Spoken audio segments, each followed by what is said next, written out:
Morning, ladies and gentlemen. We welcome you to the UE Spec here in Trinidad and Tobago for this important match here between the Trinidad and Tobago Red Force and the West Indies Academy. We have Joshua De Silva and Teddy Bishop.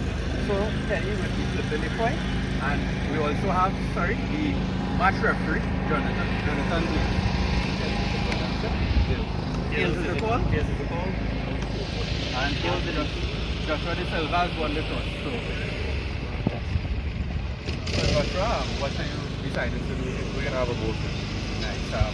Considering the conditions here and also knowing the history of the matches here so far, why would you want to bowl here instead? We've seen a trend in the tournament where teams back in second have won, but that's not only our main decision. The pitch offers something for the spinners, so we can see what we can get out of it. If it has a bit of moisture for the fast bowlers as well. It is 50 overs, a long time, so we'll see how it plays and then we get the back in again. Definitely, and we know that there's some weather wrong, so I'm sure that will be part of your decision. So thanks very much, Joshua. All the best. So Teddy, Trinidad have won the toss and you guys will be batting. What is your thoughts on that? Yeah, if we had won the toss, we'd have get bat also. Played a couple of games here, so we have a good idea of how the wickets play. So. Nice, very good. So Teddy, any changes in your 11 today? Nice, all the best. Nice. So that's it, ladies and gentlemen. The TNT Red Force has won the toss and they have decided to bowl first.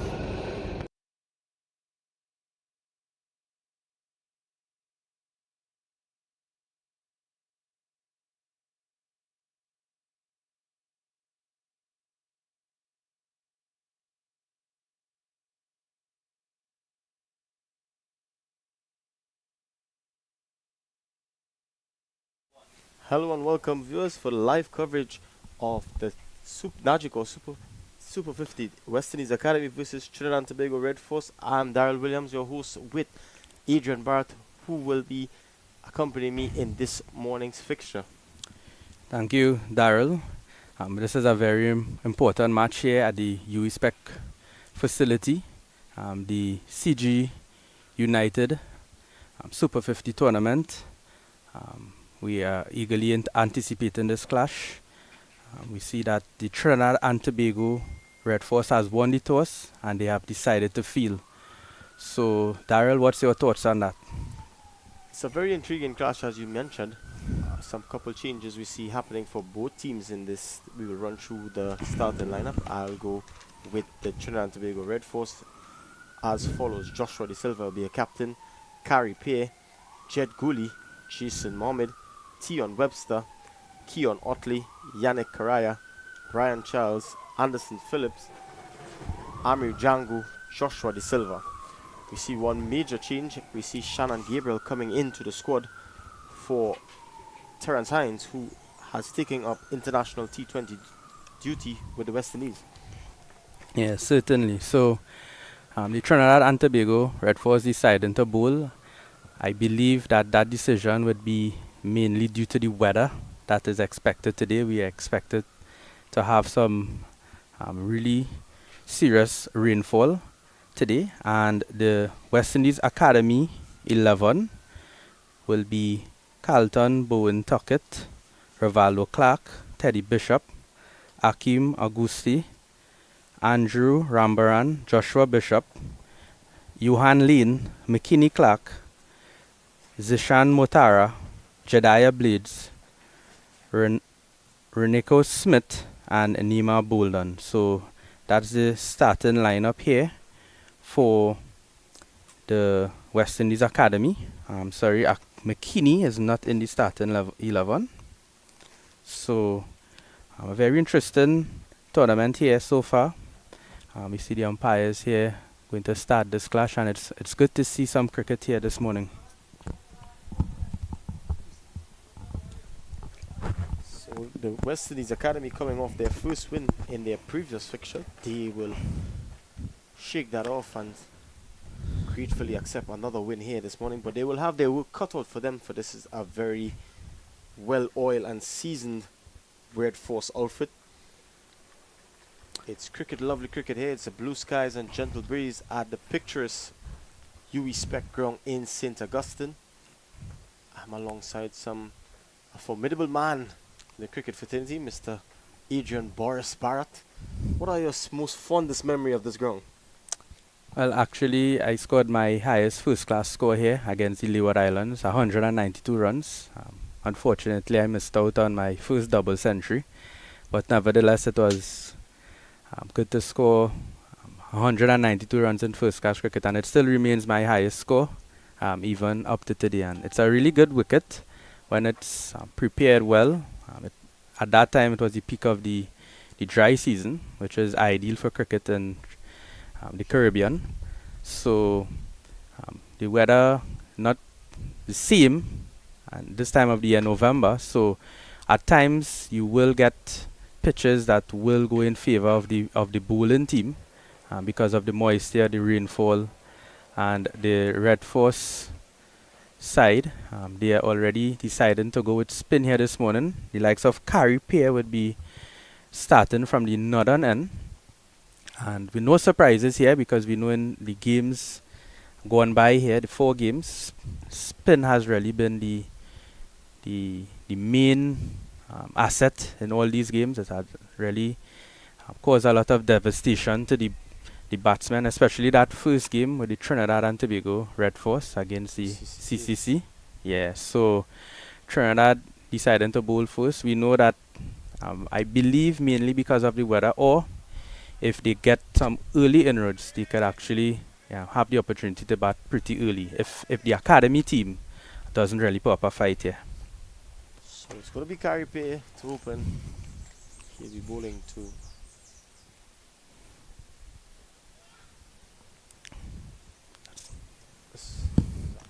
that one. They just turned to the leg side.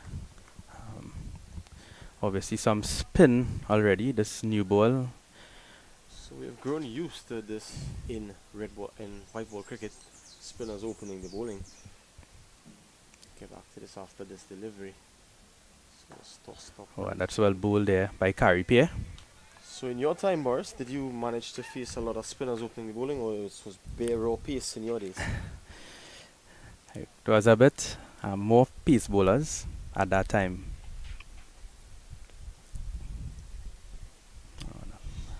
Onto the pad, and they will get a single. So the academy team on their way. Up and running. So, as mentioned before, there are a lot of bonus points on offer here. So it creates the batsman to bat with a little bit more intent, and let's hope that these 2 West Indies Academy opening batsmen, they oblige and try to get on with things somewhat. But Carrie Payer will definitely have other ideas coming off us the back of a successful campaign, winning the recently concluded CPL with St. Lucia Kings. of course, and he's bowled him. So Carrie Payer, you called it there.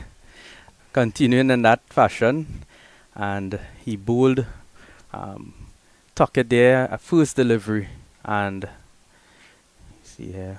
See the replay here, it's definitely been the arm ball going on with the angle and just holding its line. Yeah, we see that a ball lot. ends up was Tuckett. Yeah, see that a lot happening with these left-hand bowlers. They're able to swing the ball back into the right-hand batsman. You see it with Carrie Payer. We see it a lot with Akil Hussain. So Carrie Payer actually, he took 4 wickets for 8 runs here in the first game, and the economy was like 0.83. I've never seen something like that before. So I really something that Sunil Narayan would do.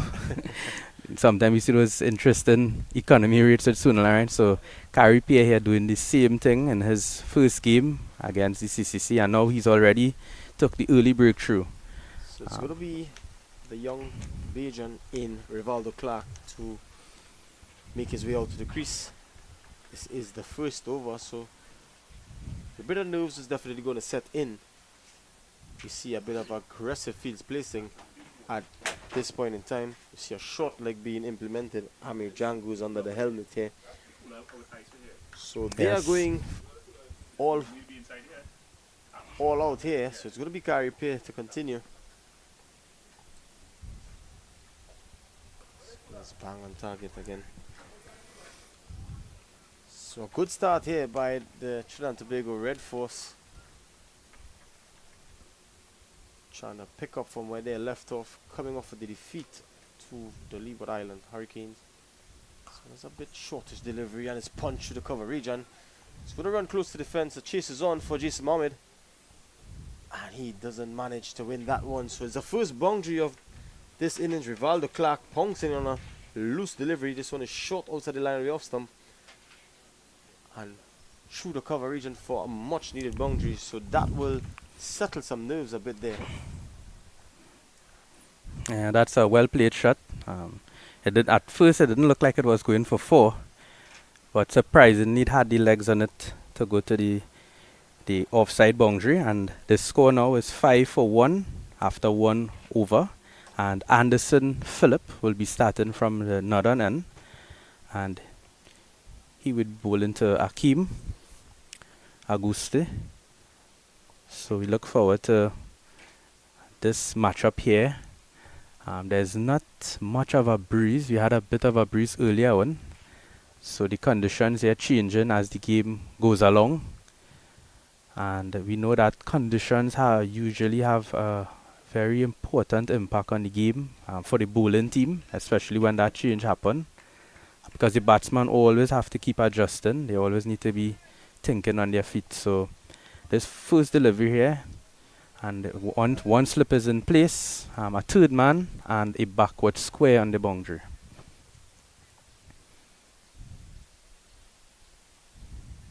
And that's on target right away, and that will be 1 run. Good run in there by the academy team. So, which brings now Rivaldo Clark to the strike, and Anderson Phillip, somewhat an experienced bowler now for this Red Force team. And recently coming back from a spell in English County. Yes, and it's also nice to have Shannon Gabriel into the 14, because we have the likes of Terence Hines, who has been called in the West Indies T20 squad versus England. So we welcome back Shannon Gabriel into the setup of the Trinidad Red Force setup.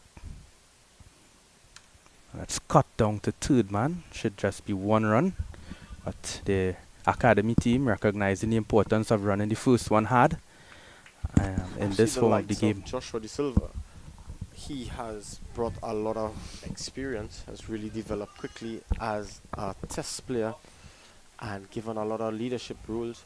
We hope to see him with the bat a bit later. I think that he needs to really stamp his authority coming back down to regional. As we're speaking about Joshua, we see Joshua James into his second game here, the young Tobagonian. Oh, and that's 4 runs there down the leg side, and that will be leg byes. So 4 runs. Nevertheless, it's not off the bat, but the academy team wouldn't mind. It's 4 runs added to the score. So down the leg side here, we see the change in this left-right combination. Yes, so it's always, we have seen it a bit in this tournament where our fast bowlers in the Caribbean are having a bit of difficulty adjusting to the left hand right hand combination. So certainly some work for the fast bowlers and also the bowling coaches, because most of the setups now we have actual bowling coaches. So a bit of a word out to them that this has seemed to trouble the bowlers a bit, left hand right hand combinations. Yeah, that's down the leg side again, wide this time. So certainly struggling here. Delivery there by Anderson Phillip. You see the bowling coach, in fact, if I'm not mistaken, is one such Mr. Sunil Ryan, is part of the Red Force setup for this particular tournament. So a lot of work to be done. Yeah, he's actually sort of like a mentor. So I guess he fill any shoes basically. Just like being around the setup is just like a motivation to all the players, just to have greatness in their presence. Yeah, so everyone would want to impress them also. I hope they are not putting too much pressure on themselves. And that's driven there, but the outsider just taken down to third man. Score moves on to 13 for 1 with 2 deliveries remaining in the over. So Jed Gooley, the fieldsman there down on that third man region. We see the right hand on strike now, and Anderson so far seems to look pretty comfortable to the right hand batsman, so he guess he tends to favor that Well, I there's think more right from a hand. perspective, as an opening fast bowler on the second over the morning, you definitely want to pitch the ball up and look for some swing or whatever is available. Make use of that slip and look for some movement to try to pick up a couple early wickets here for your team. I think it's a bit of a added pressure seeing that your opening partner, I mean from a batting perspective, you would say that an opening partner picking up a couple boundaries, your opening bowling partner picked up a wicket in his third delivery, so you would want to get amongst the wickets early as well. Let's fill up again. This one is a pitched up delivery, well dug out there by Rivaldo Clark. So we have seen a little bit of Rivaldo Clark in the CPL. He's made his debut for Royals as well. So it's good. As we were speaking off air earlier, Adrian, we were speaking about the development process and what it takes to develop the next household name. And these teams, as in CCC and the Cricket Academy, give so much more opportunities for youngsters. Definitely so, and it's a nice opportunity for them playing at this level at the Super 50 regional tournament. And that's the end of the over, and no run added to it. It's 13 for 1 after 2.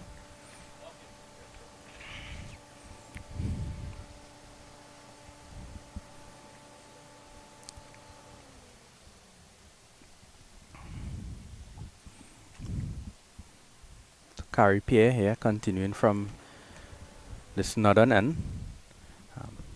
Definitely picking up where he left off in his opening match. 4 wickets for 8 runs. Impressive figures for him. So he now has 5 wickets at this venue here in this tournament so far. And I wouldn't be shocked if he picks up a bit more wickets. Yeah.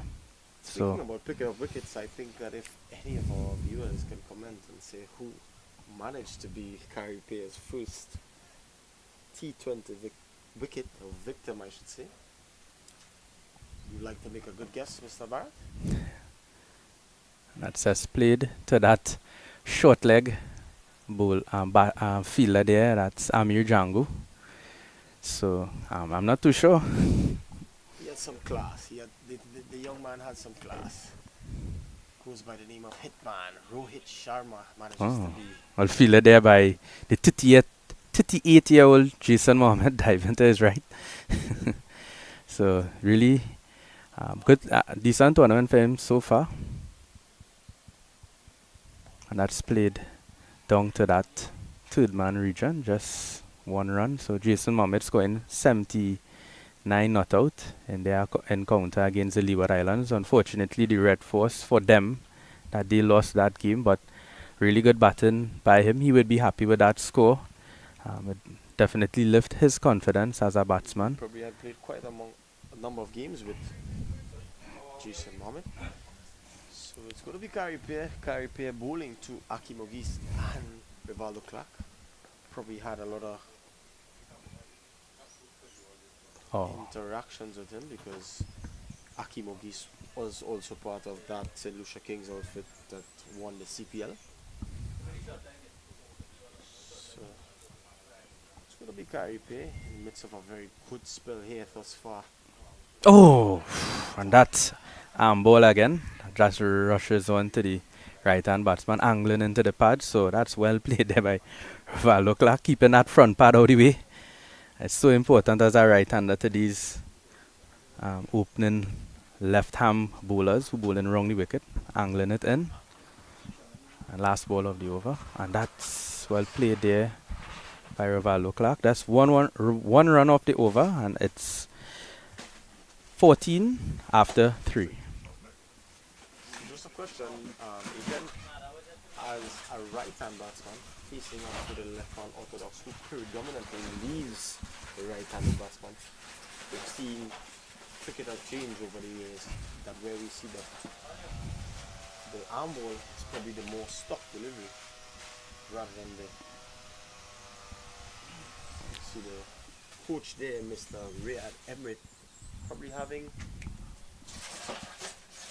Shannon Gabriel go through his pieces. Yes, as you mentioned there, So normally what you would have to do in a situation like that is sometimes you have to play that left arm spinner like an off spinner. Coming back in. Yeah, into you, like or a medium pace bowler. So it's not easy because the natural thing is for delivery to leave the right hander. And that's down the leg side again. So and they take one run, so that's two wides there. Anderson Phillip really struggling with this left hand right hand combination here again. Bowling around the wicket now, trying to compensate and still seem not to be able to get that control to really hit that off stump, fifth stump line. So unfortunately for him, he hasn't had the start he would like. But now he bowls to Rivaldo Clark, which he favors that right hand batsman this morning. The wind blowing across the ground. Not much of a wind, but it blows from the east to the west, which is to the right of the right hand batsman. So that's played there out to mid wicket, short mid wicket. Jason Mohammed, the fielder there. It's gone on to be a relatively sedate start thus far from the West Indies Academy outfit. Just trying to find their niche, see what's possible. No shot of real intent thus far. That one boundary off the bat, the other one coming down the leg side. So we've seen some good talent on show from these youngsters, given the opportunity to ply their trade at the highest list A level in the Caribbean. All augurs well for these young men. And that's played there to backward point, no run. So Tion Webster there having a fairly decent tournament so far, a couple half centuries to him. So his confidence will be on a high. He would be looking to get that ton, which all batsmen, if you're a batsman, you're always trying to score a ton. So See some students on their way, making their way to and from their classes this morning. and Daryl, you were a former student at the university. Some good times indeed, but I think I value my time at the institute, my alma mater, Fatima College, where we had some fiercely contested rivalries. We'll get back to that. And that's Down the line, played Someone driven fun. nicely through the cover region, getting back and punching off the back foot. It's going to run close to the fence. They go through for three. It's retrieved by Amir Jangu.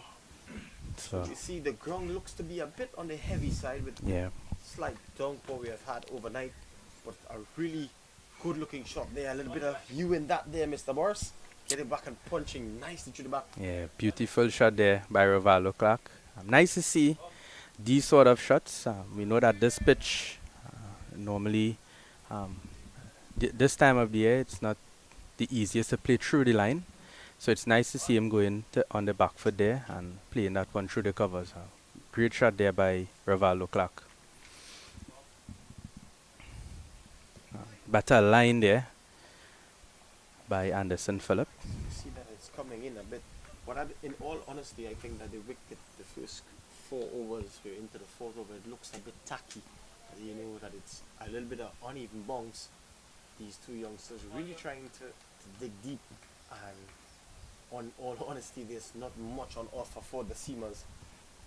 Not really much happening, so it's going to be hard work for Anderson Phillip and company. Really have to bend their backs to get something out of this strip. That's a better line there by Anderson Phillip. So we've seen here he's able now to get his line and length. We know that. So even though the wicket may not be the most friendliest for fast bowling, we know that any fast bowler should be able to bowl in any conditions. We see the likes of James Anderson taking wickets in places like India, Pakistan. So even in the West Indies when James Anderson come here to play. So Speaking about James Anderson, I think the most controversial thing, we see Shannon Gabriel there, just pulling a few in the nets here, really getting himself ready in case he gets calls up. That's pushed there to the offside field. so that brings the end of the over. The score is now 19 for 1 after 4. So we were speaking, I mean, it's trending on social media and across the cricketing fraternity. James Anderson has now made himself available to put his name in the draft for the upcoming IPL. So a lot of speculation across the borders into which team he will fit into. We were speaking earlier off air, Adrian. Yes. I know you have special place in your heart for Mohali, Kings 11 Punjab. Give us a little insight on the leadership skills of Yuvraj and Kumar Sangakkara, and not forgetting Pretty Zinta. Let's play down there. I'll be 1 run to Rivaldo Clark, and that was an amazing experience for me, being able to play in the IPL.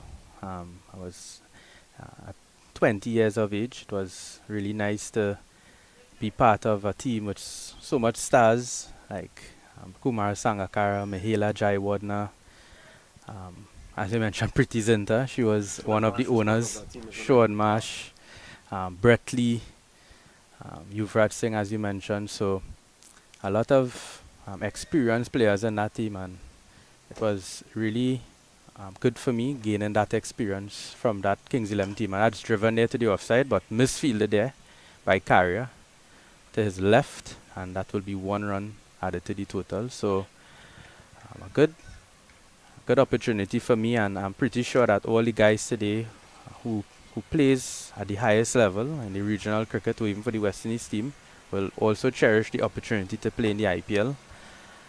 I only played 1 year, but it was a really nice opportunity for me. Memorable one indeed. So what are some of the things that you can definitely take from that sort of experience?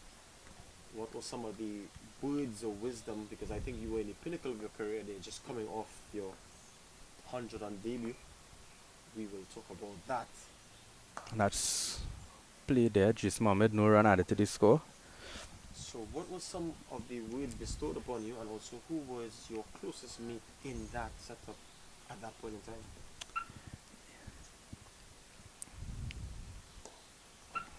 Gary Pierre continuing tight.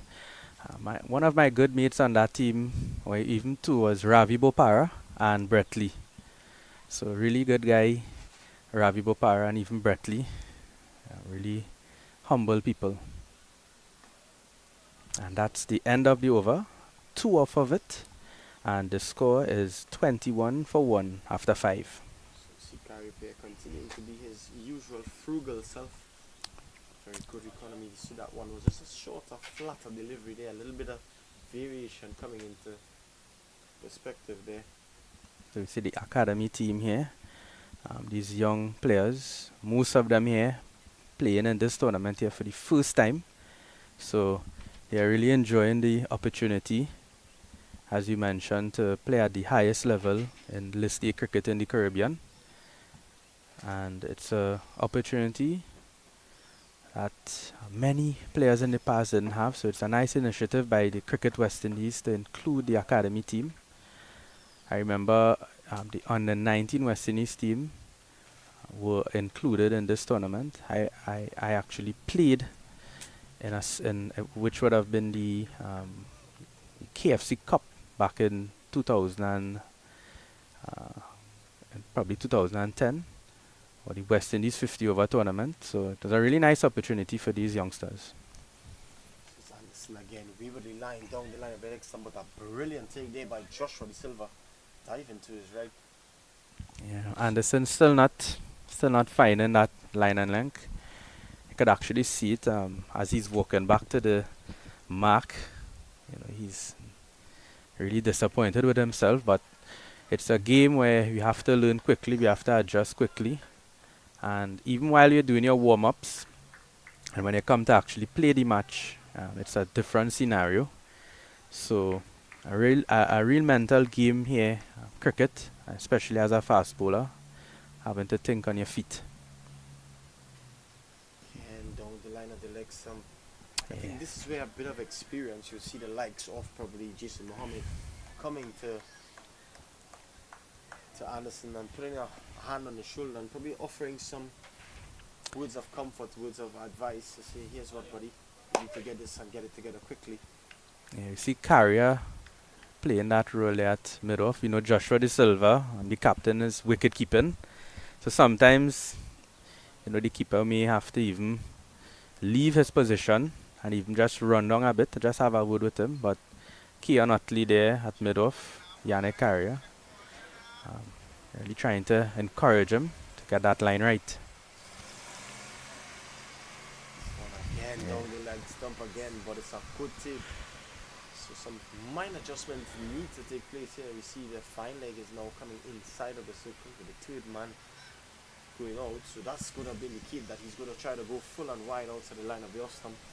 Just overcompensating here a tad bit and paying the ultimate price. Yes, so he's coming around. He's coming around the wicket here. Sorry, he's coming back. He's coming over the wicket to Hakim. So let's hopefully now he would be able to push the ball across the left-hander. So already, I believe 3 wides now in this over. So not the best of start for Anderson Phillip.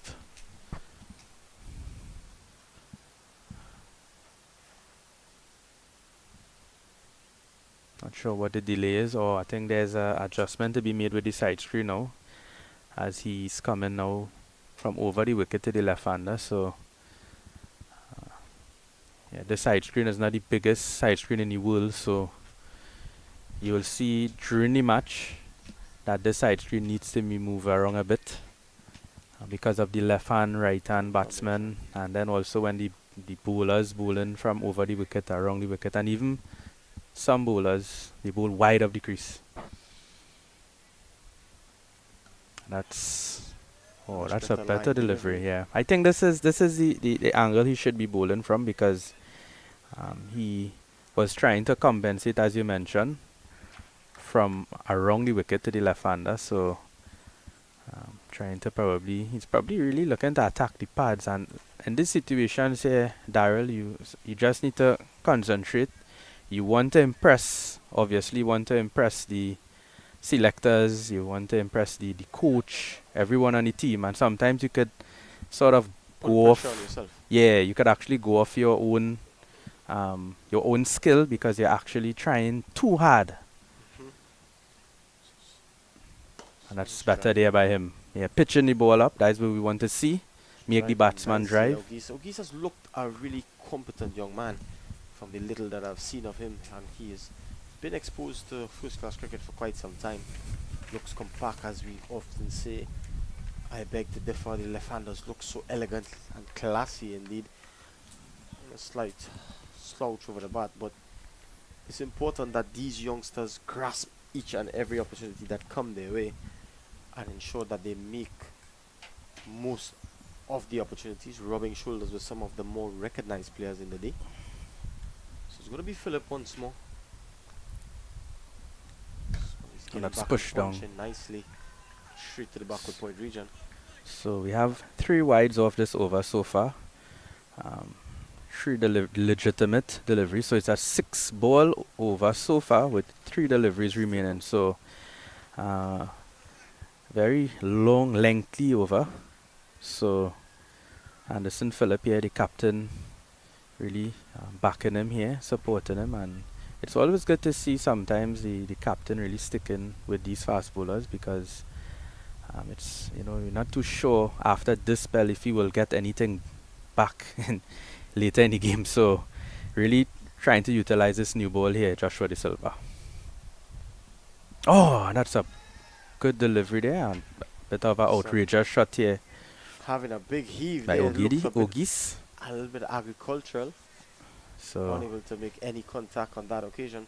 Yeah, a bit but as skiddy. Cricket has gone on over a period of time, we have seen development of some youngsters. We've seen some youngsters fall on the wayside, but like we mentioned off Adrian, it's important that there are a lot of youngsters who were unable to break in to their respective regional setups. This therefore gives an opportunity to still play against them. Maybe those that probably do well will then therefore be called for their respective territories next season. And that will be 6 runs. A good shot there by Ogis, and that's into the car park here at the UE spec. Good shot by him, just helping it, and 6 runs there added to the total. You see that one again, a bit short and swung away, asking to be hit. And hitting with the win also, so an easy Anthony shot. Geese Yeah, nothing is wrong with that. picking up 6 good-looking runs. I think that was on the cards, the previous delivery. This one was just at the correct length for that pickup shot there. You see a lot of left-handers with that. One in particular that is very picturesque to the eyes is that of Kyle Mayers. He has a pickup shot with a little bit of calypso flair going up on one leg. So that's the first maximum of today's proceedings.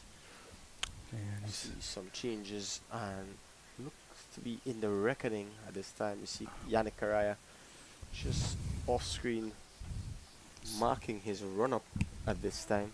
So just a mention here about the batting bonus point. So if a 50 overs match, full 50 overs match is playing, in the first 10 overs, if you squat 6 runs and over and you don't lose more than 2 wickets, you get 1 batting point. So we see the academy team here, if they don't lose 2 wickets extra and they score, and that's hit on the pad, no run added to the total. So that's the end of the over. It's 30 for 1. So as I was mentioning, that batting bonus point that a lot of teams would be paying attention to, scoring that's 6 runs and over, not losing more than 2 wickets, you're able to get a batting point. And in the bowling side of things, if the bowling team, if the Red Force are able to get 3 wickets here in the power play, they get 1 bonus point. So it's a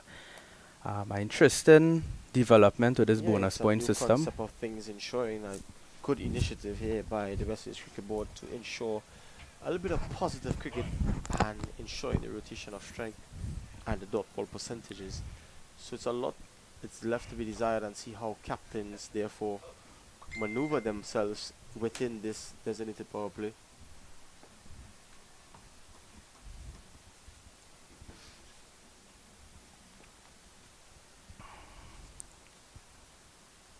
Oh, and that's well bowled there by Gary Pierre, beating that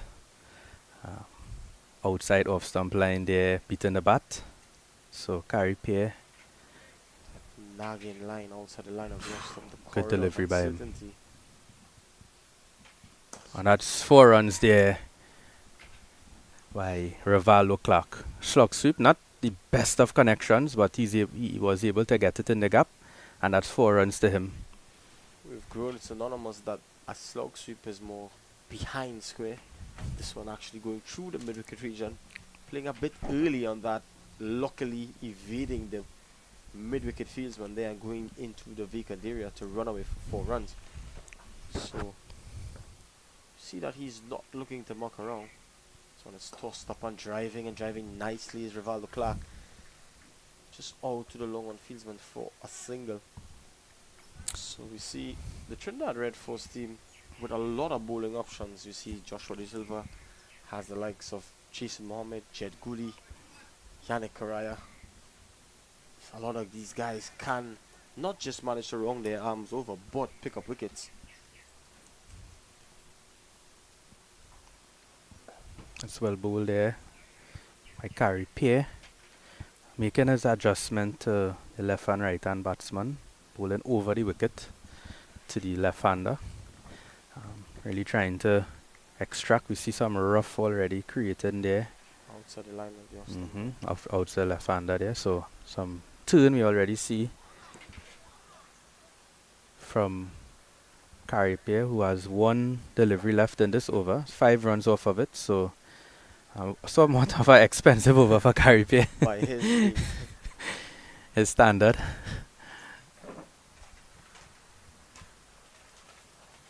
Oh yeah, that's the end of that over there. Gary Pierre, 35 for 1.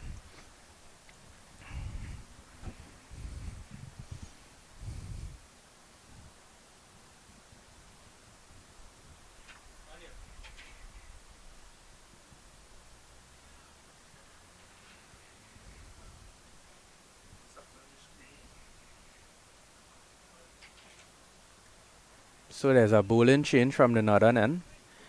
You see Brian Charles coming into the attack from the southern end.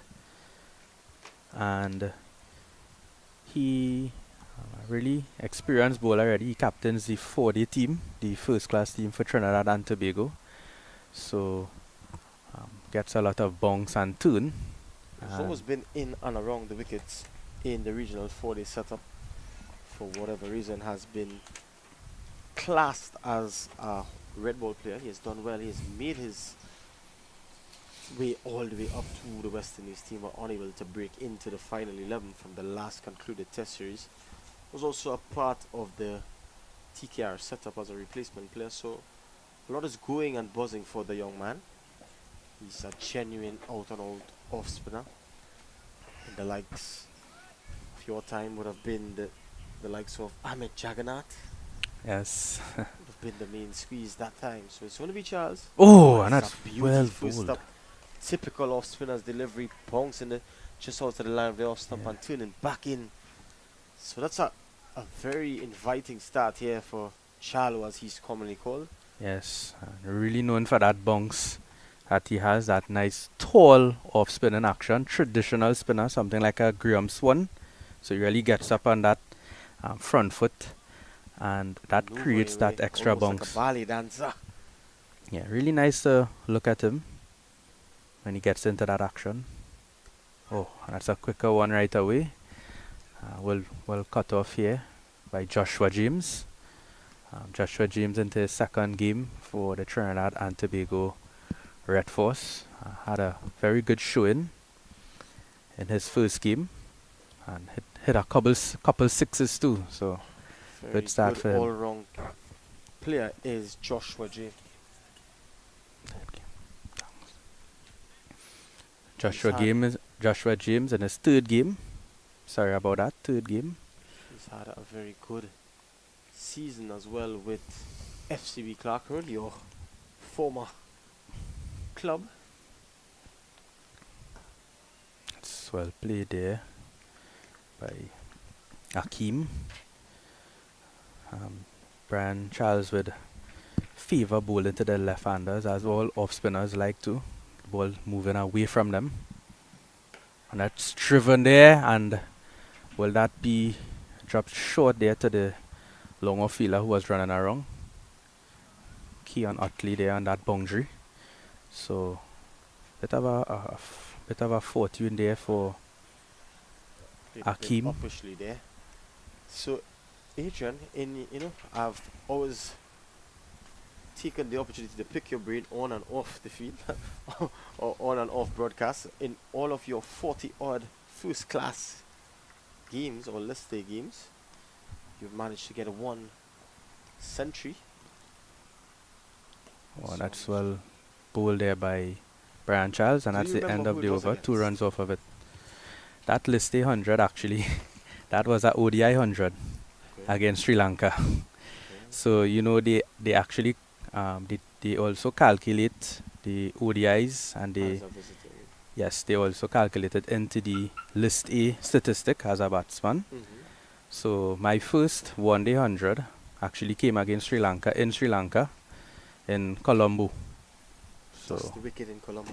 yes, I'm not sure if you remember that 100.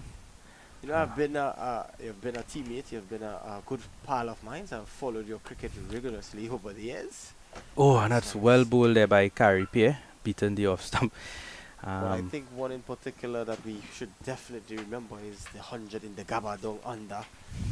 Do you manage to have any piece of memorabilia from that innings?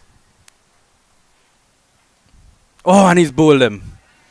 Carrie Pierre there outfoxed him and really slowed it down. And Caught in two minds there, Akeem Ogis was gonna have a big heave over mid wicket as we see the replay here. This one is tossed up nicely, looking to have a heave there, Oh, and yeah. changing his mind yeah, at the last moment and paying the ultimate price. yeah, Harry he Pierre was disturbing the definitely furniture. looking to hit like over the cover, and how he slowed it up. He wasn't there for it, and then changed his mind in the last minute. But Carrie Pierre now 2 wickets. Great delivery here by him, flighted well outside off stump. Oh, that's a big Speech of a delivery. Yeah, batsman there, the most he could have done there is probably just try to keep the bat and pad close together. But yeah, he really exposed that at outside off stump delivery there, way outside off stump. Looks like it pitched like something like maybe 18 inches outside of stump, but was able to spin back and hit the stump. So a great delivery there by Carripier. So back to my question, Mr. Barrett. Managed to have any memorabilia from that knock? Well, Experience? I actually still have the bat that I scored the 100 with. That's a pass. Yes, Right. so I still have the bat, and I also have the stump, From that. one of the stumps, yeah, Okay. from the game. So yeah, it's nice memories. I remember you sporting the double strap pad that has been made synonymous by none other than Viviash Laxman Yes, and even Sachin. and Sachin to some extent. Yes, indeed. So the new batsman into the crease, the captain, Teddy Bishop, and he comes into a very interesting situation here, having to face the likes of Carripier. He's definitely going to have to play a captain's knock here to make sure that his team gets up to a competitive total indeed.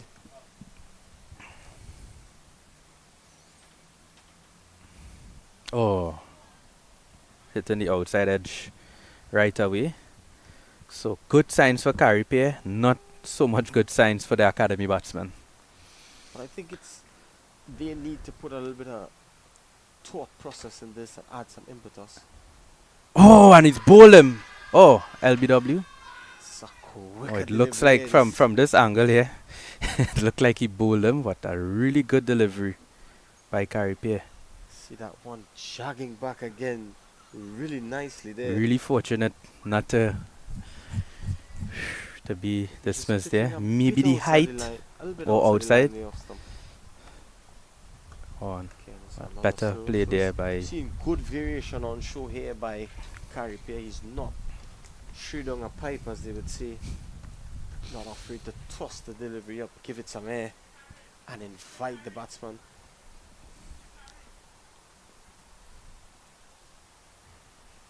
Oh, well That's a bowled gem of a again. Delivery there. That one bounce and turn. And that's a wicked maiden, or a wicked over, as we would say. But that's 9 overs, 37 for 2. So a really good over here by Carripier. So see, there's definitely something on Oh. offer here for the spinners. Big Trying their turn best here. to restrict this West Indies academy. Yes. As mentioned before, there hasn't been any much impetus shown by neither of the batsmen coming to the crease and attempting to score freely. It's been a difficult wicket to bat on and to get the top of things, as you said, praying through the line of deliveries. It's going to be Charles. And that's well played there. It looks deliberate, and that should be 4 runs to Rivaldo Clark. Really good shot there by him, playing against the turn, the off spinner, and able to get that there to the Opening right. face of that one and guiding it through the vacant third man region. Yeah, to the right there of that.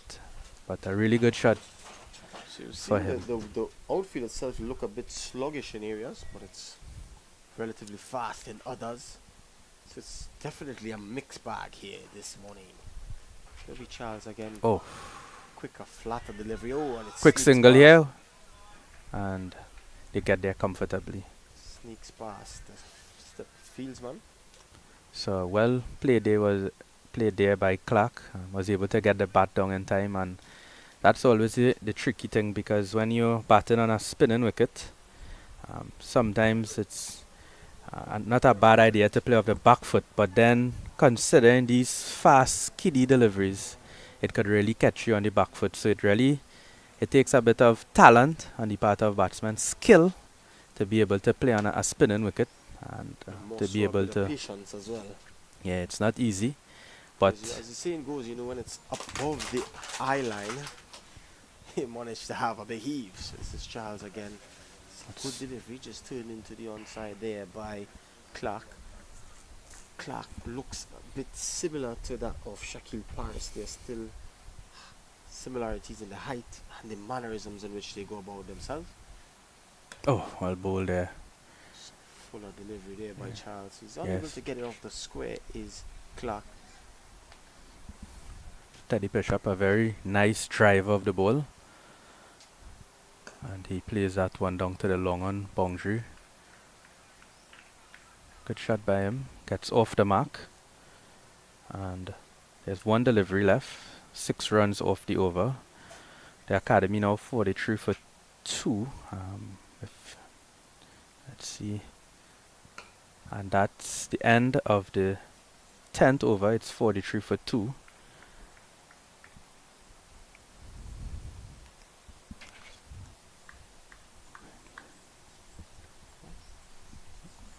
So as a bowling change happens, we're going to have a bowling change in the commentary box as well. I'll be joined by none other than Mr. Billy Furlong, who's going to take up the attack.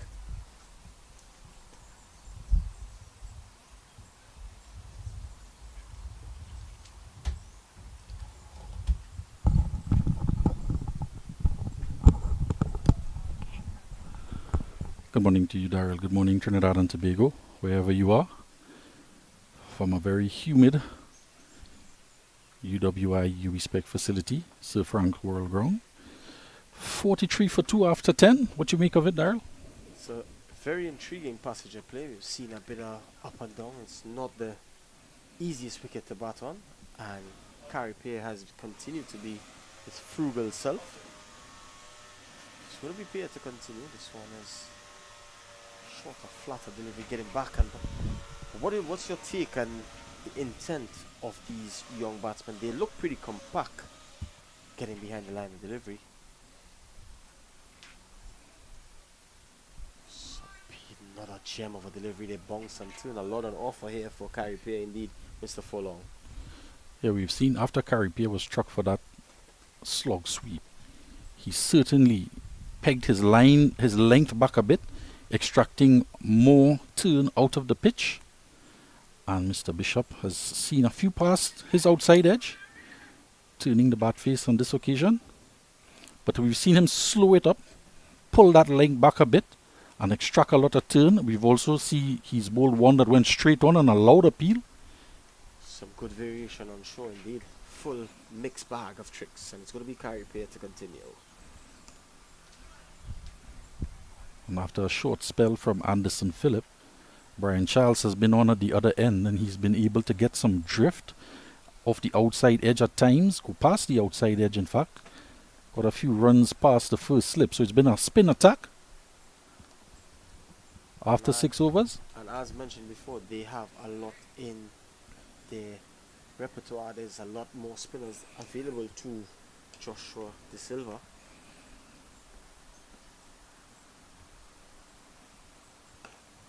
That leads me back to your initial question about the batting of the West Indies Academy. They've had a tough go of it. The batters just 94 runs in the first game against the Leeward Islands and then 155 against Jamaica. But they were able to resurrect a win in their third game against the CCC, chasing down 174. And that inclusion of Andrew Rambaran in the middle order, bolstering the middle order. They've had a few difficulties with that top order, and that is where it started the struggle for them as far as their batting goes.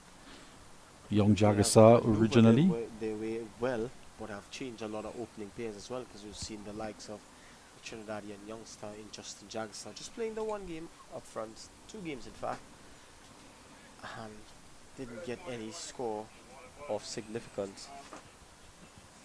You're just speaking to the coach, Ramesh Subasinghe, concerning the young lad. This one is cut away nicely and beats the dive in Joshua James in the backward point region, and is going to run into the fence. So that's going to do him the world of confidence there. Brian Charles is overcompensating a bit, going a little bit too wide outside the line of the off stump. And he was able to pounce on that one. Was Rivaldo Clark. A good looking shot indeed. Well, we've seen the majority of the runs scored against Brian Charles has been between that first slip and backward point area, indicating with that drift across from that easterly breeze, he might be getting to drift across the right-handers, beating the outside edge. And another boundary conceded down to the third man area. 47 for 2. long again before we see the likes of the leg spinner Yannick Carrier coming into the attack. I was making the point to the manager of the team, Mr. Sebastian Edward, that one of the games they started with Correa and Charles opening the bowling on this university strip. Just pointing to the conditions at that point in time, but very quickly, just 3 overs from Anderson Phillips into the innings, and it's again spin attack from both ends.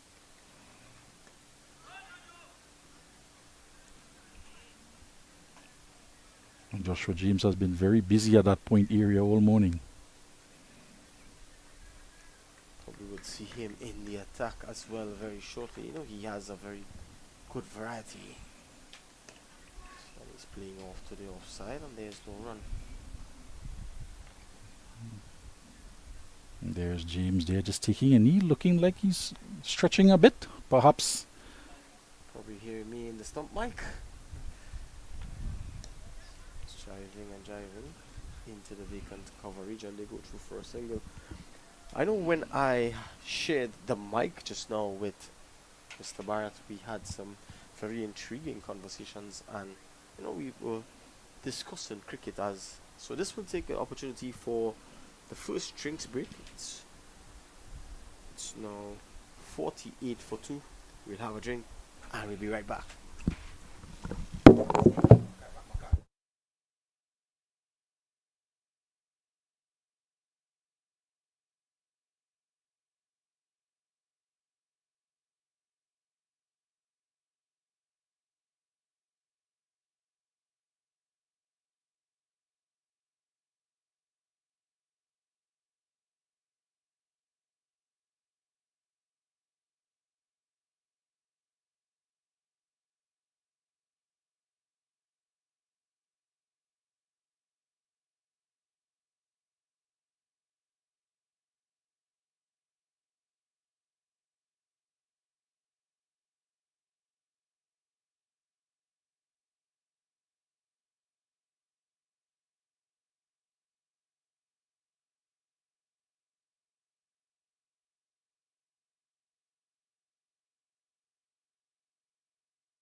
sweep normally is your get out of jail shot, so to speak. So Brian Charles Lara just indicating to the rest of the world how to play against one Murlitaran. Pull that sweep shot out. I remember one particular innings that was more than masterful from the great man Brian Charles Lara. He took a liking to Danish Canara in Pakistan, dancing down the wicket elegantly like it's Carnival Monday morning. Was somewhat of a challenge pitched to the great man, of which he answered. Turning the face a bit too early there is Bishop getting the outside edge. And Carrie Peer were bowling from this end before, looking to impart turn, slowed it up a bit, and Yannick Correa here, just that one not turning that much. Hurrying the batsman on his back foot. He's going to look to exploit whatever turn is there as well. Excellent stop there. Can't stop the single, however. The strike is rotated. And that's the 50 coming up for the West Indies Academy. 50 for 2 in the 13th over. 1 ball to come in the over.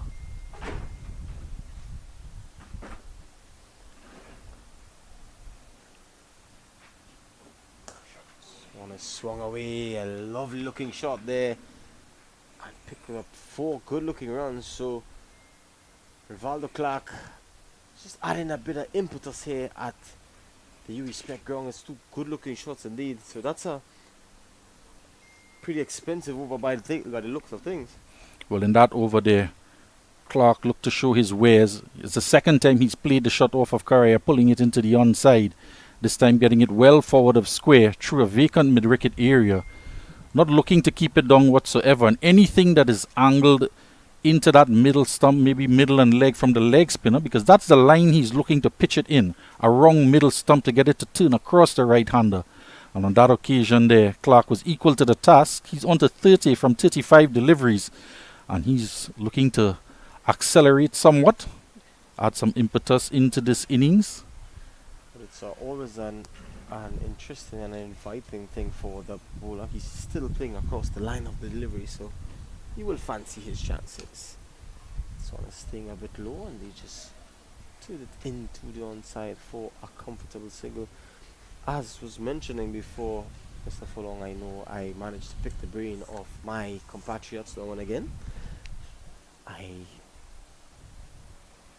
This one is long forward and well behind this one. I'd like to pick the brain of you and give us a little bit of insight on some of the players of mention from your era that you grew up looking at, playing with, and so on. This one, he struck at the pad. It's a loud appeal, and he's given. Playing all over that one, looking to turn it on the onside again. And Brian Charles has his man. Yeah, we'll have a close look at this one here for Charles, just forcing Clark onto the back foot. And yeah, impact on that right leg, just on the knee roll. And that ball was going nowhere but into the middle stump. He's onto the back foot, hurried him. Don't want to say that it kept low, but the wicket is getting slower and slower as the day progresses. And Brian Charles forcing Clark onto the back foot. Manages to get past the bat as he turned the face of the bat on that delivery. Struck him in line. And we were just saying that Clark was looking to motor on somewhat. 30 off of 36 deliveries he goes. And the 3rd wicket falls with 55 runs on the board for the West Indies Academy. So that's an important breakthrough, because that was starting to build a pretty nice partnership there nonetheless. These 2 young men really looking to put their heads up. So it's going to be Bolden Nima, the new batsman. He has his work cut out for him here. He didn't have best of games last time out, so he will definitely need to get among things. Well, the captain is out there with him in the middle, Teddy Bishop. He's on 3 from 17 deliveries. Nima Bolden is going to join him now. 3 wickets down, and this is one of the issues that the West Indies Academy has been faced in this Super 50 tournament. CG United sponsor in this tournament, and they've struggled to put on partnerships in that top 4 batsmen, particularly when the attack has been spin on surfaces that are conducive to spin. They've just struggled somewhat. They've shuffled the batting order with Bowen Tucker being asked to open with O'Geese. That doesn't seem to have worked in the short term, and it has begun now to expose the middle order of the West Indies Academy with Bolden.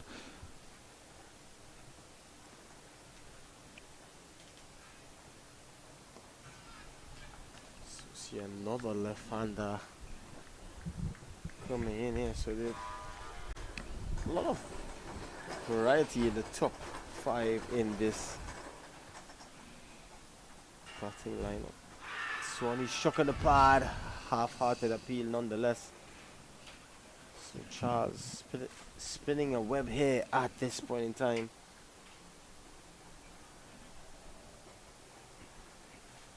Yeah, it's a very confident shot from Brian Charles. Joshua just indicating might have touched the bat. Struck on the front foot, perhaps outside the off stump as well. All of these batsmen, you see them sound in defense. And there is a lot of talent in the team. One of the things the coach was pointing out as well is how do these young batters, this under 23 side, really try to transition from that solid defense, good attacking shots, and turn that into an innings of work where they can get to 30, 40, and turn that 30s and 40s into 50s to build partnerships and to be in there for the long haul. It's one of the main goals of the new coach. Important point you make there. We have come to the understanding and the growth that. And one of the advantages the Trinidad and Tobago team has had in that regard, when you have the experience of a player like Jason Mohammed sitting there at number 4 in your batting lineup, and young players like Amir Django and so on coming into the fold, Jason is there just to guide those batsmen through that period, those tough periods of concentration, to get to 30 to 40 and turn that into 50.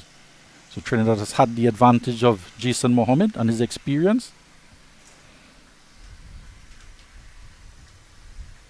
Cut away behind point there, off of the leg spinner. Gonna bring a couple of runs for Bishop.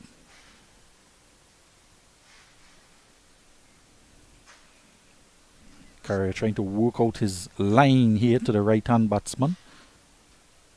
He's been pulled through the onside for a couple by Clark, who's no longer there. And this one just a little wider outside the off stump to the captain Bishop. Cut away for 2.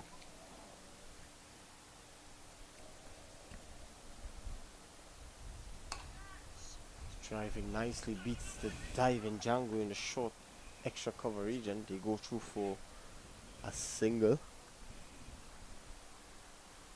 Yeah, when you back to your question, a guy of my age, there are quite a few generation of cricketers I would have played with. Where do I start?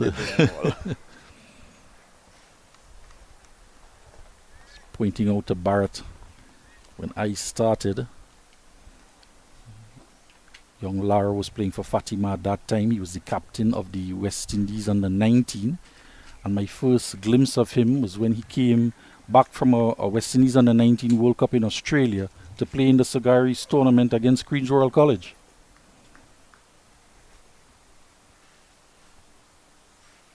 That didn't end well, did it? Well, the great man, with all his flair, he was out caught at point. We were no stranger to packing that point, backward point, gully, and a slip to the left-hander for our right-hand bowlers going across him.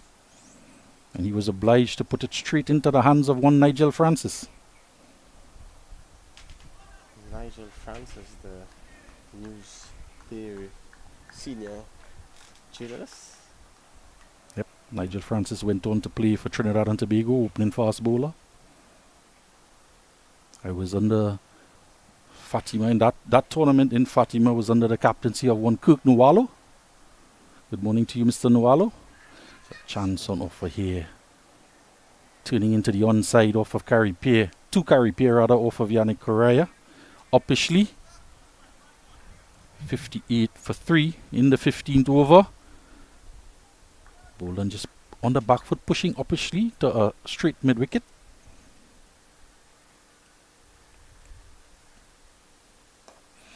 Good over there from Carey. Just 3 runs in the over First one cut away behind point, but he's come back good in the other 5 deliveries after 15. It's 58 for 3. So we have a look at the scorecard. 11 runs to Akeem Ogis, opening the batting with Colin Bowen Tuckett. And another option, coach Suba Singer just pushing Bowen Tuckett up the order. He said that's something that they discussed back in August, the option of Tuckett opening the batting with Mr. Ogis. Ogis, who is more familiar in the number 4 and 5 position, he indicated, but opted for him to open the batting in this tournament. The young West Indies talent. Well, he's up and over, driving nicely. 2 bounces into the fence. Yeah, and Great Bishop shot there deciding to take the task, take the battle to Charles, stepping down the wicket, advancing and lifting it over the mid-off that is in the ring. Looks to be Carey Pierre there at mid-off. Made it look ever so easy. Coming down the wicket to the off-spinner. It's been a while since a boundary.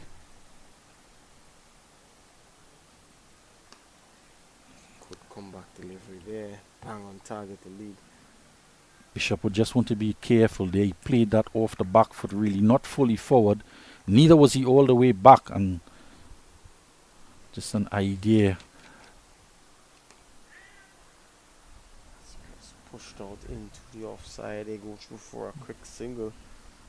So it's some good running indeed, as we made mention before.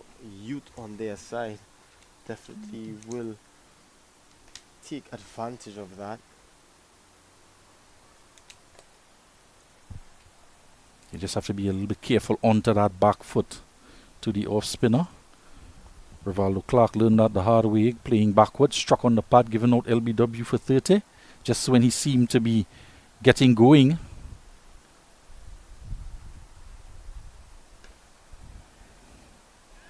Clark getting back on the back foot and punching this one all too. Yeah. He And looks a bit like Kurt Mackenzie. His general approach, his general demeanor. the demeanor of Charles after that misfield from Gooley there at backward point wasn't too pleasant. Allowing one to go past his left hand.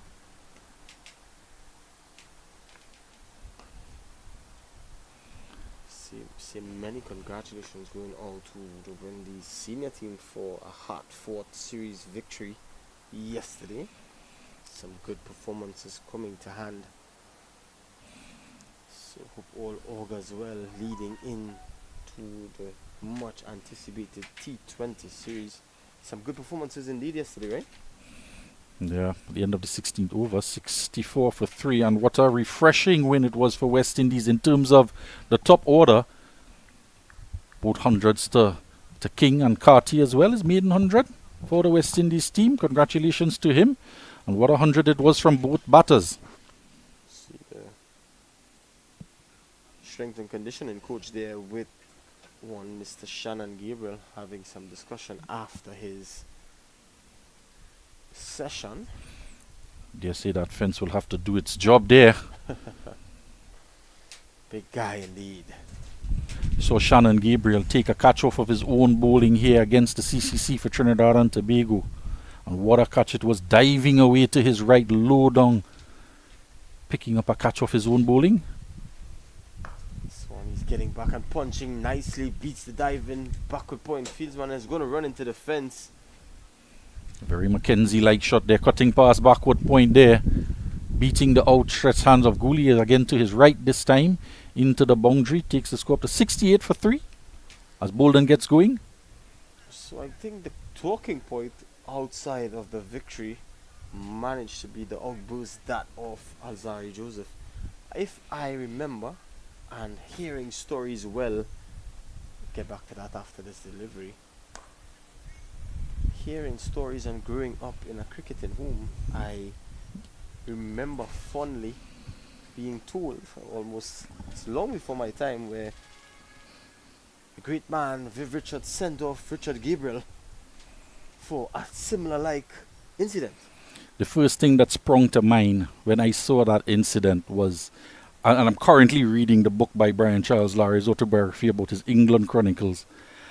And the way he speaks about his captain, Sir Vivian Richards, and the admiration and respect they had for the captaincy, not just the man. And would you have dared to do something like that in the age of Sir Vivian Richards? This one is advancing down the track, looking to pick up the line of the delivery. Eventually just padding this one out. Have a look at it here again. Coming down the wicket, the googly perhaps by Carrier, just dragging his length back. Not giving him the room to swing through the line. Very thinking bowler Yannick Correa, and Teddy Bishops is looking to get a push on here in the 17th over. He's been down the wicket to Brian Charles, and he's advancing again, this time to the leg spinner. It's a good delivery, but equally left there by Bishop. So what's your general take on the incident though, Mr. Furlong? We've known Alzari Joseph to just become to be a very angry young man. This one is going past the outside edge and pretty well bowled there indeed. Looks to have a general angry demeanor, aggressive at times.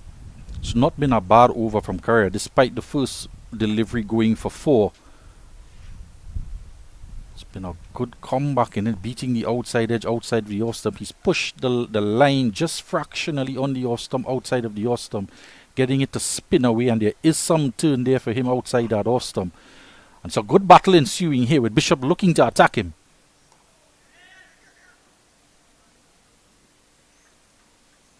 Should I just, that last ball of the over, just take a single, get off strike to avoid that question, Mr. Williams?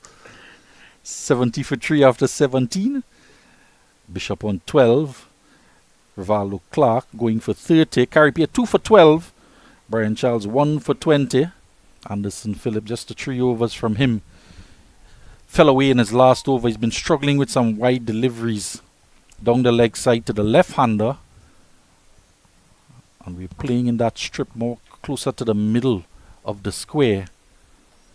But just struggling to hold the line to the left-hander, and a couple going down the leg side and then being put away for a 6.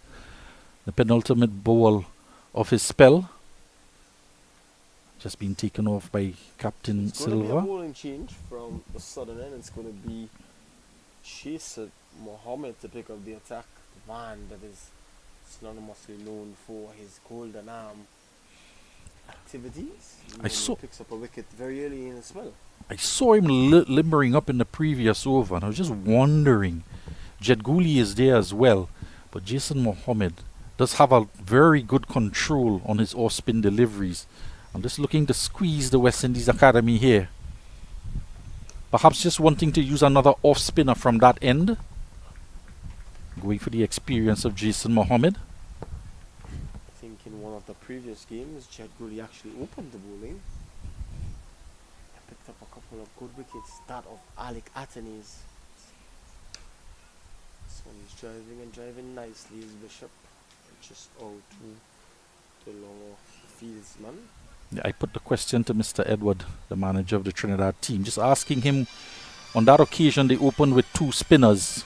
If he would look that to be the strategy here again. He was indicating the pitch conditions on that occasion he opted for 2 spinners. That was the strategy then, but we see quite early just Anderson Phillip and Joshua James in the lineup for Trinidad and Tobago, with Hines being out. There's also Tian Webster who can. He's struck on the pad. Playing all wrong. This one was very confident appeal as we have a look at this one. Is it angled in enough? Perhaps missing the leg stump, going across the left-hander. doing a bit too much there. Bolden lives to fight another day. He's on 6. Having to contend with the veteran.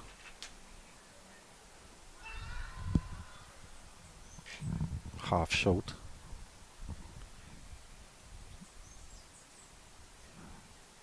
This moment just inquiring to umpire Taylor. Was there bat on that?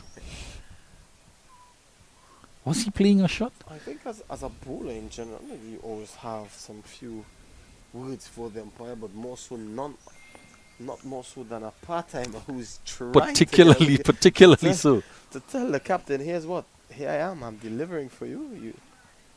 You need to keep me on and probably give me another one. There's a lot on offer here for the spinners on this wicket here. That one just gripping and bouncing on Bolden. Gentle off spinners of the dangerous Jason Mohammed. As Jeffrey Boycott would say, Carl Hooper came into the attack. Lollipop bowling from Carl Hooper. Jason Mohammed 1 over, 5 dots in the over, and the pressure building here after 18 overs, 71 for 3. So as they say, love me or leave me. About to score or not. So an intriguing passage of play here. Both teams struggling to get a grasp on things, so to speak. Well, I will say this to answer your question as coming up on the 20th over, which would be a break for our commentary, and a new one might come into the box or take place at the non-strikers. And just to answer in terms of Mr. Alzari, he is a very intense cricketer. Doesn't show a lot of emotion charging in. Just made a request of Captain Shai Hope, who was wicket keeping at the time.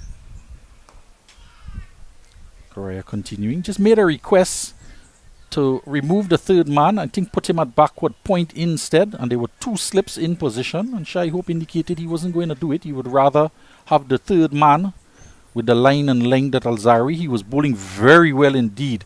Very close, tight line on the off stump, just outside the off stump. This one is a good delivery, sneaking past the outside edge there again.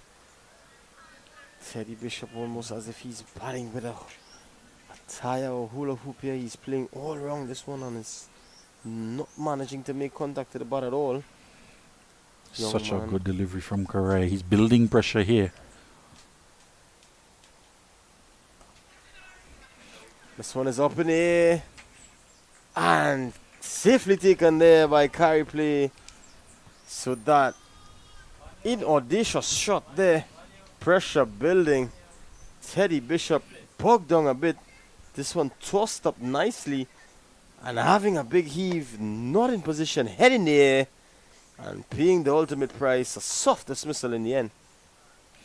Looking at that shot there from the captain, Teddy Bishop, a bit disappointing there. His left leg was out of the way, making room. The leg spinner going across him. His intent has always been shown in the last few overs, particularly against Correa, to go after him. But he was in no position really for that ball pitched on that line. His momentum was being taken away. And as the bat went through the line, it couldn't help but come off the top edge with the leg spin and the turn on offer. And skying it there to Carripier, losing his shape really. And he goes for 13 off of 32. And not what you want to see from the captain as we look at it here again. Ball spinning well away from him. His leg outside the leg stump. And his body going in one direction and the bat going across in the other direction. And the two were never in harmony. Spooning a catch off to Carripier. Easily taken catch. 4 wickets down for 71. And it's going to be the young Andrew Rambaran from the Barakpur area. He is into the middle order again. He had a knock, 37 runs not out, I believe, in the last game, off of 60 deliveries. Struck 4 fours in that innings and the 1 win for the West Indies Academy against the CCC. Rain-affected game, but they did manage to get to a score of 167 for 7, chasing 174. The Duckworth Lewis put them in the victory. Notching up points in the win column, and he's going to have to face the bowling of Correa here, the youngster.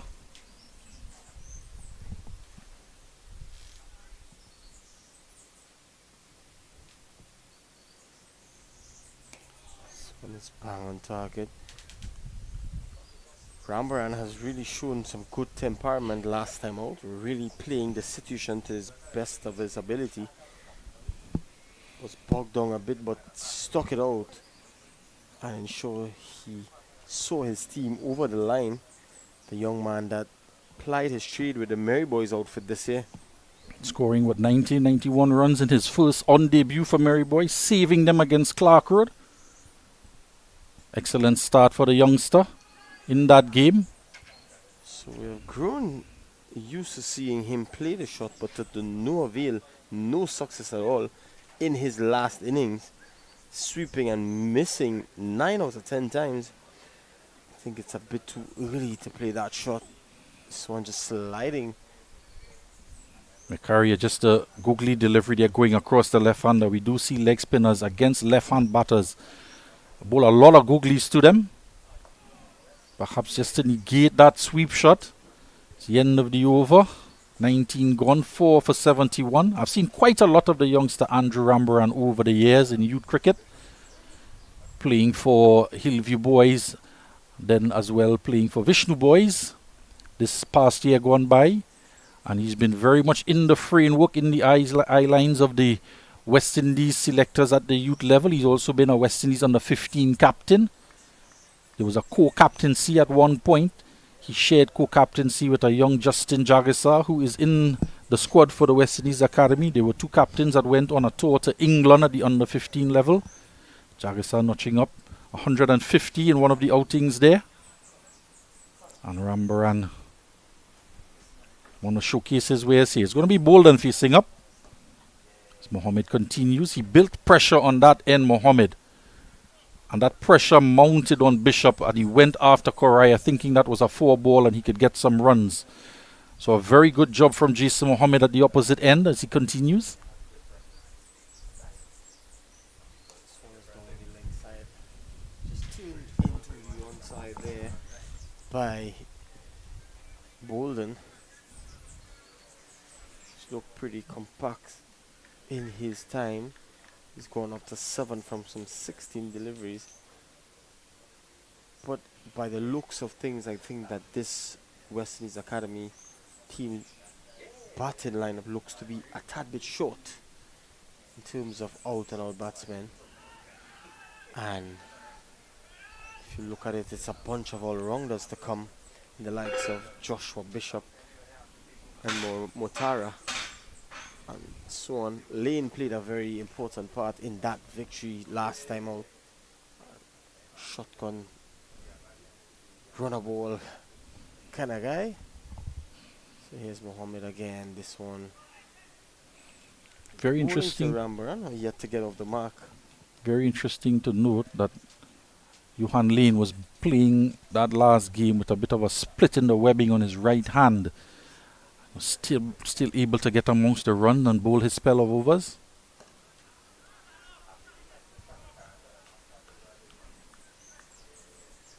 Otara, of course, is no rabbit with the bat either.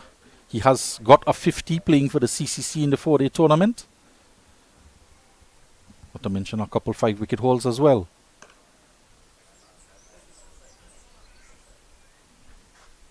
$20 gone, 72 for 4. So that'll bring the end of my spell. You'll be joined by Mr. Adrian Barrett now. We touched on quite a few things there in the last 10 overs. We've seen wickets tumbling, losing another 2 wickets. Second wicket fell with the score on 37 after 8 overs. There was Auguste, the batter. And then another 2 wickets falling, Clark. And then Captain Bishop going. As I say, welcome back, Adrian Barrett. Thanks for having me. Nice to see here the Red Force being able to get 2 wickets here in the second power play. Carrier here continuing from the northern end.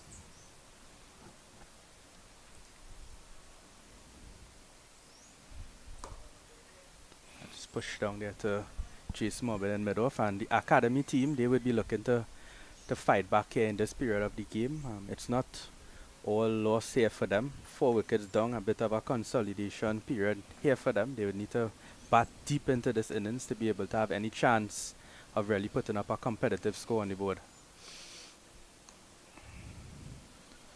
Swoop down there to fine leg. They would come back for 2 runs. Good running here by them. Good attacking running by Nima. Yeah, Bonner just working it into the offside with the turn from Karaya. They have 3 in the deep. One of them being at deep backward square leg, and it was far enough to his left. They were able to come for 2. with the ball slowing up in the outfield. Of course, at this time of the year with the rains around, you will get somewhat sluggish outfield. Nice to see Andrew Rambaran in the 11. Believe he got a 30-something not out in their last game. Nice to see him in the 11. This would be the first time I'm actually getting to see him live. I've heard a lot about him. So hopefully he gets a good start and I'm able to see some batting from him. Oh, and that's going there. Carrier there getting the breakthrough again. Yeah, he's bowled a number of googlies to the left-handers, and this time again might very well be another googly going across the left-hander, pinching that outside edge, and a catch the first slip as we look at it here again. Yep. Yeah, really Off the edge, good catch diving forward to a ball that was dying in front of him. really good googly there. From looking at the warm-up this morning, I saw Carrier. I saw one delivery from him and it was a googly and it spun really big. I actually was surprised when I saw how much it spun. Actually, he's to me, I would think he spins the googly bigger than his leg break and really going across the left-handed bowler there, and he would be disappointed with that. He's out for 9. So the score now 74 for 5, and with regards to the bonus points, if the Red Force gets another 2 wickets, they would be able to get a bowling point within this power play. They were not able to get it in the first power play because they only got 2 wickets, but they were able to, they're in a position now where if they get 2 more wickets in between overs 11 to 40, if they get 5 wickets, a additional 5 wickets, which would be 7 wickets down, they will get a bowling point. Yeah, in the second power play there, these bowling points, as we saw in the 4-day tournament, proving to be very crucial. In fact, that's what might separate the teams at the end of the tournament, where we actually saw in the 4-day competition, it was decimal points that settled, that separated 3, 4, and 5 coming into the last game of the tournament. And it's really an initiative by Mr. Miles Bascom and company there at the West Indies Cricket Board to try and not just add awareness to some of the deficiencies in our regional cricket that translates into the international arena, but as well to come up with strategies to counter them. Yes, oh, and that's another googly there by Carrier, attacking the pads of the new batsman Joshua Bishop. And yes, and you're right. It's a really good initiative. And what I've noticed also, as actually doing some research too with regards to the bonus points, is that when it pertains, I'll bowl there by Carrier, and that's the end of the 21st over. It's 74 for 5. So as I was mentioning, with this bonus point system, if the batting team or the bowling team, if they really strive to hit those points with regards to the Duckworth and Lewis method, if you are within those categories here that we see in the bonus point system, if there's an interruption in play, let's say you're a batting team and you don't lose that 7 wickets at the end of the second power play, and let's say you're 4 down or 5 down, you have a better chance when your time comes to bowl, because the Duckworth-Lewis system, however it works, somehow if you lose 7 wickets within 40 overs, it really affects now the total, and that's hit on the back pad and not out. So it's also an initiative, it's there for dot balls and different things for targets within the game. But for some reason, if you stick within those targets, whenever there is a rain interruption and Duckworth kicks in, it benefits you. So whichever team you're involved in, you want to stick within those targets. It was actually one of the questions I posed It's a fumble there. It's going to allow the single. They're going to have to hurry. The throw does come in. It's really good awareness there by the batsman. A good call there from Bishop with the fumble at Gooley to his right. I'm going to sneak a single, and the West Indies Academy are going to welcome every run from this point onward with the better part of 29 overs to go in the innings. 28 on some balls. So they will want to try and bat as long as possible, these two. Coming back to your point there, is one of the questions I raised to Mr. Berridge there, who the guy that does the calculations and came up with this point system in the power plays, that what the advent of rain, it does quite throw the calculations off a little bit. But he said they are working on it. And of course, much like capitalism and the Duckworth-Lewis system, in absence of a better system, it's going to have to do. Yeah, definitely. But once the teams could, because the bonus point system, you do not have to stick exact it. You could actually outdo the bonus point system. So for example, and that's hit down there for 1 run. For example, so you scored 6 runs and over, the batting team. You scored 6 runs and over, and you do not want to lose more than 3 wickets. But we saw when Jamaica batted, they scored 90 for 1 in the first 10 overs. So they got the same point, but they scored at 9 runs and over. And that's worked down there to third man, and that would be 1 run. So it's just a guide. It's like a worst case scenario guide, where at least if you have that stat where you scored 6 runs, you will get the bonus point. But you could score much more than that if you want. But at the same time, there's that greater risk of losing more than 2 wickets by going very hard. So it's a very interesting system. It's a lot for obviously the captains, the coaches, and even the actual players in the setup. Bit of a change in the field here for Mohammed. Bowling to Bishop. They've taken the slip out, dropped him out for that final delivery to short third. A backward point. Just offering a little more protection for Mohammed in the third man area. The end of the 22nd over. It's 5 for 77. And the 2 youngsters out in the middle. Young Rambaran, 18 years of age, and Joshua Bishop, just about 21, 22 years of age, the youngster. Yes. So the learning curve is going to be very sharp here for these two if they are to resurrect the innings for the West Indies Academy. Where do you foresee they ending up there with just 28 overs to go? More than half of the overs to come with the score on 77, but more significantly 5 wickets down. Yes, they would be definitely looking to get over 150, because that should be around the target there. See, the projected score is 175. We know that's just a prediction. It doesn't take into consideration who's the batsman to come, who's the bowlers to bowl. So it's just a prediction. And that's bowled there by Carrier.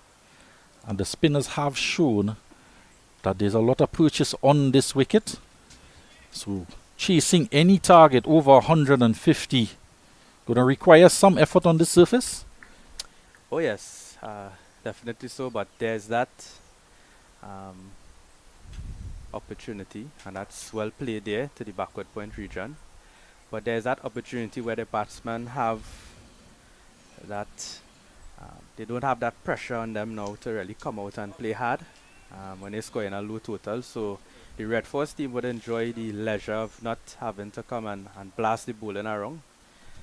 But the academy team would have to pattern in the same way, take early wickets and try to get the Red Force team on the back foot.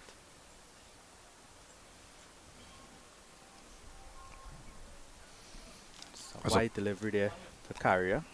I suppose if you work backwards from that 175 runs, say you have 100 runs, you have 28 overs to score them. If you look at it from that perspective, the likes of Andrew Rambaran and Bishop out there in the middle. And that's driven down there to the mid-off, long-off boundary, and that should be 4 runs.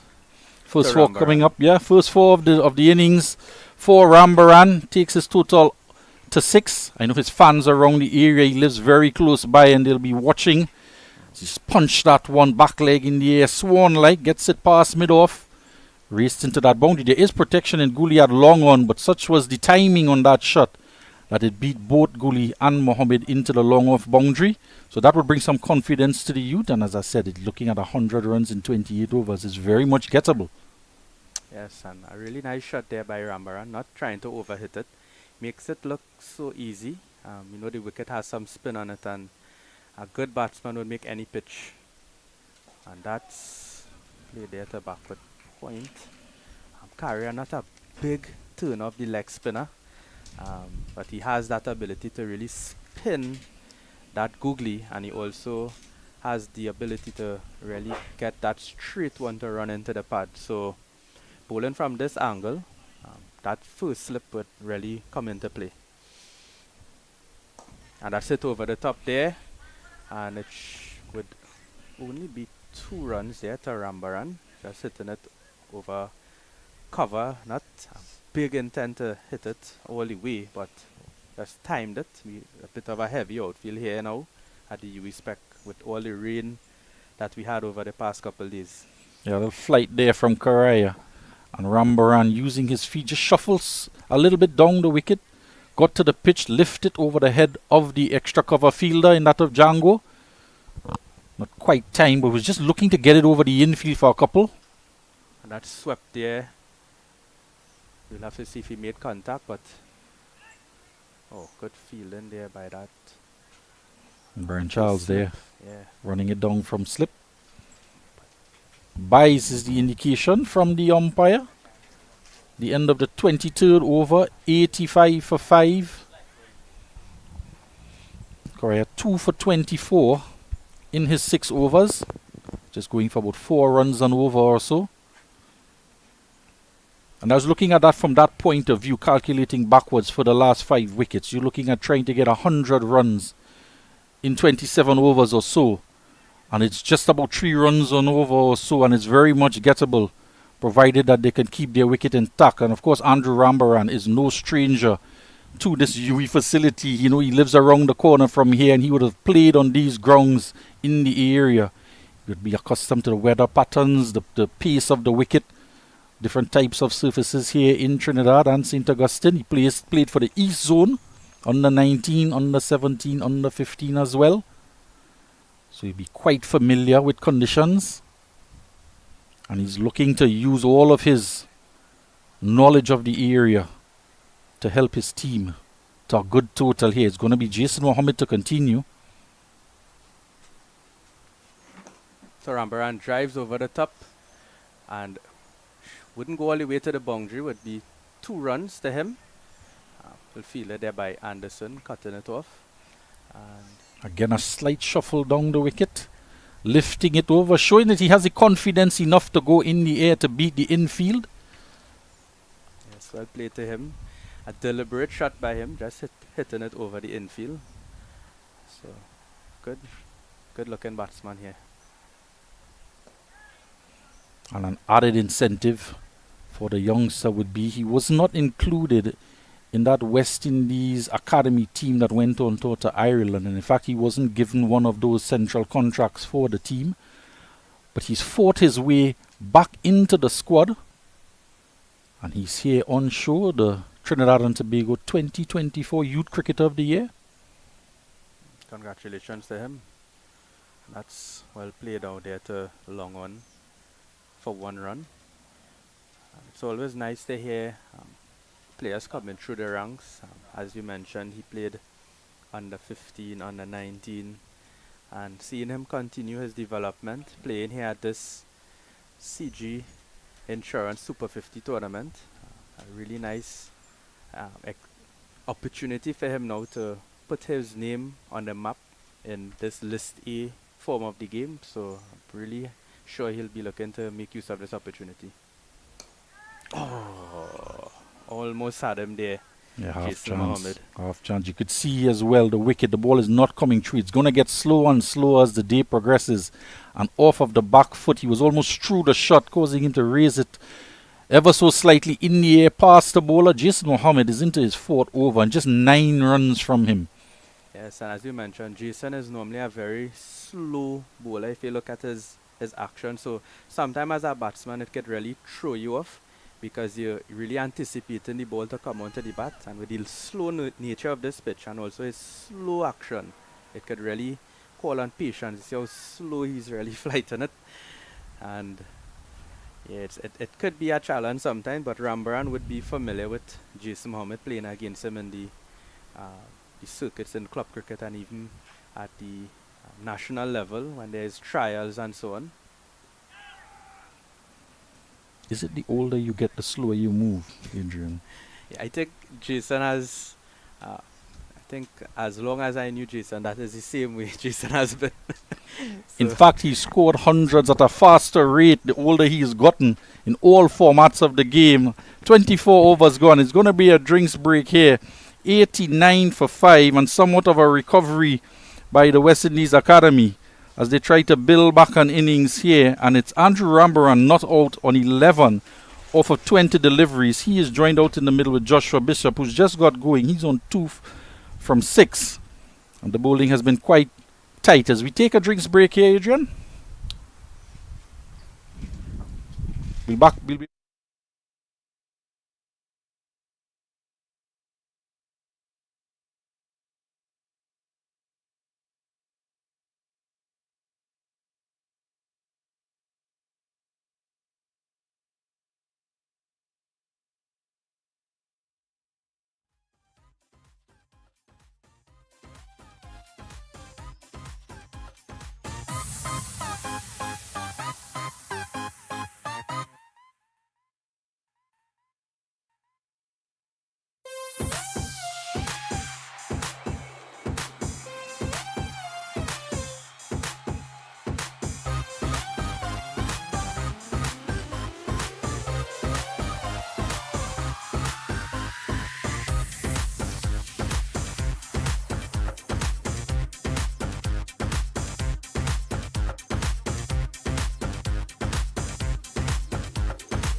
So after the drinks break, the West Indies go in.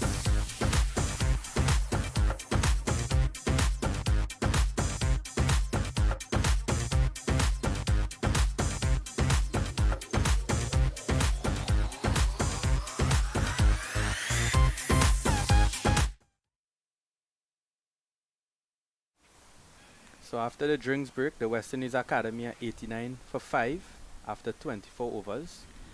And we have a bowling change from the northern end. Joshua James would be coming into the attack.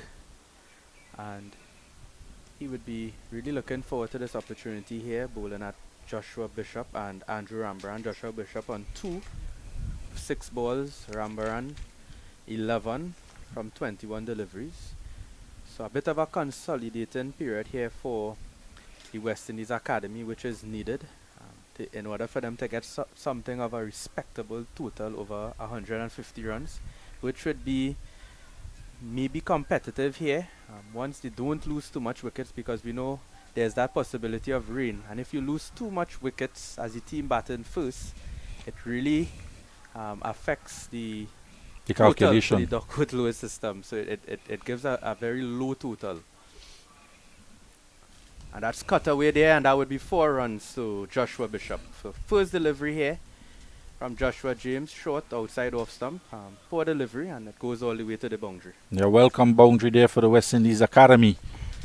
Bishop now just building on the impetus that Rambaran was trying to effect just before the drinks break, and short and wide from the new bowler Joshua James outside the off stump. Bishop eyes just lit up there, given room and time, and just caught it over the head of point into the boundary for 4. There is a sweeper on the boundary, but it was well hit.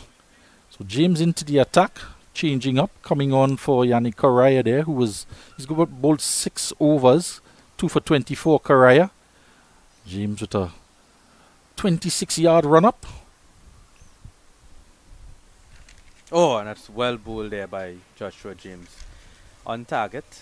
Good fast recovery there by him.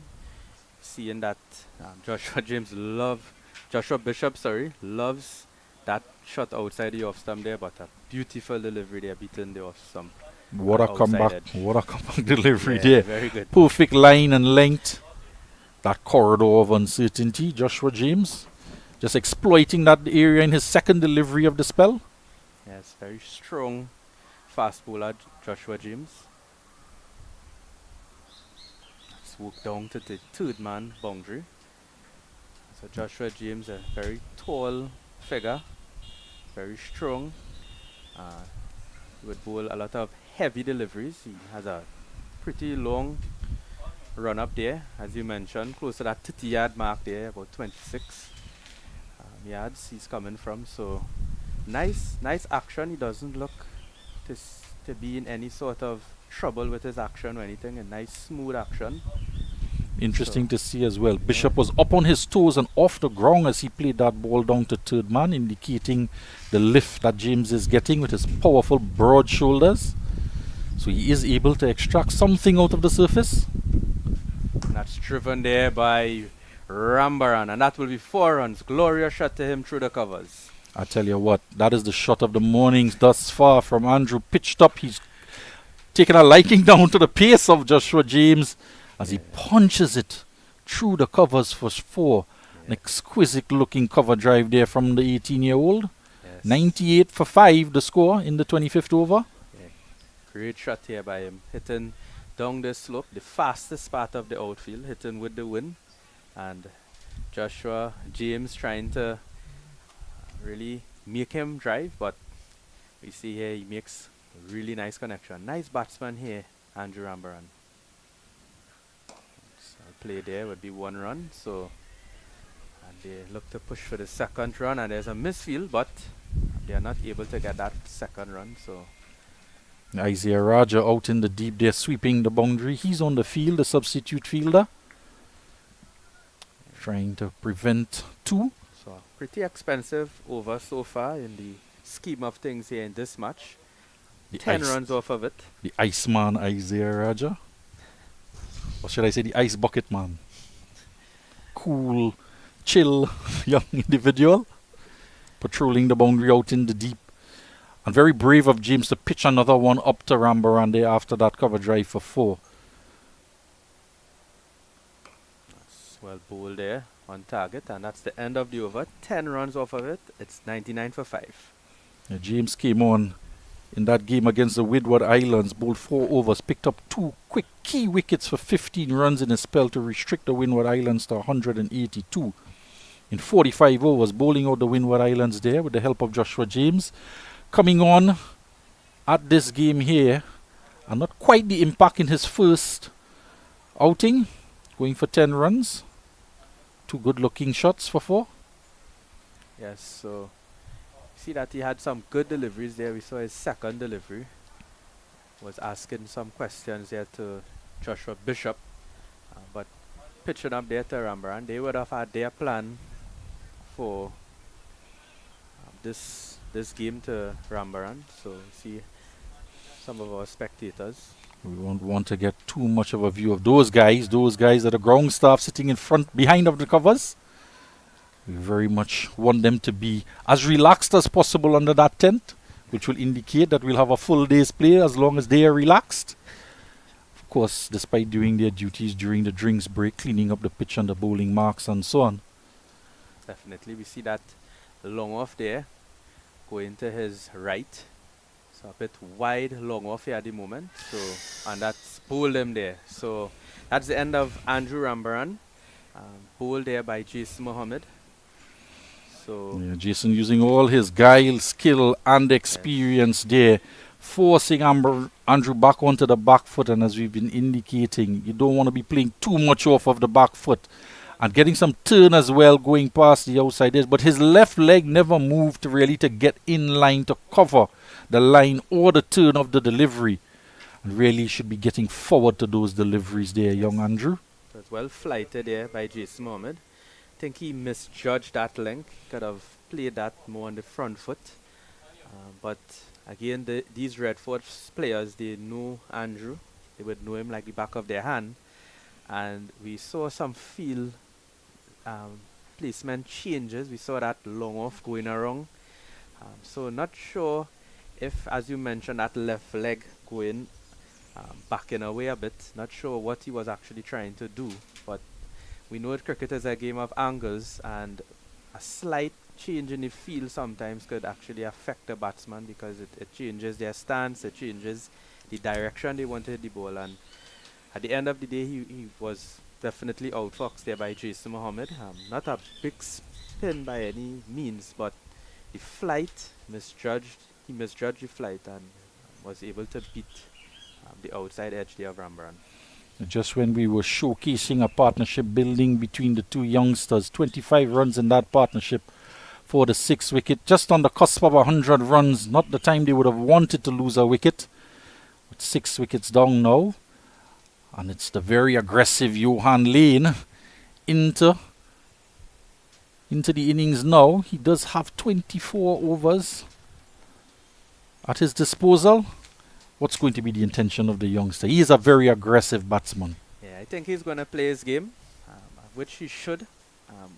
Joshua Bishop there also is attacking batsman, but at the same time, yes, you want to consolidate, but you want to try and get as much as possible, because when you're playing on a wicket like this, at some point a delivery is going to bounce and turn and do something.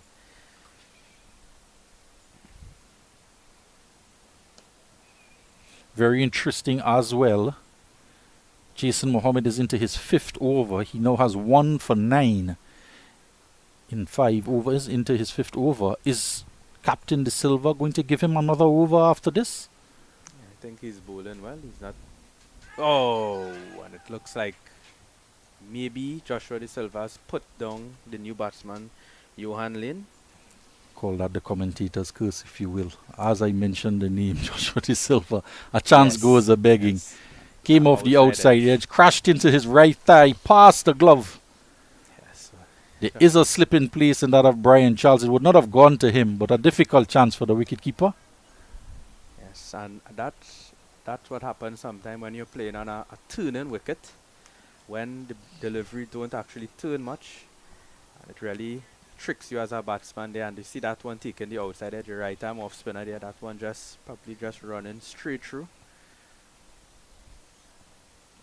And that's hit all the way, and that would be 6 runs. So Johan Lane here, not mixing any matters. He sees it to hit, he's going to hit it. Yeah, and this is the road Lane is going to travel on. If you pitch up It's going to go, and that's hitting against the wind into the onside over mid-wicket for a towering 6, really. 26 overs gone. That shot brings up the 100, 105 for 6, and what a way to bring up the 100 for the West Indies Academy.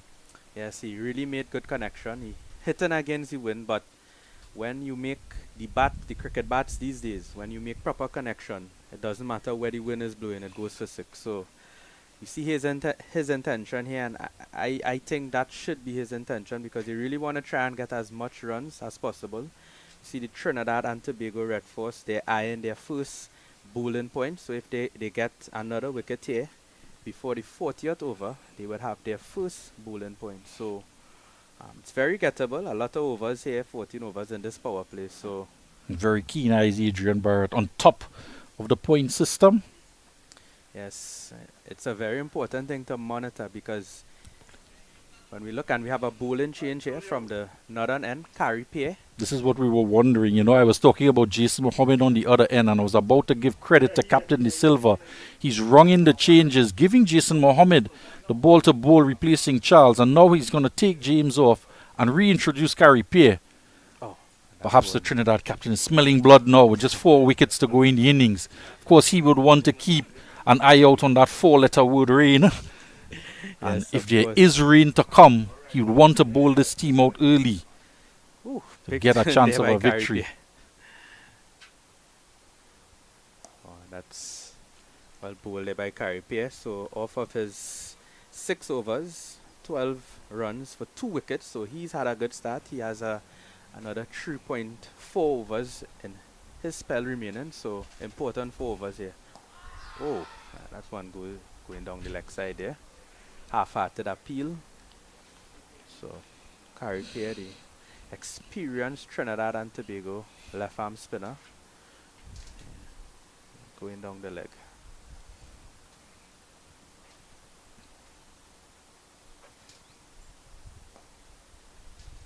Be a quick single, get it comfortably. A few years ago, when Carey Pierre was not on the Trinidad scene just yet, or even on the Red Force team just yet, they were called the spin twins of Carey Pierre and Akil Hussain, playing for Queen's Park. Very similar in the type of bowler, type of trajectory, with the left arm spinners. And Akil Hussain, not in the Trinidad lineup, of course, he's for the West Indies campaign, gives an opportunity to Carey Pierre to come in for the last few years into the Trinidad and into the Red Force lineup, and boy, has he made an impact. Right, so to Johan Lane here, we have a mid-on up, which is interesting. So, oh, and it goes straight to mid-on. So, very good field placing here by Jason Mohammed. I'm sorry, Joshua De Silva, the catch taken here by Jason Mohammed. So, Carey Pierre now takes his 3rd wicket. And as I mentioned there, that mid-on being up is an interesting field placement, especially to Lane, who is that attacking player there who hit that shot over a long one for 6. So good captaincy here by Joshua De Silva. Carey Pierre taking the 7th wicket. Of course, you being an opening batsman, Adrian, you of course take a look at the field placing on every delivery and any changes that has been made to it. Lane didn't on that occasion, but that ball did seem to hold up in the surface a bit, and as we say, the surface has been getting slower and slower. That one was almost spongy-like, with that ball holding up and kicking a bit. Lane was halfway through the shot, tried to pull out of it, but couldn't help but just sky and a dolly catch there to the veteran Jason Mohammed, who's been in it from the beginning for Trinidad and Tobago, bowling his 5 overs for 9 runs, 1 wicket, and now taking a catch at mid-on.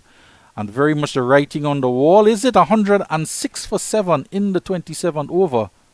And another promising youngster, Zishan Motara. Yes, and that's a bowling point there for the Trinidad and Tobago Red Force. So they would be happy with that. So other than the points for an entire victory, you have these points for the batting team, the bowling team. We have bonus points for dot ball percentage.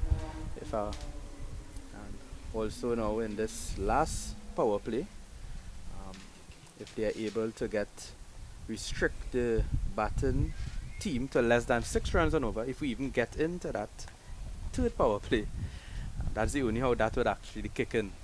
So So this is one of the things that sometimes might just play in the mind of the coaches and the manager. You have the option of just dragging the game on into the final power play just to extract the extra bonus point. And I'm not quite sure whether coaches would want to delve into such mathematical formulae into achieving bonus points. However, if you look at the bonus points, it's very, very close when you do the actual calculations in terms of points that separate the team. For instance, one team is on 15 points with the same number of wins as a team that's sitting below them on 10 points with the same number of wins. So it's all very intricate.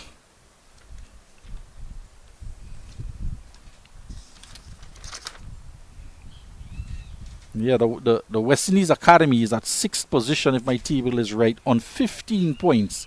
And the Windward Island Volcanoes on 10 points. And both teams have just the one win. So the bonus points definitely separating them.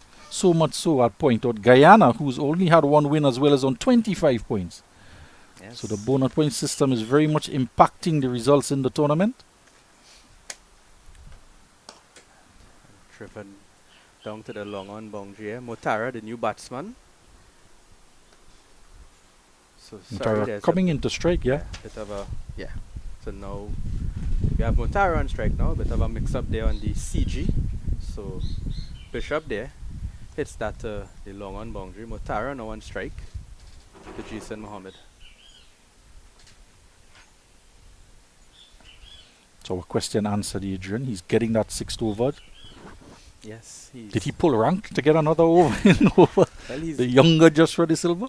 he's doing well. He had a good game here in the first outing. So Joshua here, De Silva sticking with him. He's a very experienced guy. He's somewhat of a part-time spinner, but in these situations on pitches like this, Jason could be a handful for the batsman.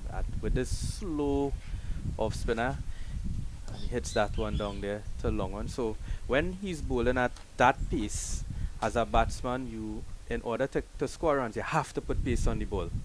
And it forces you now to really come out your comfort zone. You'll have to use your feet to Jason Mohammed, and you will have to, he's not giving you any pace on the ball, and you would have to hit him. Yeah, You the have to slip really being power the ball. removed now for Bishop. And that's it over the top there, over the head of Jason Mohammed. Didn't really jump much, but over his head. So Interesting there, the field change, taking the slip out for the second time for Joshua Bishop and dropping Charles out to short third. Very interesting move there as the slip comes back into place for Motara.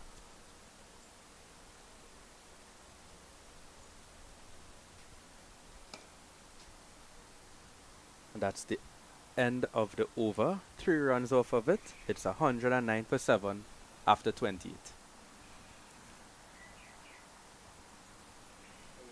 Gary Pierre, you see there, he has 3 overs left. Karaya has 4 as well. And Brian Charles with 5 overs. And I dare say those spinners will more than likely bowl out through the rest of the innings. And if there is a partnership that can build and take this game into the final power play, I hesitate to think if Anderson Phillips might see the ball again for the innings. With Very. Jason Mohammed as well into the attack. Very, very unlikely that we would see Anderson come back into the attack unless there's a partnership now. And as we see here, there's some clouds here to the east of us. So hopefully it stays away.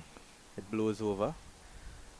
But we are already have 28 overs in this inning. So as far as a constitution of the game, you need 20 overs on either innings to constitute a 50 over game. So lots of time here still in the day. So that's well bowled by Gary Pierre. But these are some of the calculations the captain Da Silva would have to work out in his mind. There are 16 overs left between the spinning of Charles Correa, Jason Mohammed as well, and Gary Pierre. 16 overs between them, and there are 20 overs to come if we are to get that 50 overs in. So there's just that gap of 4 overs. So we may very well see if the innings does go to the final over, either Joshua James or Anderson Phillip. Of course, there is Jed Gooley who can bowl as well. Another option available to the Silver. Oh, that's a good shot there. Very high risk shot to play off of carry pair. That one sliding one. So batsman there, Joshua Bishop, taking his chances, but no runs off of it. And no batsman in the West Indies is short of flair. Bishop just giving us a glimpse into his capabilities.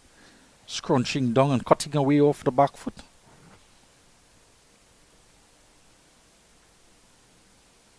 Oh, and he's gone. No?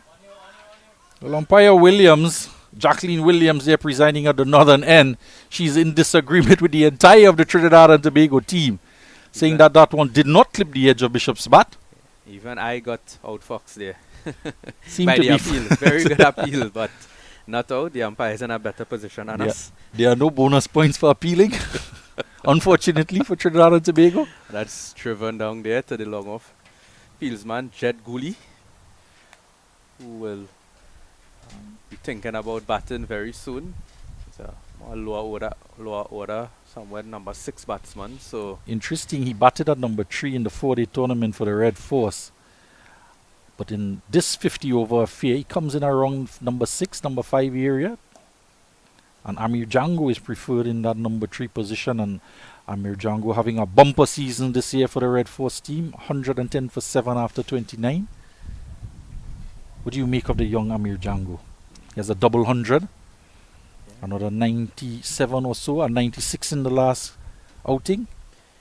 well, it's interesting. I normally know him as a wicketkeeper batsman, but with Joshua De Silva being in the setup, he's actually playing as a front line batsman in this particular tournament, and he scored at 95. I thought it was a really good innings. Unfortunately, he missed out on that 100. He would have really liked to get that 100 because it really puts your name up there when it comes to team selection. Something about scoring 100, it really stands out.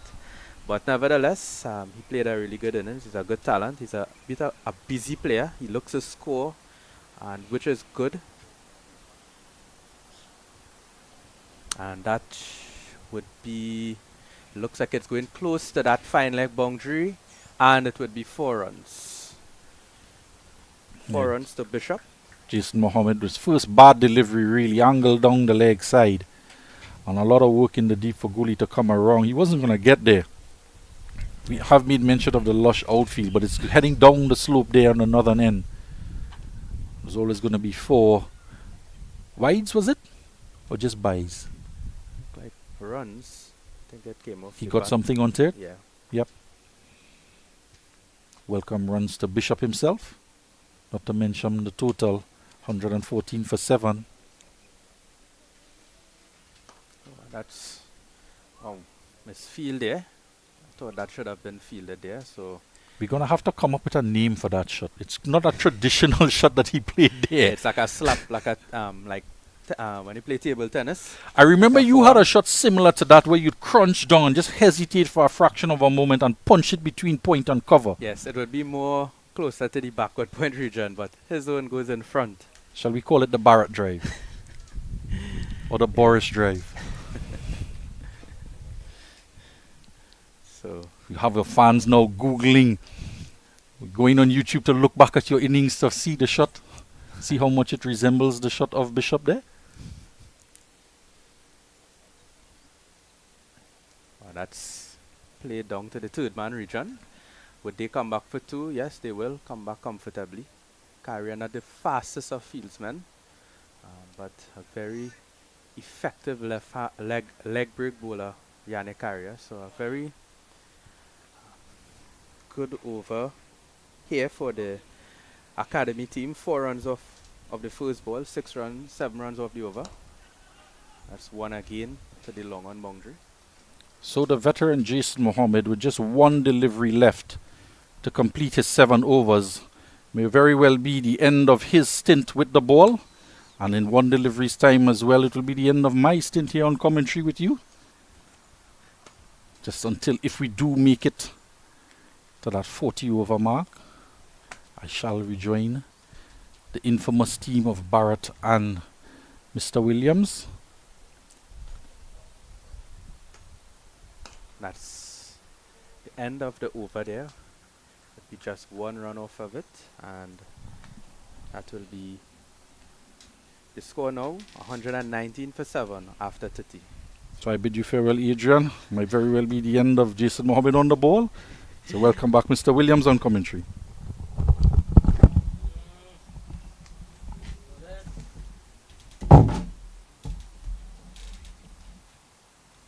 So it's nice to see some spectators here at the UE Spec. It's a Thursday, which is a school day here at the university, so we may have some spectators coming around. So we see Carrier now picking up the attack from the northern end. Yannick Carrier hold really well so far. Big spin off the googly. 2 wickets from his 6 overs, 24 runs.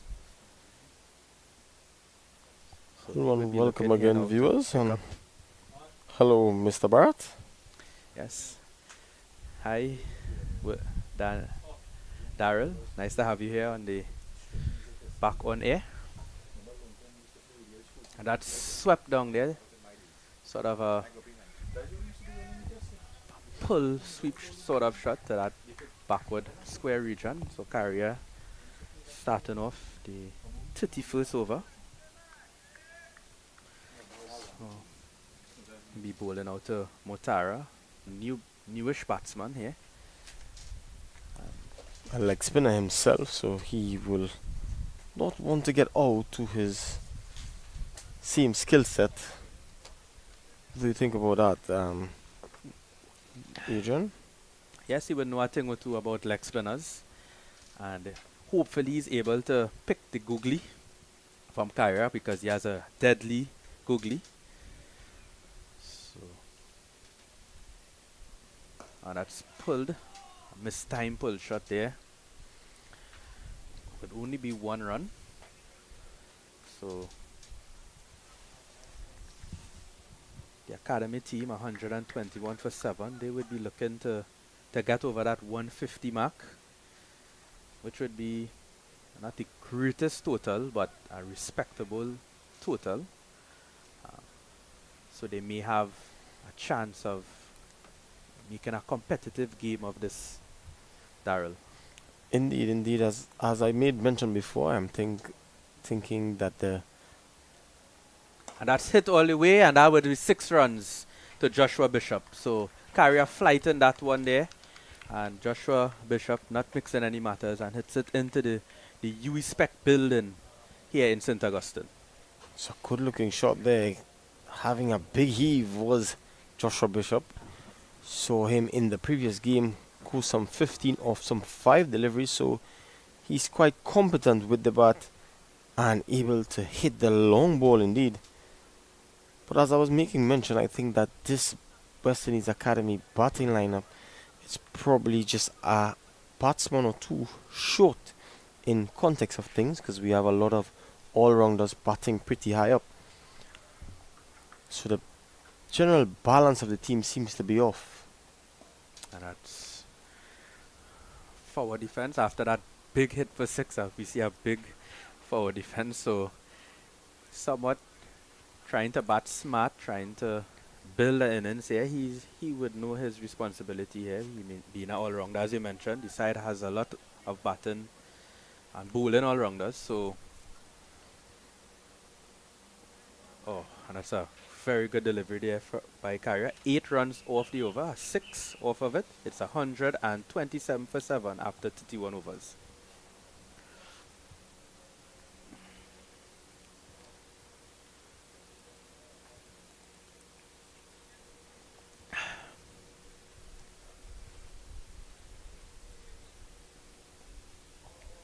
See someone having a early lunch there. Getting down in some roti. What do you fancy for lunch today, Mr. Barrett? Not sure yet what's on the menu, but I'll appreciate whatever is. It's given. Okay, I know. I know our compatriots on the camera side of things, Mr. Gordon Pierre, always fancy a good roti. Yeah, certainly. So we see here a bowling change from the southern end. Brian Charles replacing Jason Mohammed. So he has bowled 5 overs to 20 runs, 1 wicket, and nice mix up of bowling here by Captain Joshua De Silva, not letting any of the batsmen settle to anyone. So a ploy that MS Dhoni uses. Oh, and that's bowling. So we see here that the bowling change proved to be the right one, and that's the end of Mutara. Looks like it spinned a lot and bowled. Very Mutara good there. delivery at a good pace indeed. Yes. Turning back sharply, he was in no man's land there, so to speak. Not offering really any shot at all. That's a typical off-spinning delivery. The likes of Nathan Lyon and Graham Small will be definitely proud of that. Yes. So the fall of the 8th wicket is now 127 for 8. I think they will do well to get up in excess of 160 from here on in. Yes, and as we mentioned about the bowling points, so in the second power play, the TNT Red Force were able to get that bowling point, taking 5 wickets in that second power play, additional 5 wickets. But we see in power play 3, which we are yet to be in. We haven't started that. That would start around that would start at the 40th over. But if they bowl out the team before they wouldn't be able to get that extra bowling point. So it's an interesting scenario, as was mentioned before. That do you prolong the game to the 40th over and then attempt to bowl out the team? What do you think about that? I think it's a lot left to be desired, but I think as though when you have a game where you have a team on the scruff of the neck, you're gonna keep them there and try to execute your plan of getting the entire 10 wickets, and then you go from there, because it's almost like you're premature planning. Yeah, that's dot ball there again to Brian Charles. So yes, obviously as a captain you want to bowl out the team as quick as possible. But in this situation here, the bowling points. You see the replay again. This one was a good delivery, turning sharply. So the new batsman is the young Bajan Reniko Smith, who had a excellent youth level under 17 and under 19 tournaments. The Bajans doing the double in both youth level. So you see a slip being implemented now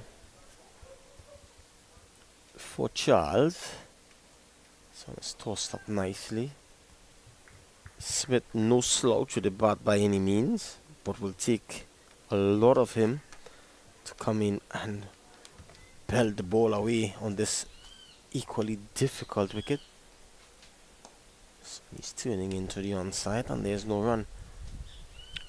So from a batsman's perspective, Adrian, I have had my fair share and been around the cricketing fraternity somewhat. Batsmen who are well set, or even if they are just coming in, they often target or prefer some bowlers rather than the others to go about their counter-attacking. So see, this is a bit of a feeling change here now. They're bringing in a short fine leg. So there's a little interruption there. So that short fine leg now in play. And that's the end of a wicket maiden for Brian Charles. His score is 127 for 8.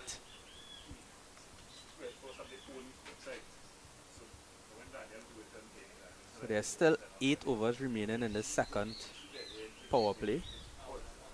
And as mentioned, if the Trinidad and Tobago Red Force are able to bowl out the academy team before 40 overs, they wouldn't be able to get that extra bonus point, that bowling point, because that you need to bowl out the team in this third power play, which is overs 40 to 50. So interesting part of the bonus point system there will definitely be something they would will talk about with regards to the bowling team. So Carrier continues, Cody. and he would Yeah, be bowling yeah, to Jason. Joshua Bishop. I see when you tilt and get Jason. Carrier hit that Joshua Bishop hit that big six off of Carrier in the previous over that So you Carrier would see have bowled. Mr. Jason Mohammed in your picture here, the elder statesman in this team. And that swept there, and that would be 1 run. Not sure if he made any connection. So it looked like probably hit the pat or the gloves or something there and lobs to that fine leg region. So his intent is clear. He's looking to hit with the wind, even though it's spinning across him. Carrier not a big spinner of the leg break, big spinner of the googly. But if he makes good connection here, it could go all the way for 6 with this big wind blowing from the east to the western The side of the dimensions ground. are pretty small on one side here.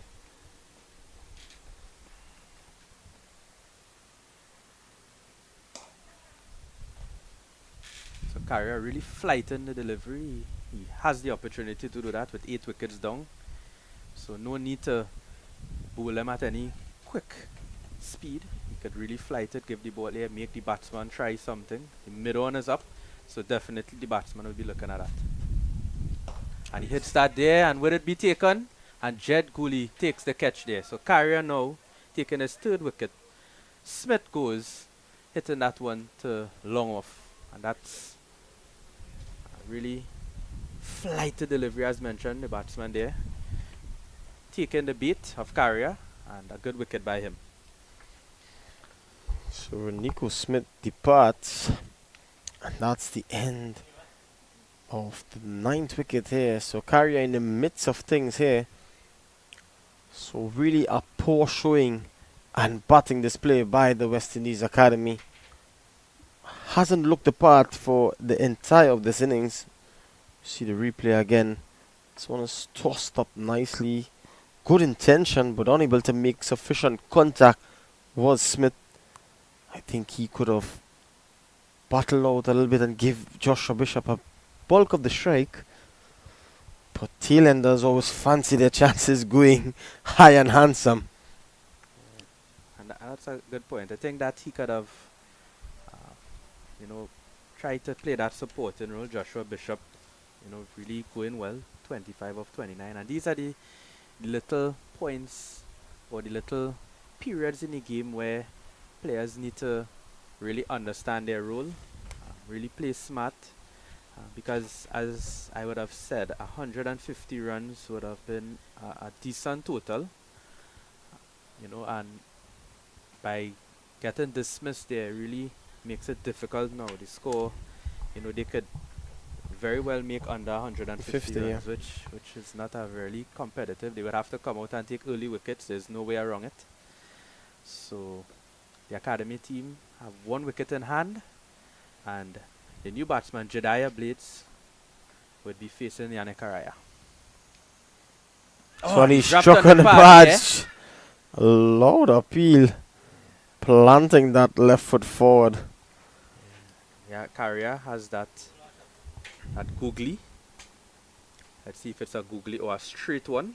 Looks like the googly, yeah. But that one is spinning big, probably missing that leg stump. Oh, Variation there. So the number 11 batsman is a bit bemused at this point in time. Would we see the long handle come on? But that's for certain. If Joshua Bishop manages to get any more strike in this innings, he's going to have a go at it for certain. so the last delivery in this over. On his googly again there by Carrier, and at the end of the over, a wicket off of it. 1 run. It's 33 overs, 128 for 9. So we see the scorecard here. Sorry, scorecard, so to speak. Only Rivaldo Clark getting 30. Any score of significance. Also, this is a very interesting fact that all 9 wickets has fallen to spinners indeed, Adrian. Yeah, no, I'm not surprised. You know that the conditions here suit the spinners. So far, that's a trend here at the UE Spec in St. Augustine. Spinners taking the majority of the wickets. So I wouldn't even be surprised if the CCC team decides to open with spin from both ends, but they have those good bowlers, Johan Lane, Jediah Blades, that I am really impressed with, those bowlers. And but we see spin bowling being the main feature here at this venue. So Charles continues from the southern end. And Bishop now would be looking to obviously score as much as he can. And see his intent right away. Comes down the ground, but he only gets one. So Jediah Blades now comes on strike. So, with seeing the makeup of the Trinidad and Tobago Red Force, do you foresee some changes or change in personnel rotation moving forward from this game forward? Well, they lost that game against the Leeward Islands. Playing at that venue in Branlara, when the team batting second always have that advantage. And we've seen that that's the trend with these day-night games.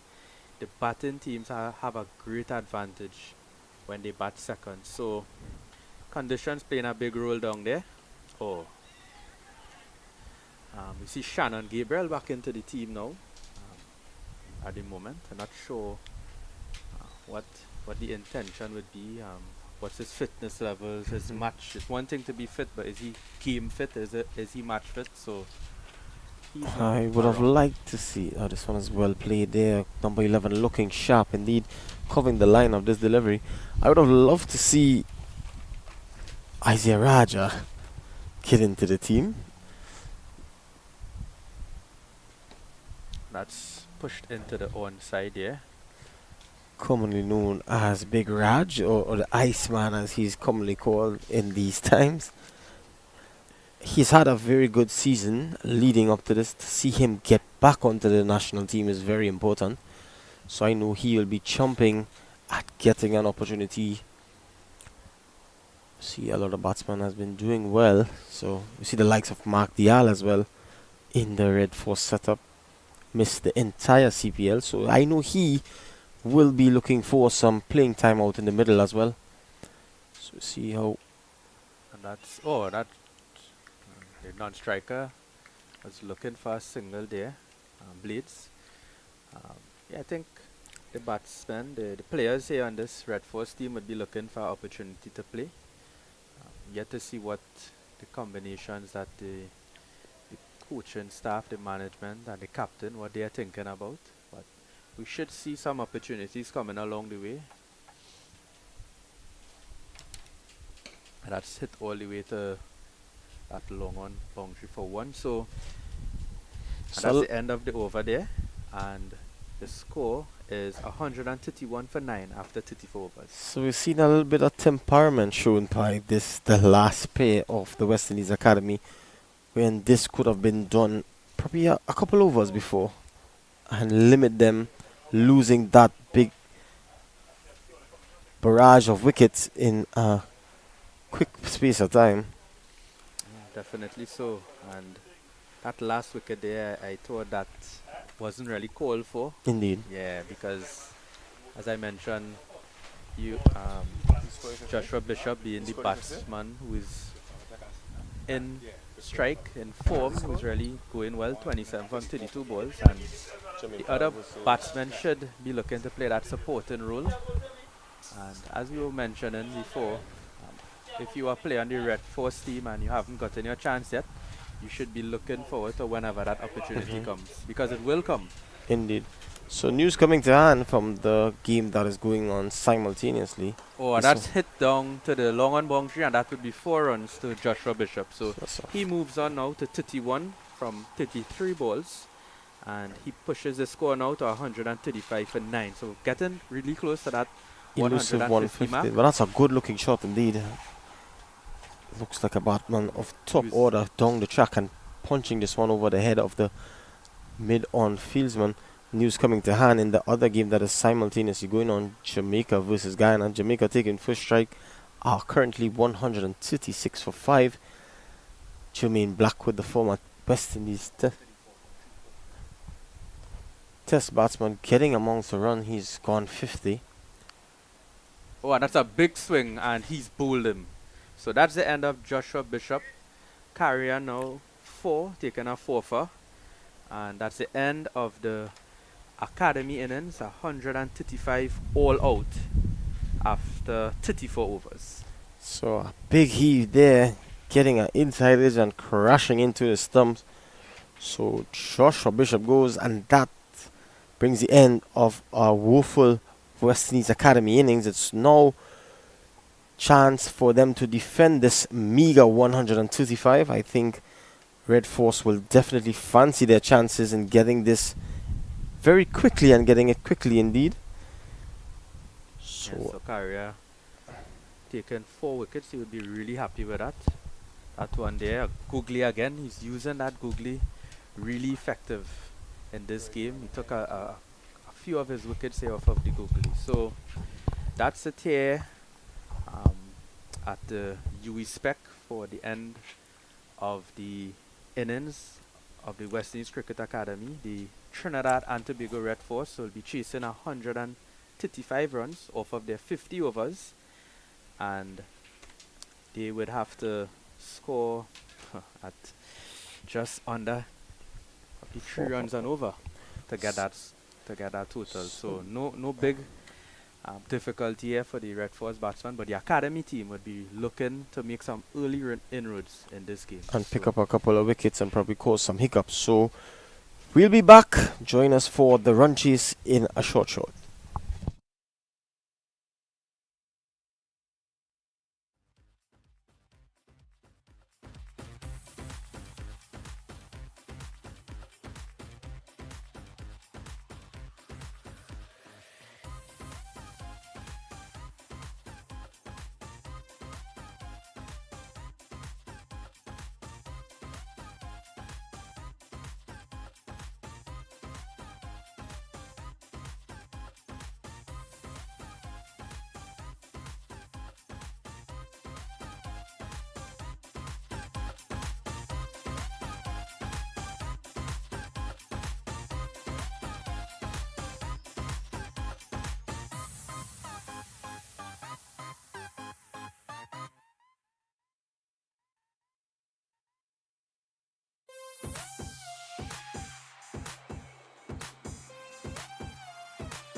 So we resume play here at the UE Spec in St. Augustine, and on the resumption of play we would have seen the West Indies Cricket Academy 135 all out, and now the TNT Red Force team would be looking to get that target. They have 50 overs to do so, a lot of overs. So we are yet to see how this contest will turn out. We know that at the end of the day, the first few overs, the opening batsman would have to see it out if they decide to, and we see Jedediah Blades would be starting the attack from the southern end. Yeah, good afternoon to all our viewers online. About to resume action. 135 all out in 34.2 overs. The highlight of that innings being that of young Joshua Bishop. 31 of 34 deliveries. And right behind him, Rivaldo Clark. 30 runs off of 37 deliveries. And really the rest of the batting really fell away. 13 extras in the innings. And 4 wickets to Yannick Carey Pierre, 3 wickets to him in his 8 overs for 14 runs. So Utley would be taking first strike. That's on the money right away, but it will be a quick single. Ooh, wow. Good backing up there. Looks like lane. So Utley off the mark, pushes into the offside region. Jedediah Blades having to bowl now to this left hand, right hand combination. We have seen so far in this tournament that our fast bowlers in this regional level, most of them have had difficulty in adjusting to this combination, left hand, right hand. So let us see Blades, who is usually very strong, bowling to the right hander. The wind is blowing across from the east. It's blowing away from the right hand batsman, so it will take some effort for him to get the ball to shape back into the right hander. Maybe it might just straighten, and he would be looking to probably get the outside edge in this situation. Yeah, either way, interesting that he's starting from that southern end, an end also preferred by Anderson Phillip for the Trinidad and Tobago team. Perhaps it's just a tad bit down slope to aid in the pace, but you're quite right. Oh, I am. Yeah, he'd want to look for that ball to come back into the right hander, so interesting choice of ends for him. Yes, as you mentioned, that end, the southern end, is the easiest end to bowl from as a fast bowler because they're actually running downhill a bit. This northern end, they're running up. It's a very sharp grade going up on the northern end. So it really takes some effort to bowl on this northern end. But from the southern end now, he will not get it to shape as much. We'll really see his quality here. The side screen now having to be adjusted as the left-hander now is bowling over the wicket to the right-hand batsman. So some work here with this really small side screen here at the UE Spec in St. Augustine. There's been a bit of a challenge at this facility. Both ends, the side screens. Oh, that's a good delivery there by Blades on the money. Seems like he's getting it to straighten a bit. Maybe come back in. We'll see it from the replay. Yeah, so some inward movement, not much swing, but more off the seam angle into the right-hand batsman. So it's always easier sometimes playing it off the seam. When it swings, it's a bit more challenging as a batsman because the swing happens a bit later. So the batsman would be happy about that. Oh, beautiful delivery there by Blades. And this would be the challenge for Webster. One that comes back in and the other that just holds it line and goes across the right hander. There is one slip in place and a third man. Yeah, getting that ball to straighten there now. So yeah, he will certainly have Tion Webster questioning which one is actually going to come back and which one is going to straighten. So this is the art of opening batting when we have to face this new ball. This is where your true quality of a batsman come in. Oh, hit on the pad there, coming back into Webster. And we've seen over the years an increasing number of left-arm fast bowlers across the international arena. And a feature of those left-hand bowlers was that new ball, they do get that to come back into right-handers. The likes of Mitchell Stark, just to name but one. Yes, and then you have Shaheen Shaheen Afridi. who also gets it a shape back a long way too. Call him the Wizards of the white ball.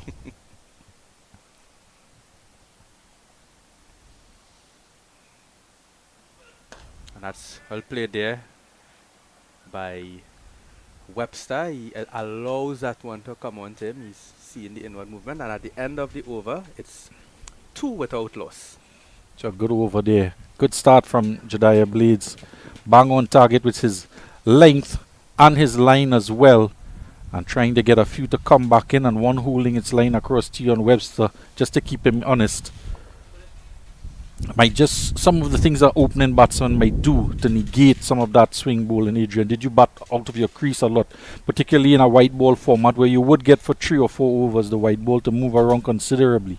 Yeah, definitely. So I used to bat out the crease, which helped me to combat the swing a bit, helped me to get forward more. I'm a short person, so I always try to get closer to the actual length of the ball. But by batting out the crease, you also give the fast bowlers a bit of advantage because the ball comes on much faster to you. So you really need to be quick on your feet. You need to really understand the lengths. You need to pick up length really early. And there's the bowler from the southern end would be Joshua Bishop. No surprise.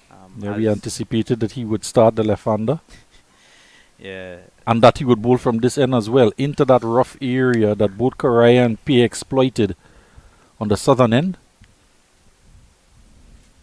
Oh, that's well bowled again, right on target. Quick right away by Bishop. We yet to see if he's usually a good flight of the ball, but this being the new ball.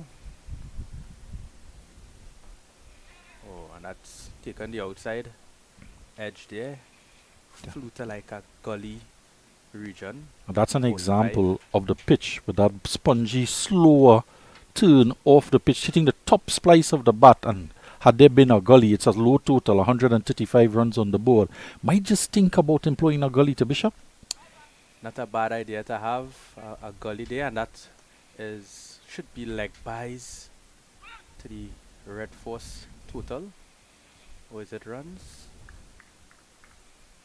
Leg buys, so Red Force now moves on to 4 without loss, and that one there goes down the leg side. Again, Bishop trying to extract that rough. There's some rough outside. We're not seeing it right now because the groundman did a good work by sweeping it, but there's some rough right on the leg side of the right hand batsman, and he swings away, and that would be 4 runs. Would it be? Good fielding here by Motara. Slow outfield. We saw for the opening game, for the first couple games, the outfield being really quick, but even us as commentators, we have to take some adjusting to the outfield too, just like the batsman. Rightly so. Conditions are changing here at the Sir Frank Worrell Field here in St. Augustine. Your timing as well, and we saw a couple shots in the previous innings that was played through this area that was better timed and made its way to the boundary. Oh, and that's looks like the arm ball there. That one tends to swing. I would use the word swing because when we look at the likes of Akil Hussain, he actually bowls seam up when he starts the attack, and he gets it to go into the pad of those right-handers. So Bishop here doing similar things. And that's gone. And that's the end of Tion Webster drive to that cover region, and he's going for 3 runs. So a breakthrough here for the West Indies Cricket Academy, and they get the wicket of the informed batsman Tion Webster. Yeah, and he'd be disappointed with that shot. He was trying to go in the air, and the ball was pitched up on his off stump. Tried to get stuck in on the bottom hand, trying to lift it over the man there, O'Geese, at extra cover. But it went straight to him, just about head height. And a really simple catch for him in the end. Was struck with some power. But just wondering if that ball just held a fraction in the pitch with a little bit of turn as well, causing it not to be timed as well as he would have intended. And the first wicket nevertheless falls, and the total now on 6 in the second over. And a good breakthrough here for the academy. Yes, I think you're spot on there. As I mentioned, he has that ability to slow it up. So as a batsman, you bat 2, 3 quick deliveries, and then when it flights up, your eyes open up. And I think that's what really cost the wicket there of Theon Webster. He didn't get that elevation.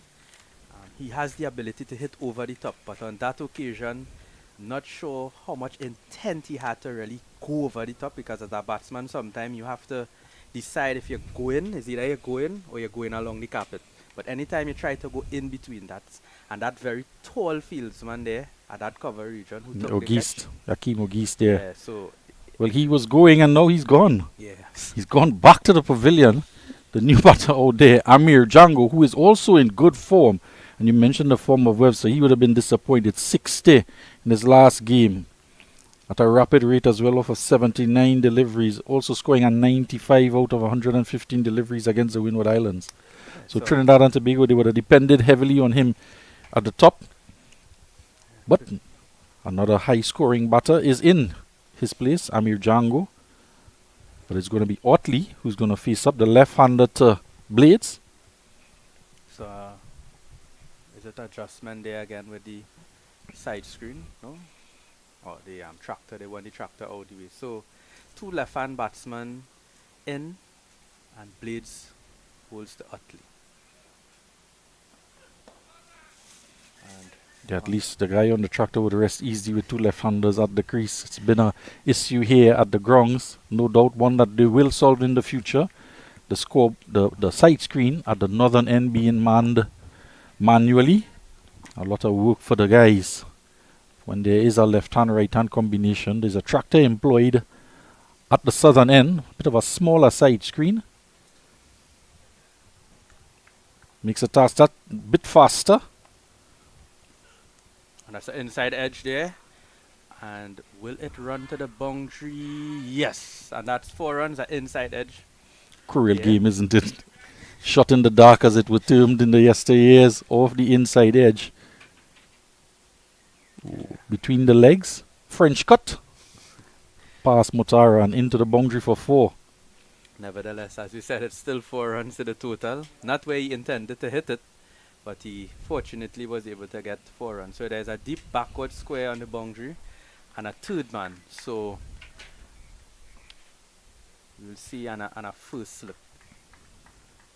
So Jediah Blades would really be looking to attack the stumps. Oh, brilliant delivery there by him on top of 5th stump. One of the things the Trinidad and Tobago team might consider, that's with a lowish total in mind of 135, is wondering if they'd be tempted to try and get that extra batting point within the first power play. But having lost a wicket, that might just set that strategy aside. Yeah, it's an interesting point because you're chasing 135, which is a low total. It's well played there by Utley, yeah, as you mentioned about that bonus point. So you have the Red Force team, they require under 3 runs and over to make this 135. So you don't want to be in a situation where you're looking to get that batting point and you're 3-4 wickets down. So I think the Red Force team, they just need to focus on getting the target. You know, you don't want to be getting those runs in the 40th over, but at the same time,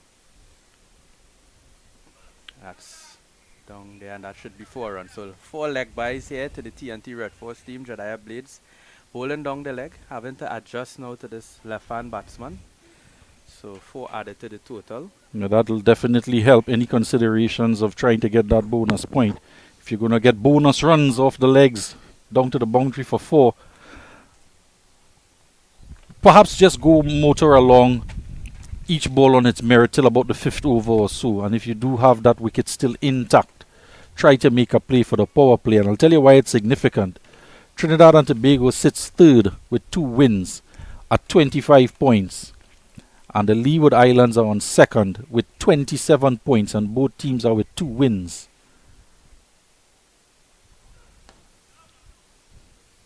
So it just plays on the mind That's the of end. the strategists. Sorry, that's the end of the over. It's 14 for 1 after 3.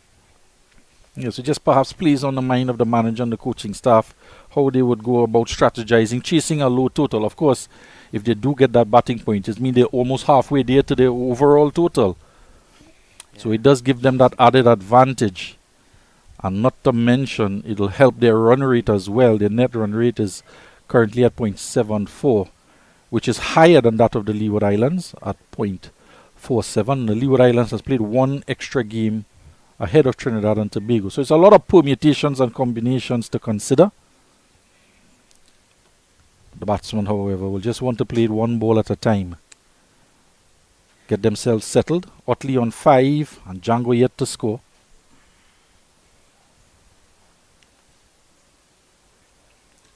Slight adjustment in the first slip from Bishop, taking him that bit wider.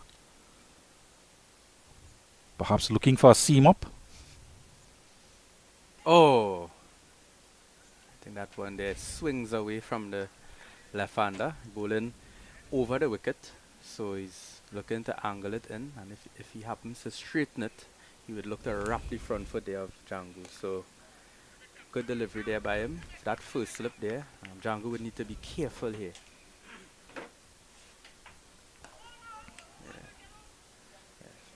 Very busy player, Django. He always is a busy player trying to score. He always tries to score for every Wicket ball, keepers, right? Yes, yes. And that's very good, because in this format of the game, you want to be looking for singles. You want to be looking for twos in between those boundaries. And just one run there added to the total. Yeah, he is going to be very busy. He's going to be calling Otley through for anything that resembles a single. Otley no slouch either. He will be quick to respond. So Otley now facing his first delivery from Bishop. And we noticed there in that last delivery, there's a bit of a buzz from the academy team. They know how important it is to get early wickets. We did mention anything over 150 might just be challenging enough on this surface. And with them starting with Bishop,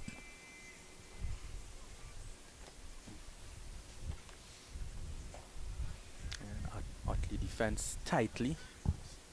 Kean Otley. I played school cricket with him. I played under 15, under 19. So someone I knew very well. And that's down the leg side there. And I look to come back for an easy 2. and the Otley boys from the Montrose Government Primary School, I believe. And that's leg buys. So at the end of the over, 15 for 1. Sorry. 16. That'll be 17. Yeah, 17 for 1 after 4. Yeah, that primary school very much a feeder for Central Zone as well as Presentation College in Shogunas. A lot of cricketers emanate from that school. Yes, the likes of Ravi Rampal, Dinesh Ramdan, Ranji, Nanan, Dinanath Ramnarain, Seals, Jaden Seals is from Presentation College Shogunas, Brian Charles. So a bit of West Indies players probably over the past 2 decades coming out of Presentation Shogunas, and then you have Surya Dragunath, who also played for the West Indies, who came from Presentation College. Interesting enough, just before the COVID, That's guided down to the third man region there. Blades continuing from the southern end, and now he would be able to shape that ball back into Django, who's the left-hander. yeah, his natural action, trying to sneak between the gap of bat and pad if there is one. Django very much in form batter. So first slip still in play because the academy would be trying to get wickets. So it's good to see that they still have that attacking intent as they have to be. Oh, what a beautiful delivery, and we feel that strong breeze coming over the ground now. Seems to be coming from the Northerly direction. northwest direction Yeah. behind our backs here. So we saw that one there leaving the outside edge of Kean Otley. So Blaze whether he can is change summoning the winds in the other direction to Yeah. get that one to beat the outside edge of the left-handed batter. getting it to move away. And you just need the millimeters of movement, really. Oh, that's well bowled again from him. And we know how important it is for the Red Force batsmen. Another thing when it comes to Duckworth Lewis, you don't want to lose too many wickets because the weather here could change really quick. And if the Red Force here loses, let's say they lose 3-4 wickets in this, or maybe even 5 wickets before or just after 20 overs, which constitutes a game, it could really affect them. And even if they lose wickets before the 20 overs and we start back, it affects the score. So interesting with this Duckworth and Lewis and Stern method. Dropped on the pad there. Pretty high, hits on the thigh pad of Keon Utley. And we do have Mr. Rudy Ramesa with us to do the calculations in the advent of weather. He's on hand here at the Sir Frank Worrell Field. Just to finish up on that note, Mr. Raghunath in fact was the coach of Presentation College a few years ago, just before that COVID period. So he has been known to be still in and around cricket.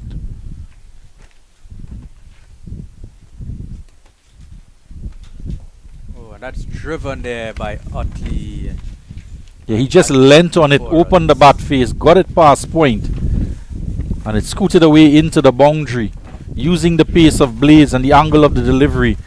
You see, they're just opening the face and guiding it past point for 4 good-looking runs. Yeah, well controlled shot there by Utley. Didn't try to overhit it. He allowed the ball to come onto the bat. And with this sun that we're having here, the outfield is going to get quicker, and you see it going downhill there on the eastern side of the field against the breeze, but it goes all along the carpet for 4.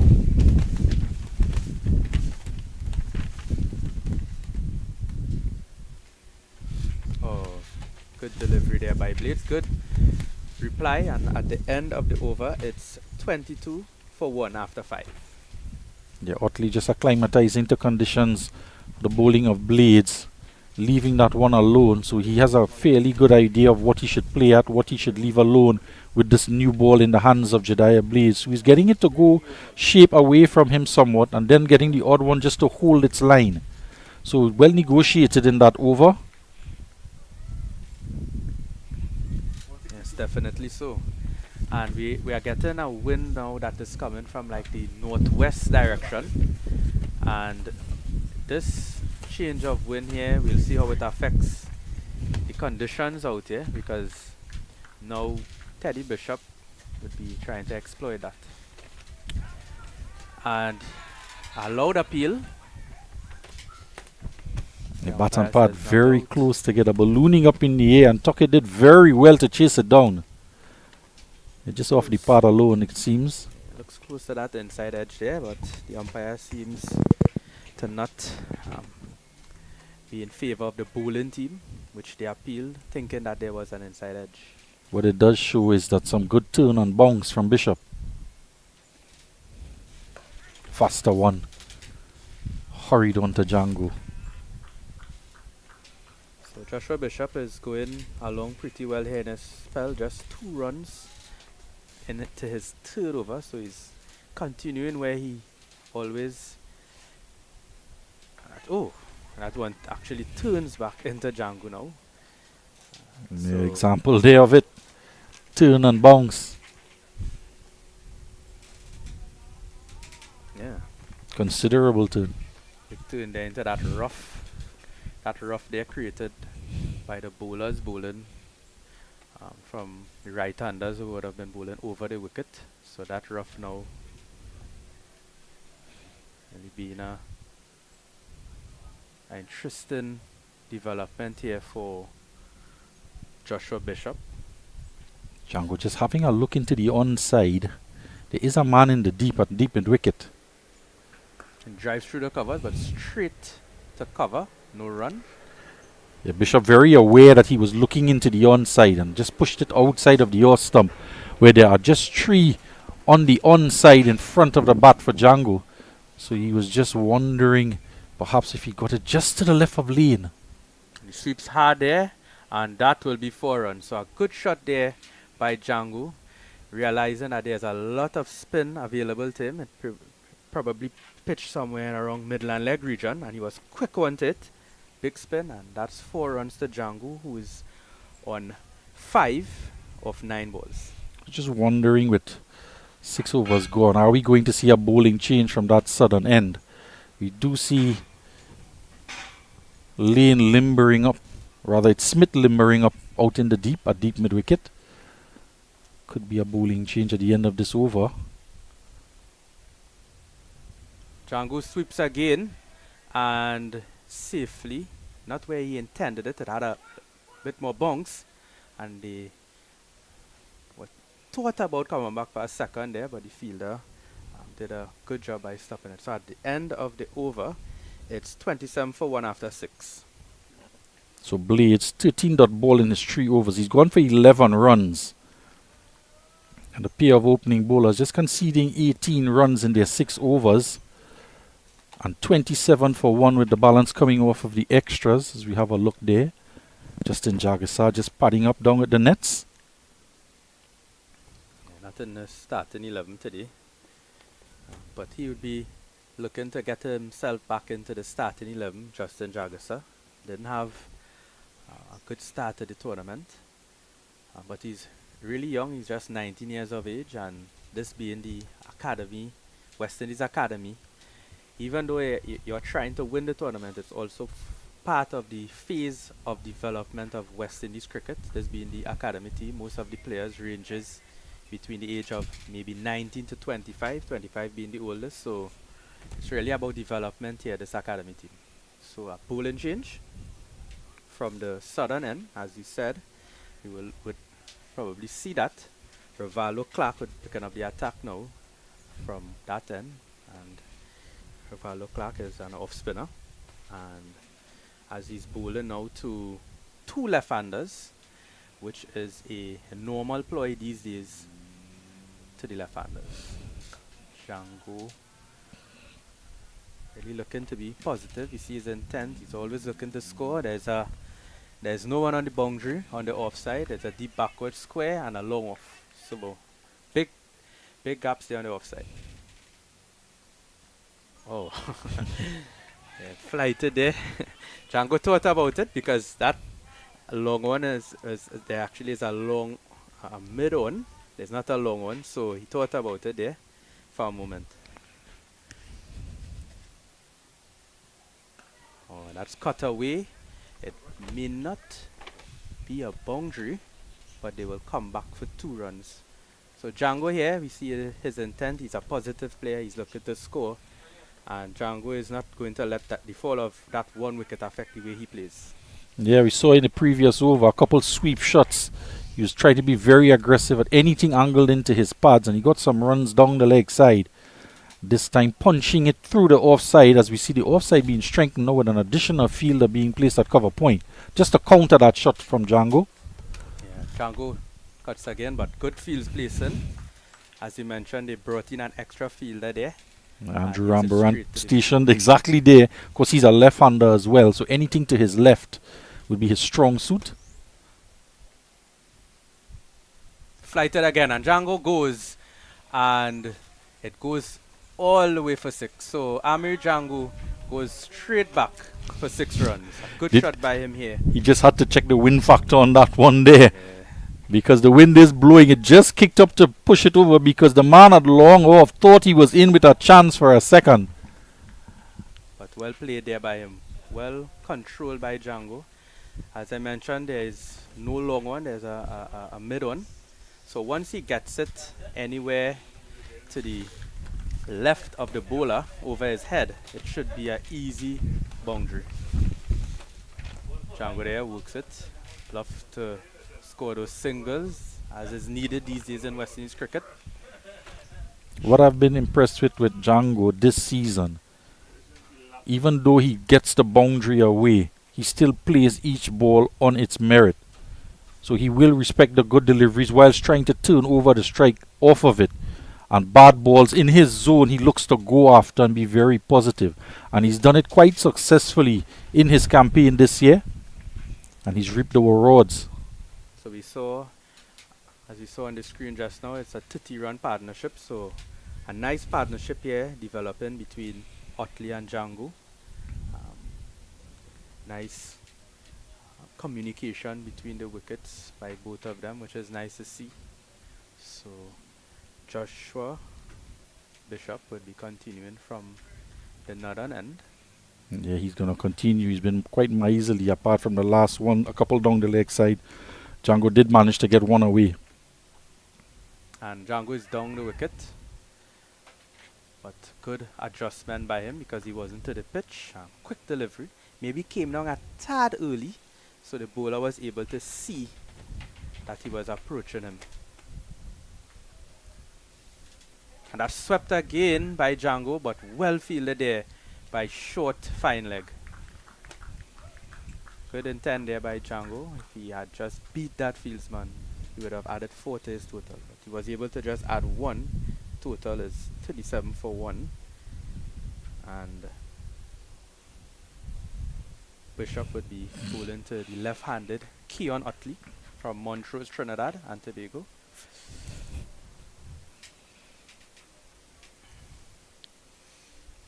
Only change in the field is the umpire coming across the point as he realizes more shots will be on the leg side.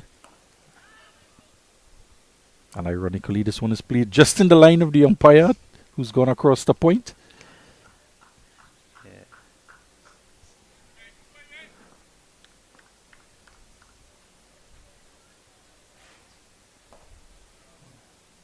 Pick forward defense there by Keon Otley. The good thing for the Red Force batsmen, they don't have to be in a hurry. They could allow, as you mentioned, play each ball on its merit. And Otley's down and it holds up there. It confused Mutara there, but they will just add just 1 run. They're very disappointed in the running. Both batters, initially there was some hesitation, thinking that it should have run into the boundary for 4. It plugged and held up just beyond the 30-yard circle. And they could just get through for the single and try to turn for the second, realizing they had hesitated too long and the chance went a begging for 2.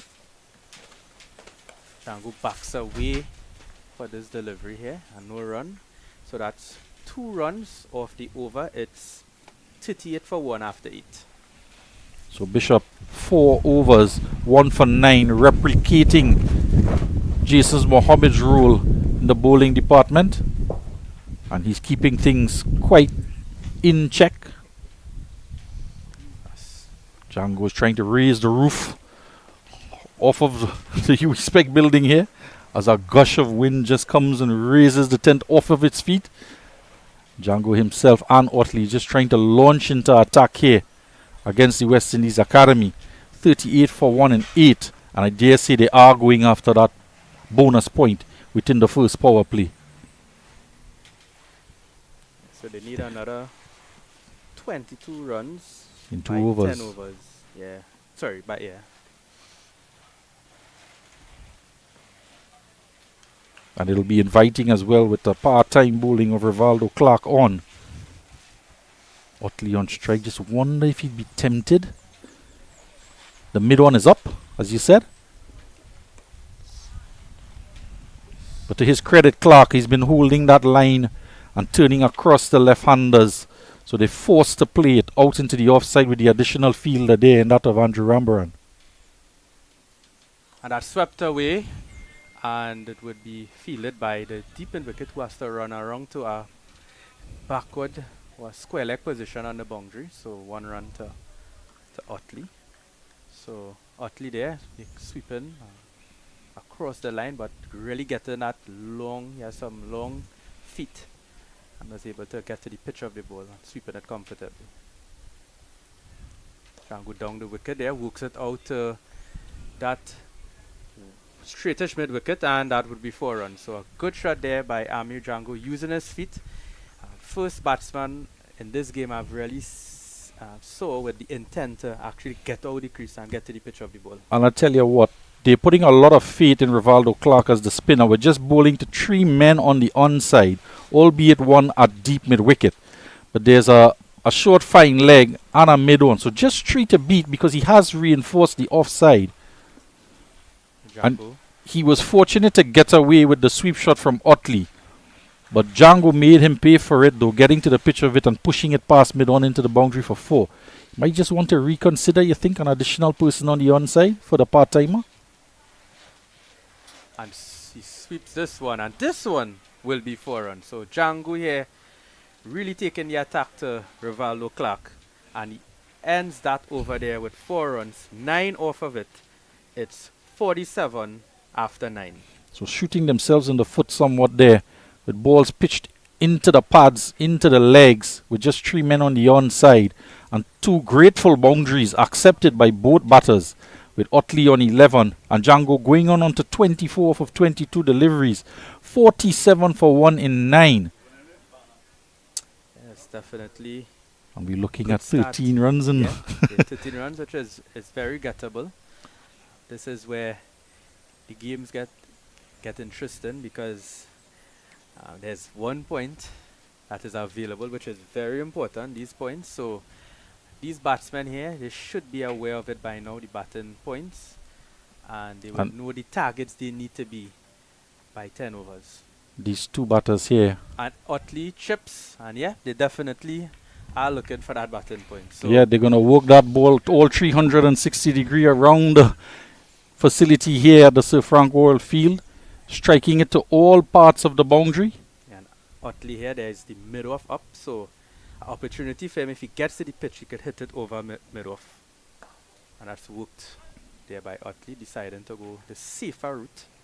Still 4 balls in the over, and they require another 12 runs to get a batting point. Once they don't lose 3 wickets, they can't lose an additional 2 wickets with this 1 wicket here. And if they score 12 runs, they will get a batting point. That's no run. The Bishop is not going to make it easy, is it? Is he? He has 1 for 10 into his 5th over, and he's been quite tidy apart from a couple balls down the leg side. Really forced into it by Django, looking to work everything into the onside. So Django, no runs. So they have to hit 2 sixes here now to be able to get that batting point. So very difficult here for them now because Joshua Bishop is bowling really well. Only 1 run off the over. So and he drives and will just get 1 run. So the academy team there preventing the Trinidad and Tobago Red Force team from getting an added bonus point in this first power play. Now becomes a moot point, not a bonus point. But they'll battle on, just 1 run short of 50. And that's a dot ball there to end the over. 2 runs off of it. It's 49 for 1 after 10. Excellent bowling there from Joshua Bishop. Just conceding 11 overs, 11 runs off of his 5 overs in that first power play. And he's done it. He's done it against batsmen who were looking to go after him. So well done to him. As we have a look at the skyline. And the less said about that, the better. As I welcome in Mr. Darrell Williams onto commentary. Hello and welcome again, viewers. Here for a very interesting clash.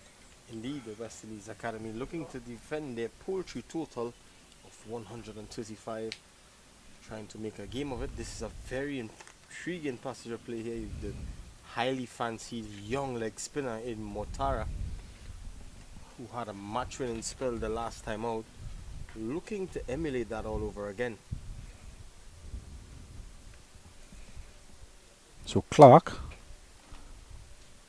going for a bit of runs in his last over, being pulled through the onside for a couple boundaries. He's going to be replaced by young Mutara. Clark going for 18 runs in his 2 overs. So that bit of a change up in the bowling lineup just didn't seem to pay off for the West Indies Academy. So the leg spinner is going to come in. They are 2 deep on the onside. Piece of work there in the mid-wicket region. Aldo Clark showing his athleticism, getting around there and covering some 10-15 yards to restrict them. Motara is flighting this one outside the line of the off stump and is driven out to the cover region.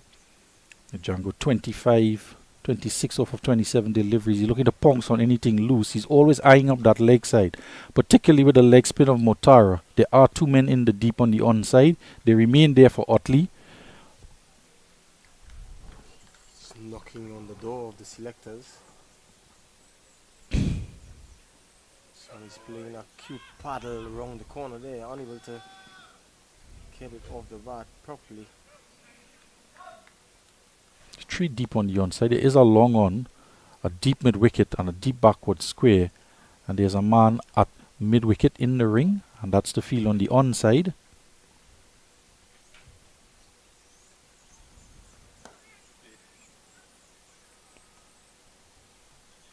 There is a mid off. Ball just played out to him. I like the look of Motara. He looks to have a lot of variation up his sleeve. But as we say, one of the hardest crafts in the game is leg spinning, and will definitely have to grow with time. He did feature for the combined campuses and colleges in the 4-day tournament. West Indies Championship 4-day tournament. Picked up a 5-wicket haul as well. He was in the runs as well, notching up a 50 in the tournament. So his development is progressing. His all-round ability. So that brings the end of the over. It's now 52 for 1 after 11. So Trinidad and Tobago motoring on quite nicely, chasing down 135. Almost to the halfway point in terms of runs. And it is going to be Joshua Bishop to continue. And he has been keeping the run rate in check on his end. Not quite so on the southern end. Patrons with their lunch in hand. Don Lee from I-95.5 FM.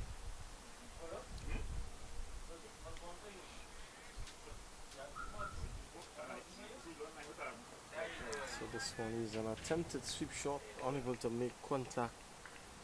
It's the angle of the left-hander coming around the wicket to Django. This one is staying a bit low. As mentioned before, Mr. Fowler, Django has not donned the gloves in this tournament thus far. So he's attempting another sweep shot, unable to make any contact. Well, he has been batting for long periods as well, so I think he might just welcome the break from the wicket keeping. Of course, Captain Joshua De Silva will don the gloves, the West Indies Test wicket keeper. Sweeping outside the line of the off stump there. Almost trying to create something there. Bishop most definitely making it as difficult as possible for Django to go across the line. He's persisting with that sweep shot, and Joshua Bishop is just holding that line outside of the off stump. And I say he's going through at a rather quick pace as well, not giving Django quite the time or the bounce with his deliveries to get through that sweep shot. Just a word from Otley to Django. One is a bit fuller again. Unable to make contact again. I think he's going at the shutter ball sort of speed here. Just needs to settle down and show his temperament a tad bit. It's good to respect good deliveries. So he's tuning into the onside, a bit frustrated with himself. And that brings the end of the 12th over. It's 12 overs gone. It's 52 for 1. And that's a maiden over from Joshua Bishop, the first maiden over of the innings. And when you think of it, he's just gone for 11 runs and the total is 52 for 1. So he's held his end in terms of trying to make it as difficult as possible for the Trinidad and Tobago team to chase this total down. The current run rate of 4.33. Trinidad and Tobago seems set. Just wonder how long Bishop will continue down at the northern end. It is going to be Mutara continuing. It's tossed up and driven back. Keon Otley, who has had West Indies experience as well as CPL, supplied a trade in the Dubai T10 as well for the Northern Warriors. So he's sweeping and sweeping nicely, but straight to the fieldsman at the backward square region. They go through for a comfortable single. Of course, Otley as well did feature in the 4-day tournament. He's in good form as well. Some seasons ago, he actually represented the Barbados Pride.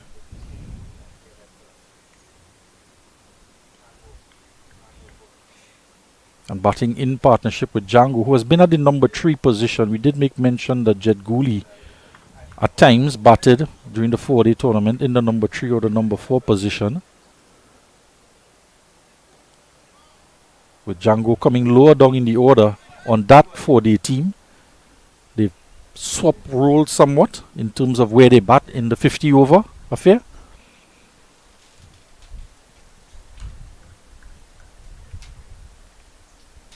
This is the ground where Django did notch up a double century in the 4-day tournament. Down the track, a chance. So half chance there, brilliant effort indeed, yes, by Ogis, that backward point. Just trying to pluck it out of the ground before it hit the ground. Almost got there. Valiant effort in the end. This one is peeling outside the outside edge of the bat and it's running down to the third man region. They go through for 2. Some good work in the end there by Motara, trying to restrict the free-flowing Django, tossing that one up. So that brings the end of the 13th over. See the partnership going on to 51 from some 66 deliveries, and it's 13 overs completed, 57 for 1. The Bishop is going to continue. Scoreboard is ticking over at the opposite end. 51 run partnership in quick time. 66 balls. And just 9 of those runs just coming from the end that Bishop is bowling at.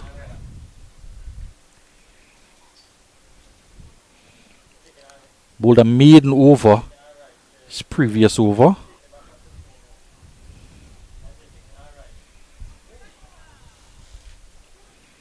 Bowled a maiden over to Django in the previous over. He's bowling to Otley on this occasion.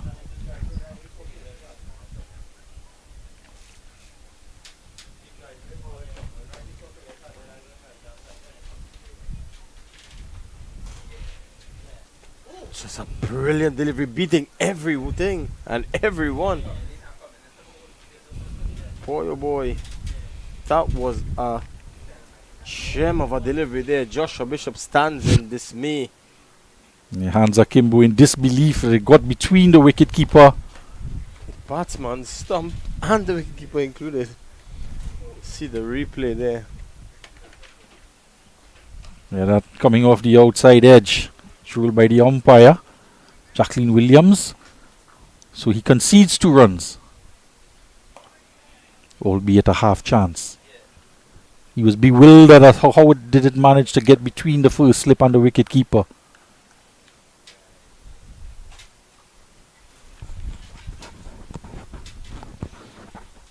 It's going to be Django to face up to Bishop here.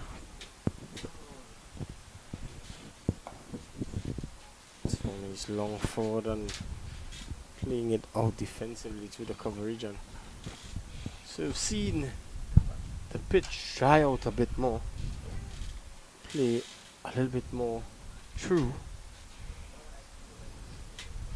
So he's backing away a bit indecisive there, head all over the place and unable to make any contact or in any particular position to play that shot. You see it again.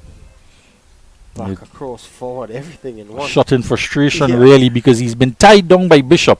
But I think he would not want to give up his wicket to Bishop. But that's a glorious shot Glorious through the play covers. Through the cover region. Over pitched on this occasion, and Django obliged and driving picturesquely through the cover region. Tossed up, leaning into that one. So that's the end of 14 overs. The score is 64 for 1. Brutal game this cricket. Joshua Bishop just 11 overs coming off a maiden, having the batsman pegged down, getting a chance off the outside edge that went between the wicketkeeper and slip, only to be punished a few balls later with a glorious cover drive off the bat of Django, who was trying to get on top of him but found it very difficult.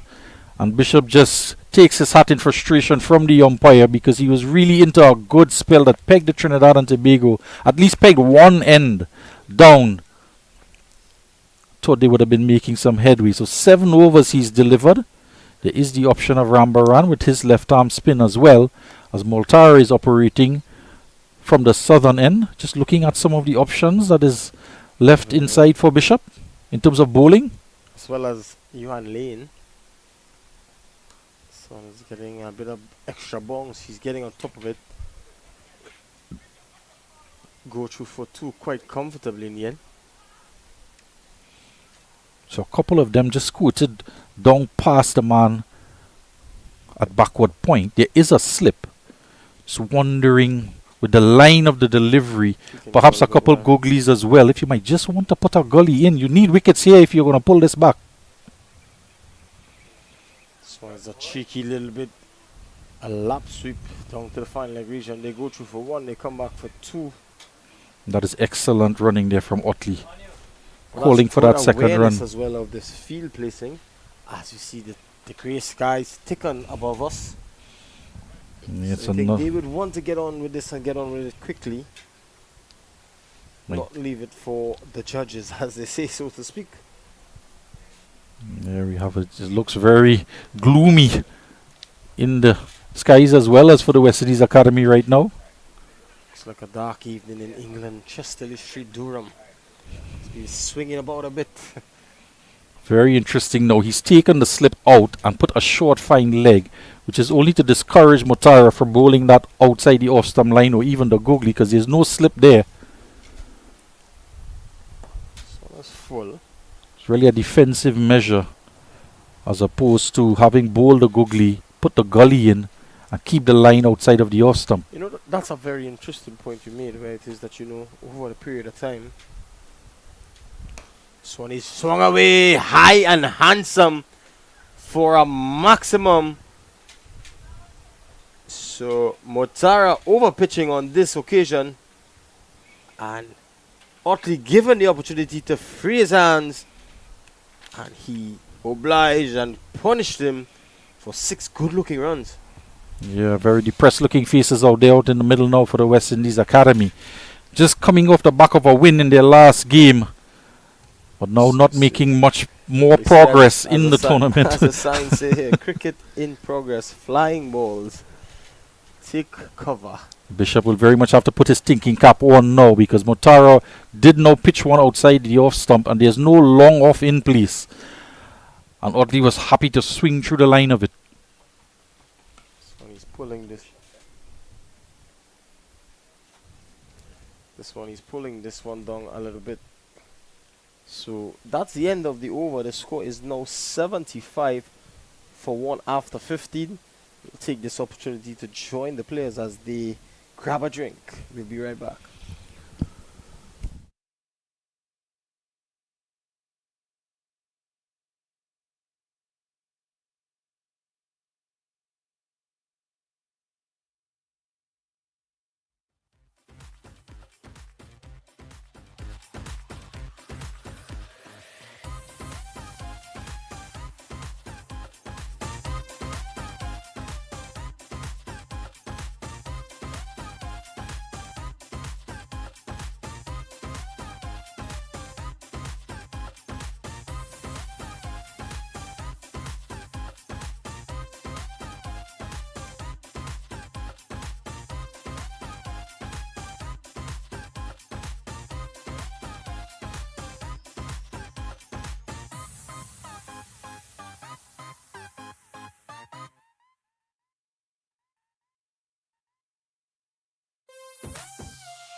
So we're back here live after the refreshment break. Trinidad and Tobago Red Force poised at 75 for 1 in the driving seat, so to speak. Looks to be a relatively easy chase from here on in if nothing dramatically happens. Yeah, they were flying high the first 15 overs. Now they just want to stick the landing.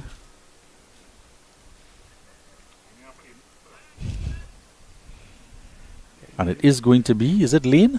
Going to pick up the attack from the northern end? Johan Yogi Lane is picking up the attack from the spec end.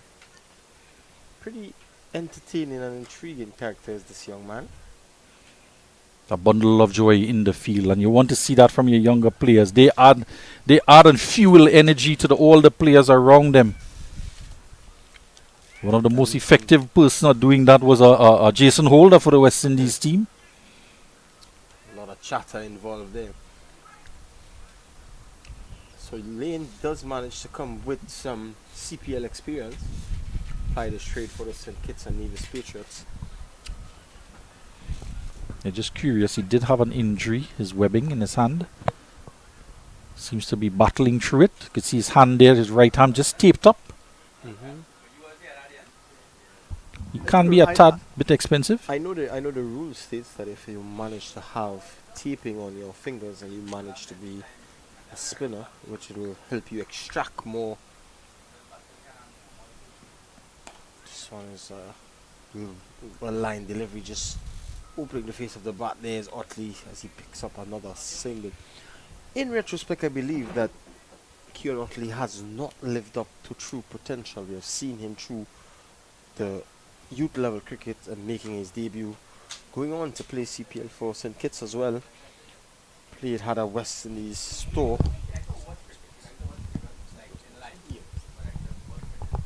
And he continues to have good domestic tournaments. Unable to carry it on. So he's driving nicely. Driven behind the backward point region, and they go through for a single. So ominous signs here. The rain is going to be with us shortly. Yeah, a couple of things to take into consideration here as the game progresses. 77 for 1, 59 runs needed. It's not a question of over, but it's going to be a question of time in terms of some weather around. There are some clear skies across to the east, but the clouds south of us just seem to be getting closer and closer. So Django and company will just have their eyes on that. Of course, you have to get to 20 overs to constitute a game, is that right? And in such an event, Trinidad would need to be ahead of any Duckworth Lewis score.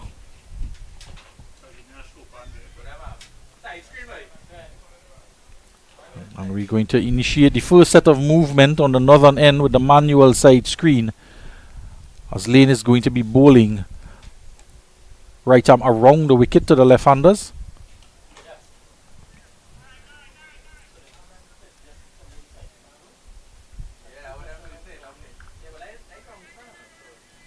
Django on 35.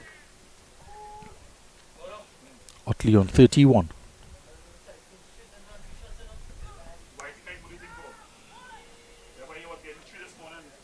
There's another impressive thing about Django. We see him there just checking the shot. He's very much required to play. He has been playing each ball on its merit. Anything in his zone that he feels comfortable to go after, he has gone after. And showing good temperament there, just checking the shot. The side screen makes another adjustment. Much to the content of our producer. Short. Very short indeed. Over the head of not just the batsman but the wicketkeeper as well. And cannons into the CG United boundary board at the southern end of the ground. Have another look at the pace and bounce on this delivery. Good boost of pace there. He is a very sharp bowler. Does tend to be somewhat wayward at times, but can take wickets with his aggression. Not a fast bowler in the lineup. Renico Smith can extract some pace as well, but Lane there getting significant bounce out of the middle of the wicket. he has a very tame, ambling run up to say the least. Just extracting it from the shoulders. So he's double bluffing and going fuller. So Rambran is pretty busy in that cover point region. Well, if it's not short, it's pitched up outside the off stump, and Django and Otley both have been peppering that cover area. There is a man Rambran sweeping with on the number offside. 16 on his back. You know, we've grown used and accustomed to players having their specialty numbers for a lot of ominous reasons, a lot of more so Sentimental or emotional sentimental significance. value indeed. What's the number you use, Mr. Fuller? I usually put my age on my back. So each year it changes. I play new kits each year, new number each year. Wow, that's a pretty interesting way to think of it. At my age, it helps me keep track of which teams I played for at what age. So at the end of 16, it's 84 for one.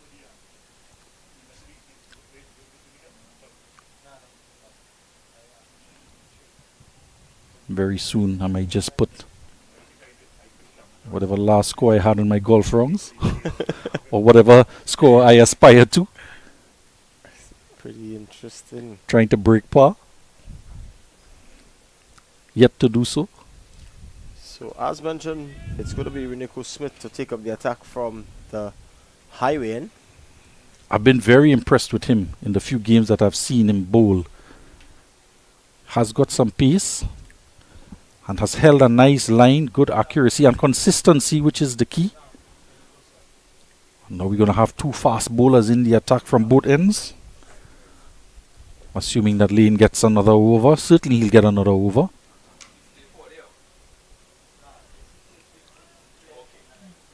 Side screen being adjusted again. The man on the tractor comes into view. He'll hasten out of view from behind the bowler's arm.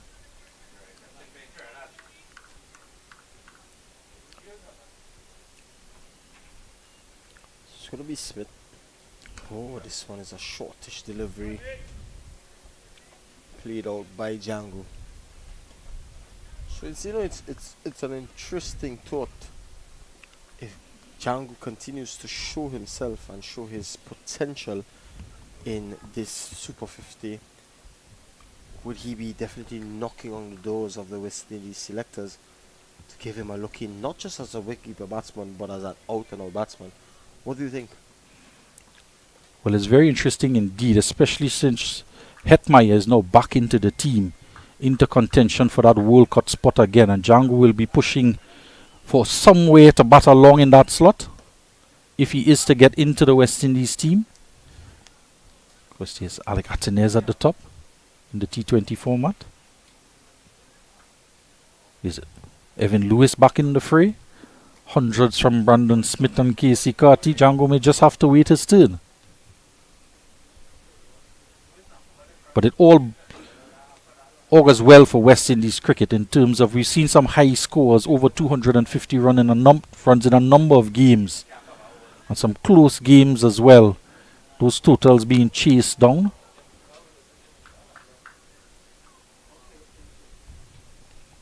One is opening the face, guiding it down to the third man fielder. O'Geese does the fielding. With that being said, if it's one thing that for certain we've seen that where the West Indies may lack another bowling option, but more so a wicket-taking option, whether it be in a leg spinner, because I mean we have done a lot of weight on the shoulders of Gudakesh Moti as your sole and primary wicket-taker. Akil Hussain has been out of the series, but who is someone that you can earmark to say be a wicket-taking option? We have the likes of Hayden Wall Jr. has not gotten much playing time. So there's a bit of extra bounce there, and Django rides it comfortably. Plays it out to the backward point region.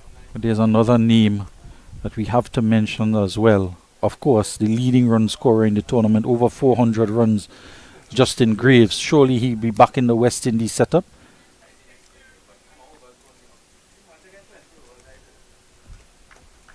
Had a staggering average of 400 runs until he was dismissed for a second time.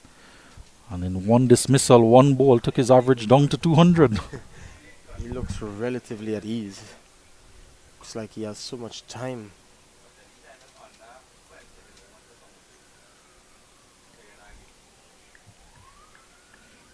Yeah, only 2 runs in the over from Smith so far. Couple short of a length outside the off stump. Couple pitched up. Just 2 runs in the over. 5 balls gone so far.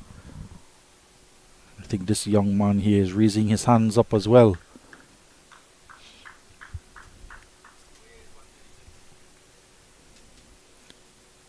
Of course, you could never have too many good fast bowlers in your lineup to pick from. There's enough cricket going around, particularly in the year 2024. We've had a Cricket World Cup here.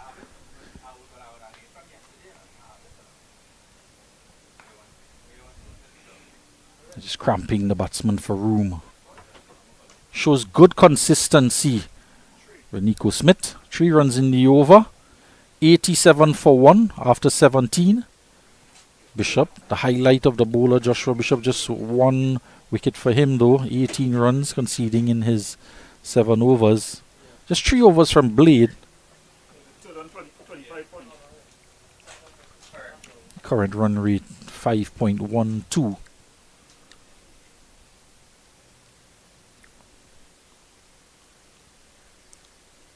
And it is going to be Lane to continue.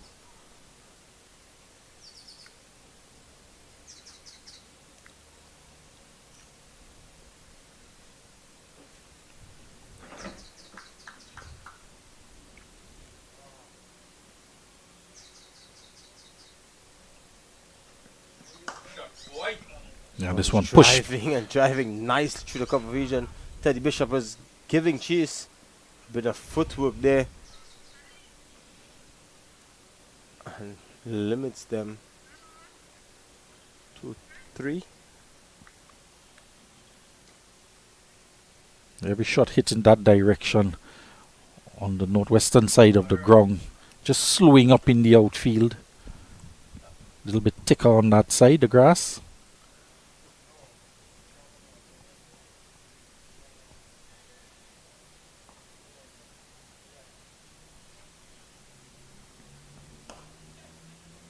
Easy single there. Pushed into the offside. Rambaran has to do the work yet again.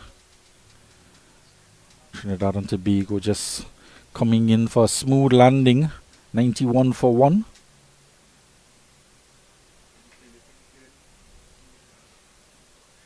There's just the wheels down now, throttling back, rotating the strike.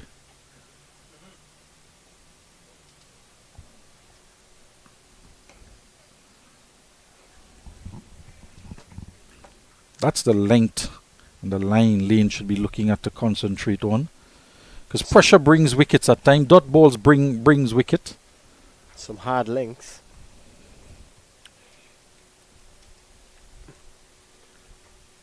So it's all a learning curve and a process for these youngsters. Still have to keep their heads held high, participating at the highest level in the region. See a little bit of the uneven bongs there. That one just popping a bit on Django. Dealt with in the end. Some cross-talk taking place between Django, Joshua Bishop at point, who did the fielding. He's trying to stir something up here for the West Indies Academy. Ogie's constantly talking to Lane, giving encouragement. Short and just tapped away. Down to third man, what a shot. A little bit of Surya Kumar Yadav there, ramping that one almost. But again, Lane there, extracting a lot of bounce out of the pitch. Has a lot of pace to work with. And Django just having the guile enough just to guide it down to third man.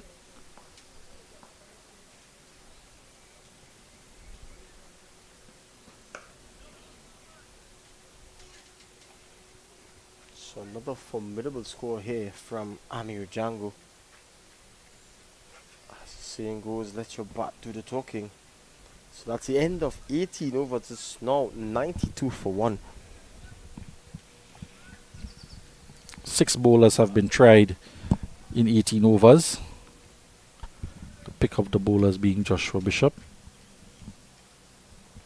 Utley on 33 off of 44 deliveries, and Amir Django on 42, inching closer to another half century off of 53 deliveries, as the total also inches along closer to 100.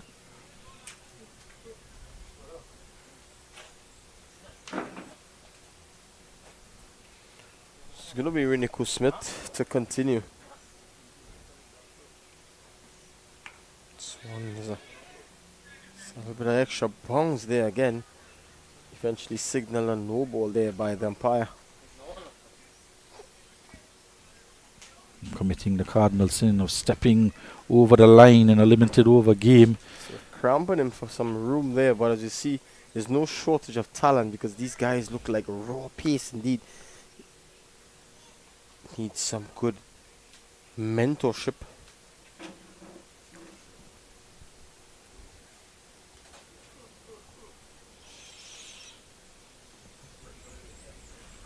It's one thing that I've not seen from either of these bowlers is probably just running their hand over one, some slow deliveries.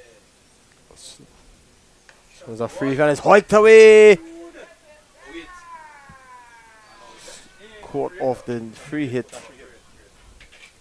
So benefiting there is Keon Otley.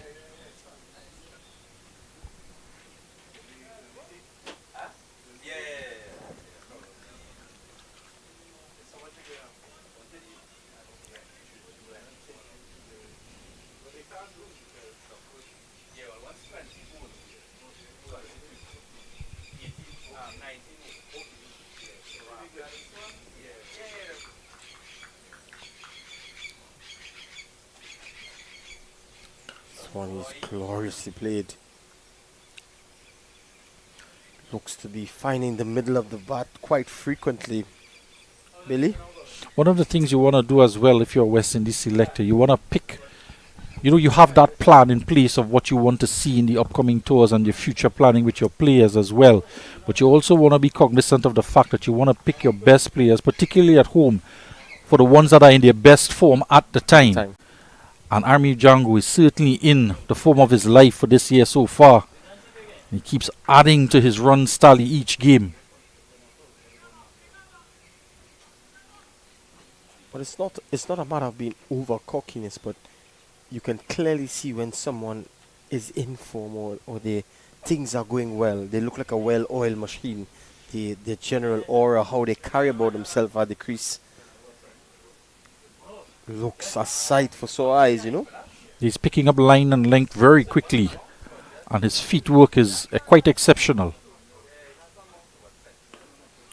I think my stump mic is definitely working. You see, he runs his hands over that one in particular. Actually, I was wondering, with the free hit, he did seem to just rotate that wrist a bit, which is probably why it came up a little higher on the bat and was stuck up in the air and the catch taken down at deep mid-wicket. Of course, being a free hit, might have just been a tad bit unlucky as well. The wind wasn't blowing at the time, because certainly it would have taken it over the boundary had it been blowing. Quite still out there in the middle. Hopefully that will keep the rains away. Carried it out to the third man region. Aki Bogis is gonna cut it out quite easily, unable to restrict them. So it's gonna be 2. You know what's a very interesting and intriguing point that has crossed my mind while looking at this tournament as we've gone on? We've seen cricket in perspective change over a period of time, where you see the little bit of innovation has become a norm. Where you see the paddles and the reverse sweeps and that sort of thing, invention and creativity to score runs.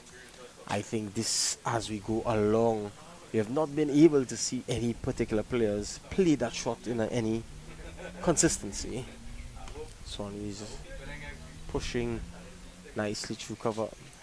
if there's one person in particular, let's not forget the one WP40, William Perkins, lap sweeping Brett Lee in his only T20.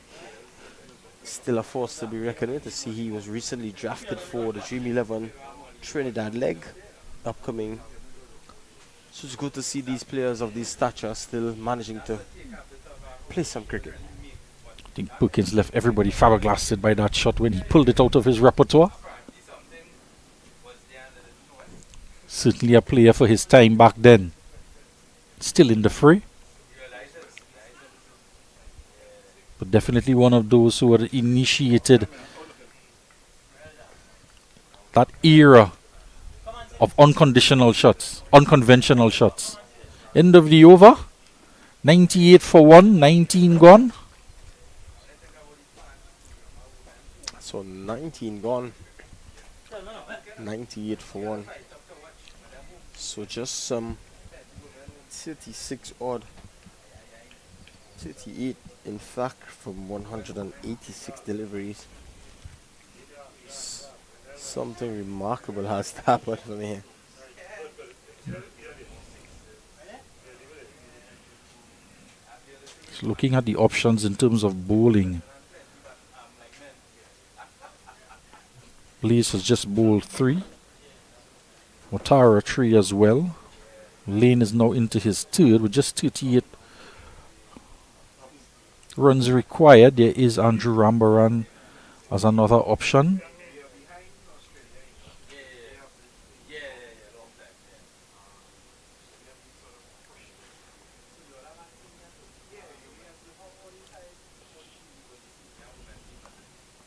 And it's guided away nicely again.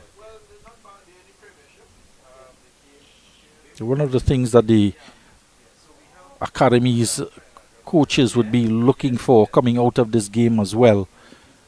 Remember, this game is this team is also to help the development of these younger players, help to bridge any gap between the club cricket and the regional cricket. As a stepping stone to the international arena. So with these two fast bowlers bowling, Smith and Lane, what would the coaches want to see from them in such a game at this point? It's just taking the opportunity to execute some good line and length, not barring that it's been a good spell. For all you know, had this been in an opposite perspective, they were bowling first, this would have been an actually good spell because they have been containing them and restricting. It's a good spell, not as penetrated as they would like to be. Swan is up and over backward point region, just into the 3rd man fieldsman there. So they have rode their luck. That brings up the 100 there. 100 for 1 in the 20th over. So it's a relatively a stroll in the back. I think the fat lady has already queued up.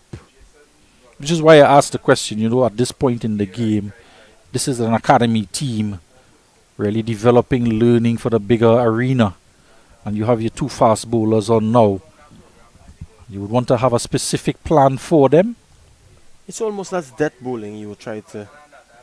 That's gloriously played. Up on one. Oh boy, that's a good looking shot there from Amir Django. We're speaking about his foot movement and hand-eye coordination. He just hammered that off the ground, in the air. Scissors kicks it away to the backward point boundary. Getting on top of that one. That was a good looking shot indeed. Inches closer to this elusive 50. Again, he's on 49.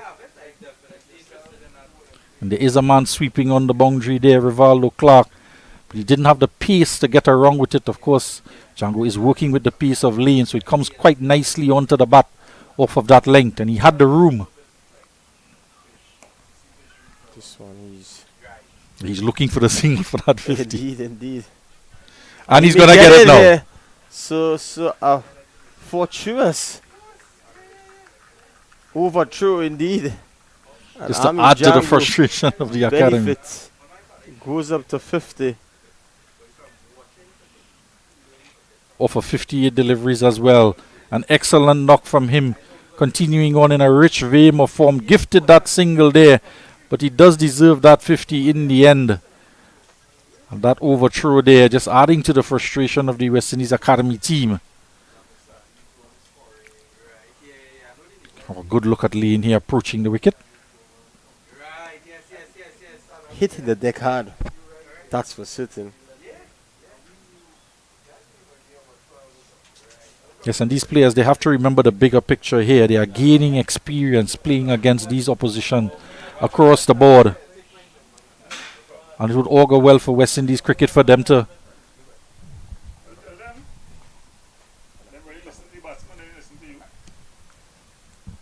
as I take my leave there. 20 overs gone, 105 for 1. Trinidad well on their way.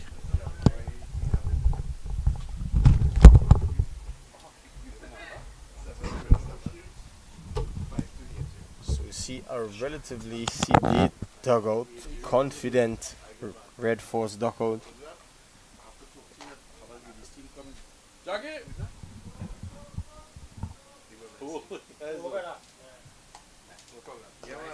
So this one is pitched up and driving nicely is Django. It's going to run close to the boundary. Let's see.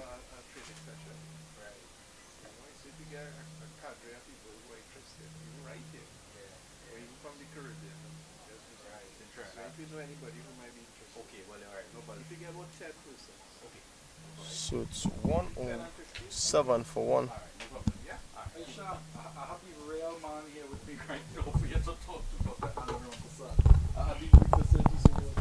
So it's going to be Smith to continue. This one is short and swung away behind backward square for a maximum. I mean, Django, take a bow, young man. That's a splendiferous shot. To see that one again, hammered in short by Smith. And this looks like a shot that my co-commentator might have played numerous times in his career. I welcome back Mr. Adrian Barrett. Nice to be here, Daryl. And the Trinidad and Tobago Red Force, I would have been looking at the game while you guys were commentating and doing a wonderful job. And the Red Force batsmen also doing a splendid job here. They would be really happy with the start. They get here 113 for 1 after 20 overs. Oh, and that's a chaffer. And that will run away for 4. So Boy, oh boy. let's see if he got anything on it. It's buys. Bowen took it there, unable to. Yeah, cut him in half. As Renato you see, Smith. not to be overcritical of the young man, he has not gone all the way down. His gloves are outstretched rather than being able to collect, give and take of wicket-keeping duties, as we were discussing with our co-commentator a little bit earlier, who said that he had a meal of a time being a shopkeeper in his day, Mr. Furlong. Yeah, wicket keepers here, especially with that delivery cutting the batsman in half.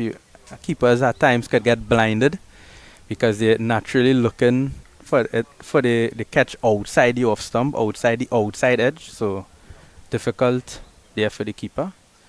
And that's guided down to the third man region by Django, who continues, who moves on to 59. So, Mr. Barrett, you have never tried your hand with the glove and... No, it's not something you fancied. Wicket keeping, it's a very difficult job. And as an opening batsman, I didn't want to go anywhere near wicket keeping because it tires out your legs. And as an opening batsman, you know, when you look at the likes of Adam Gilchrist and these guys who would have wicket keeping the shorter format and open batting, it's really a difficult job. So I stayed far away from wicket keeping. It's going to be Smith to continue. This one is a slow delivery, just tucked into the leg side there for a single. But with that being said, let's pay mention. Our producer has spent quite some time behind the stumps, donning the gloves for North Zone and Mary Boys in his day. So we have a very good all-around commentating team. We have our cameraman, Mr. Gordon Pay, who is known for being a Savannah legend. Very quick on the matting in his day. A lot's left to be desired if there's any more left in the tank. So who knows? We'll have an all-star versus commentary team at the end of you. Are you willing to make your return, Mr. Boris? What do you think? Well, Let's see. Have a thought this- about it.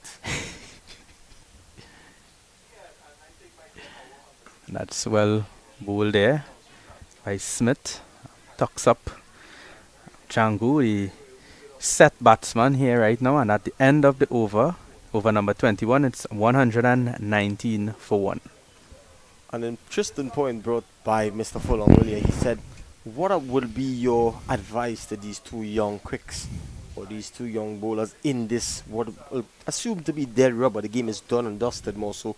But I think it's just about executing your Yorkers, a little bit of variation. You can almost use it as death bowling practice, so because these two guys are trying to get this done pretty quickly. So do you think that's a good aspect of looking at it? Yeah, I think that, the game is pretty well much undone. 17 off 174 balls, unless some miracle happens here right now on a bowler.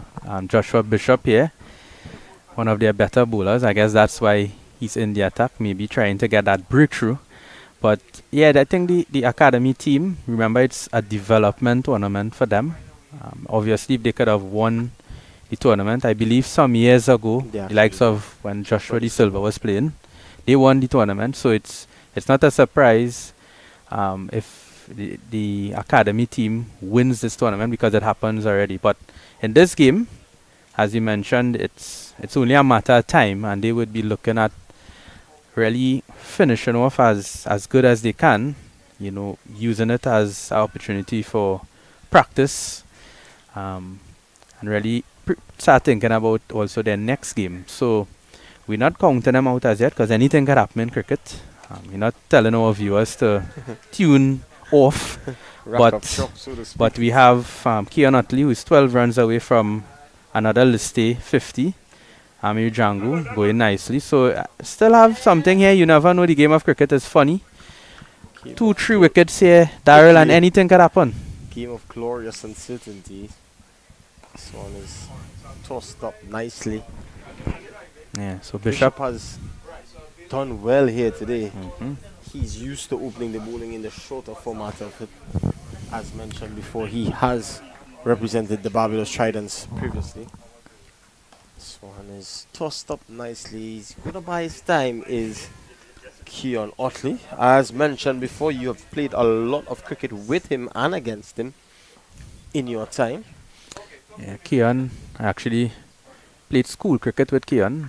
Yeah, when I played under 15 for Trinidad and Tobago, Keon was the captain of the under 15 Trinidad team. So, and he used to bowl a lot more off spin back in those days. He was more of a batting all rounder. Utley there gets an easy single, so good running between them. So Utley, he's about 35, 36 now. Yes, so he's has maybe a year or two to really get that opportunity again to play for the West Indies team, because Let's not forget his brother Yannick has had some good times for Trinidad and Tobago as well.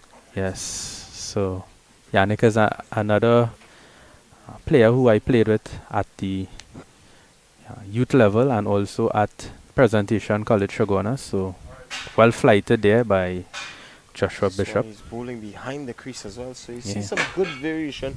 These youngsters not just going through the motion, but actually thinking their craft and attempting to better their craft. And This one was played out. so he has the Django, he has that mid-off up. So Django will know that mid-off will be in the back of his mind, and at the end of the over, it's 121 for 1 after 22. So really overcast conditions here at the UE Spec in St. Augustine, Trinidad. A lot of clouds to the west of the ground, and you see here there's a speckle of spectators who are showing their support for the Red Force team, which is nice to see. And looks like Bishop, is it, Teddy Bishop. would be taking up the attack from the southern end. So he's really warming up there now. And it's only a matter of time here. 15 runs required now of 168 balls. So run rate, the required run rate is 0.54. So it's only a matter of time here. I can tell myself that Amir Django will fancy his chances at this over to get all 15. But that one is really flighted here by Bishop, who has a long one, a deep mid wicket, and a long off, and is there a sweeper on the boundaries. He has 4 on the outfield. So big flighted delivery. So Django will need to be careful here because he took a lot of pace off of it. And sometimes when these part-time spinners they come on, they tend to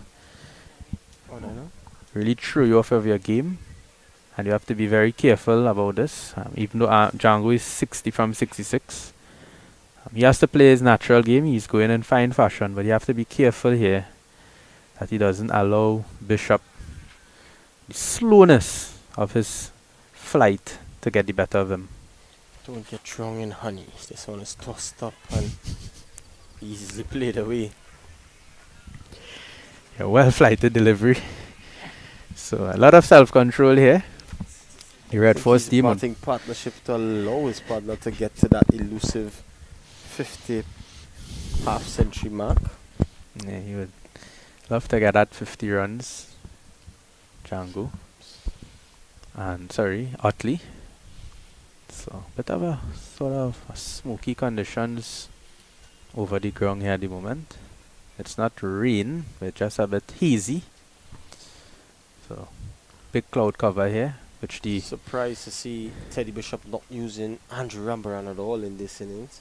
yeah, so the side screen there moving to the left. So Otley requesting that.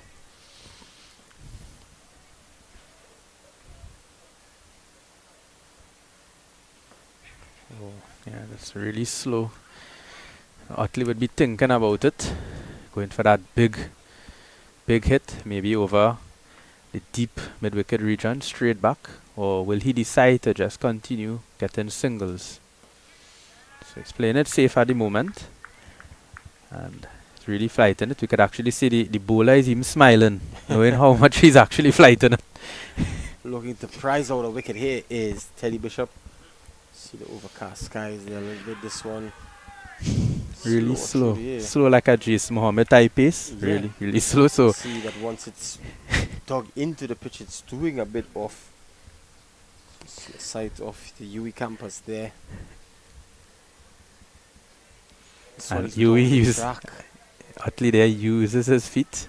So only one run off that over, and it's 122 for 1.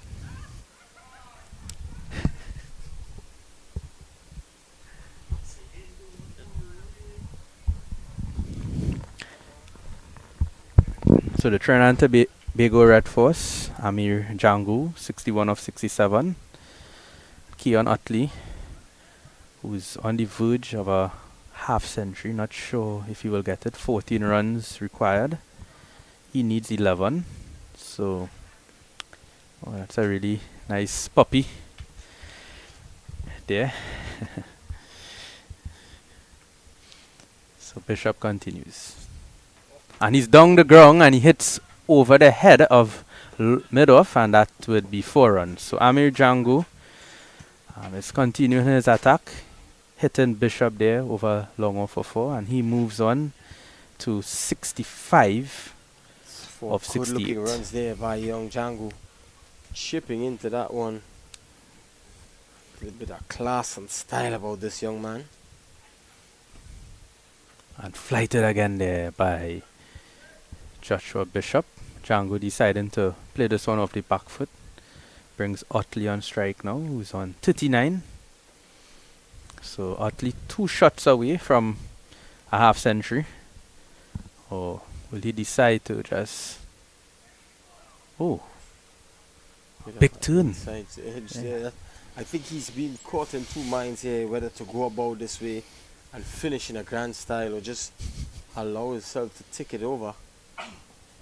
Yeah. Going at a pretty good run rate here.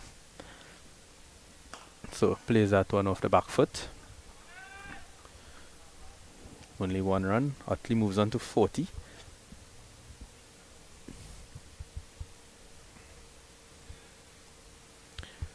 Django, his second half century of this Super 50 tournament. He's in really good form, and it's nice to see the Red Force batsmen getting into the groove of things. Django A again. bit of variation here. Joshua Bishop actually bowled this one as like almost like a back of the arm Chinaman googly there. Django showing really good form in this tournament. And that one, and that will hit for 1 run. Joshua Bishop, they're delivering that one way behind the umpire. And that's the end of the over. And that's 129 for 1 after 24 overs. Some 7 runs required. So, Blades, 3 overs, 11 runs. See some supporters there holding on for their life to make sure that their team gets over the line here this afternoon. So the required run rate here, 0.27. Bishop continues with his flighted deliveries. So not given much pace on the ball, Bishop. As a batsman, if you need to score, you will have to put pace on it. You will have to actually hit the ball, which is always tricky.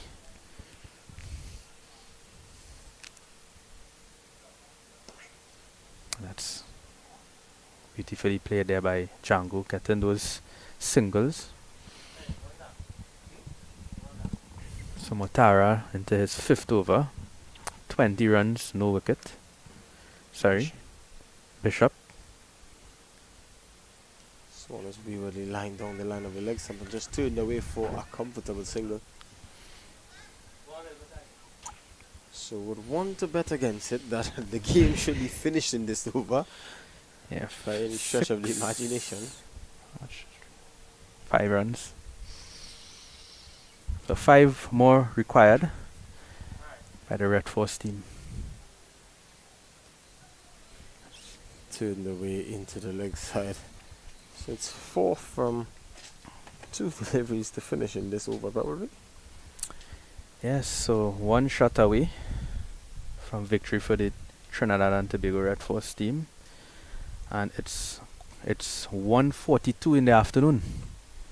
It's a pretty early day indeed.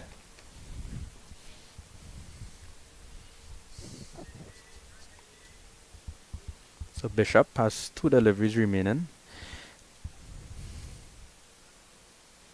And Utley needs to be careful here. As mentioned, he's not putting much pace onto the delivery. So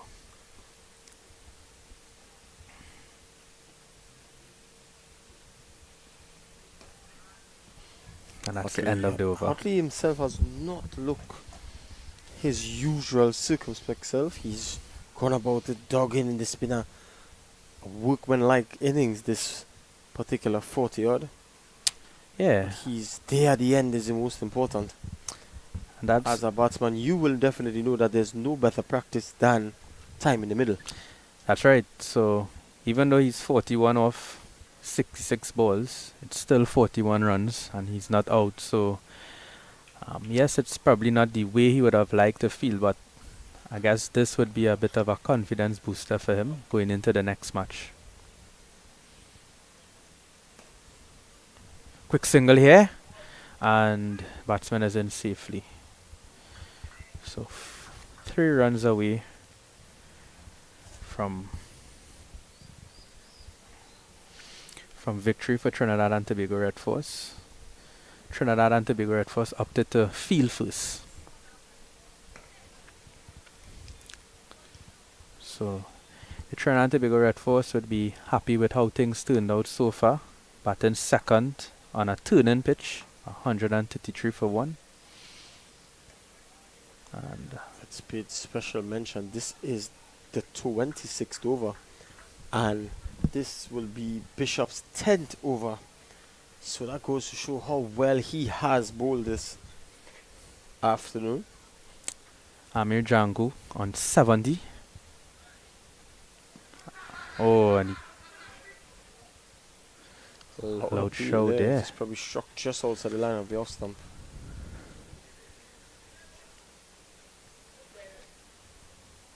Yeah, looks like he got hit outside off stump there.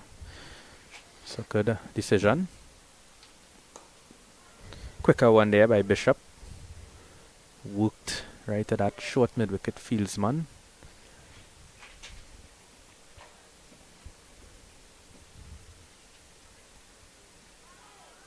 And that's the end of the 26th over. It's 134 for 1. The Red Force team requires 2 wickets for two runs, for victory. Members of staff probably just going back to work here after grabbing some lunch, having a quick view of this contest. It's almost done and dusted, so just 2 required. So a pretty commanding victory in the end here by the Red Force outfit, bouncing back from going under to the Leeward Islands Hurricanes in their previous game. So we're just sending it away. So both batsmen would be thinking about their averages here. They wouldn't want to get out. So really slow here by Teddy Bishop. He's just playing with And that's a no ball. so just 1 required now. So a free hit here. I So think he's gonna have a heave now. so this should be it here, ladies and gentlemen. This free hit.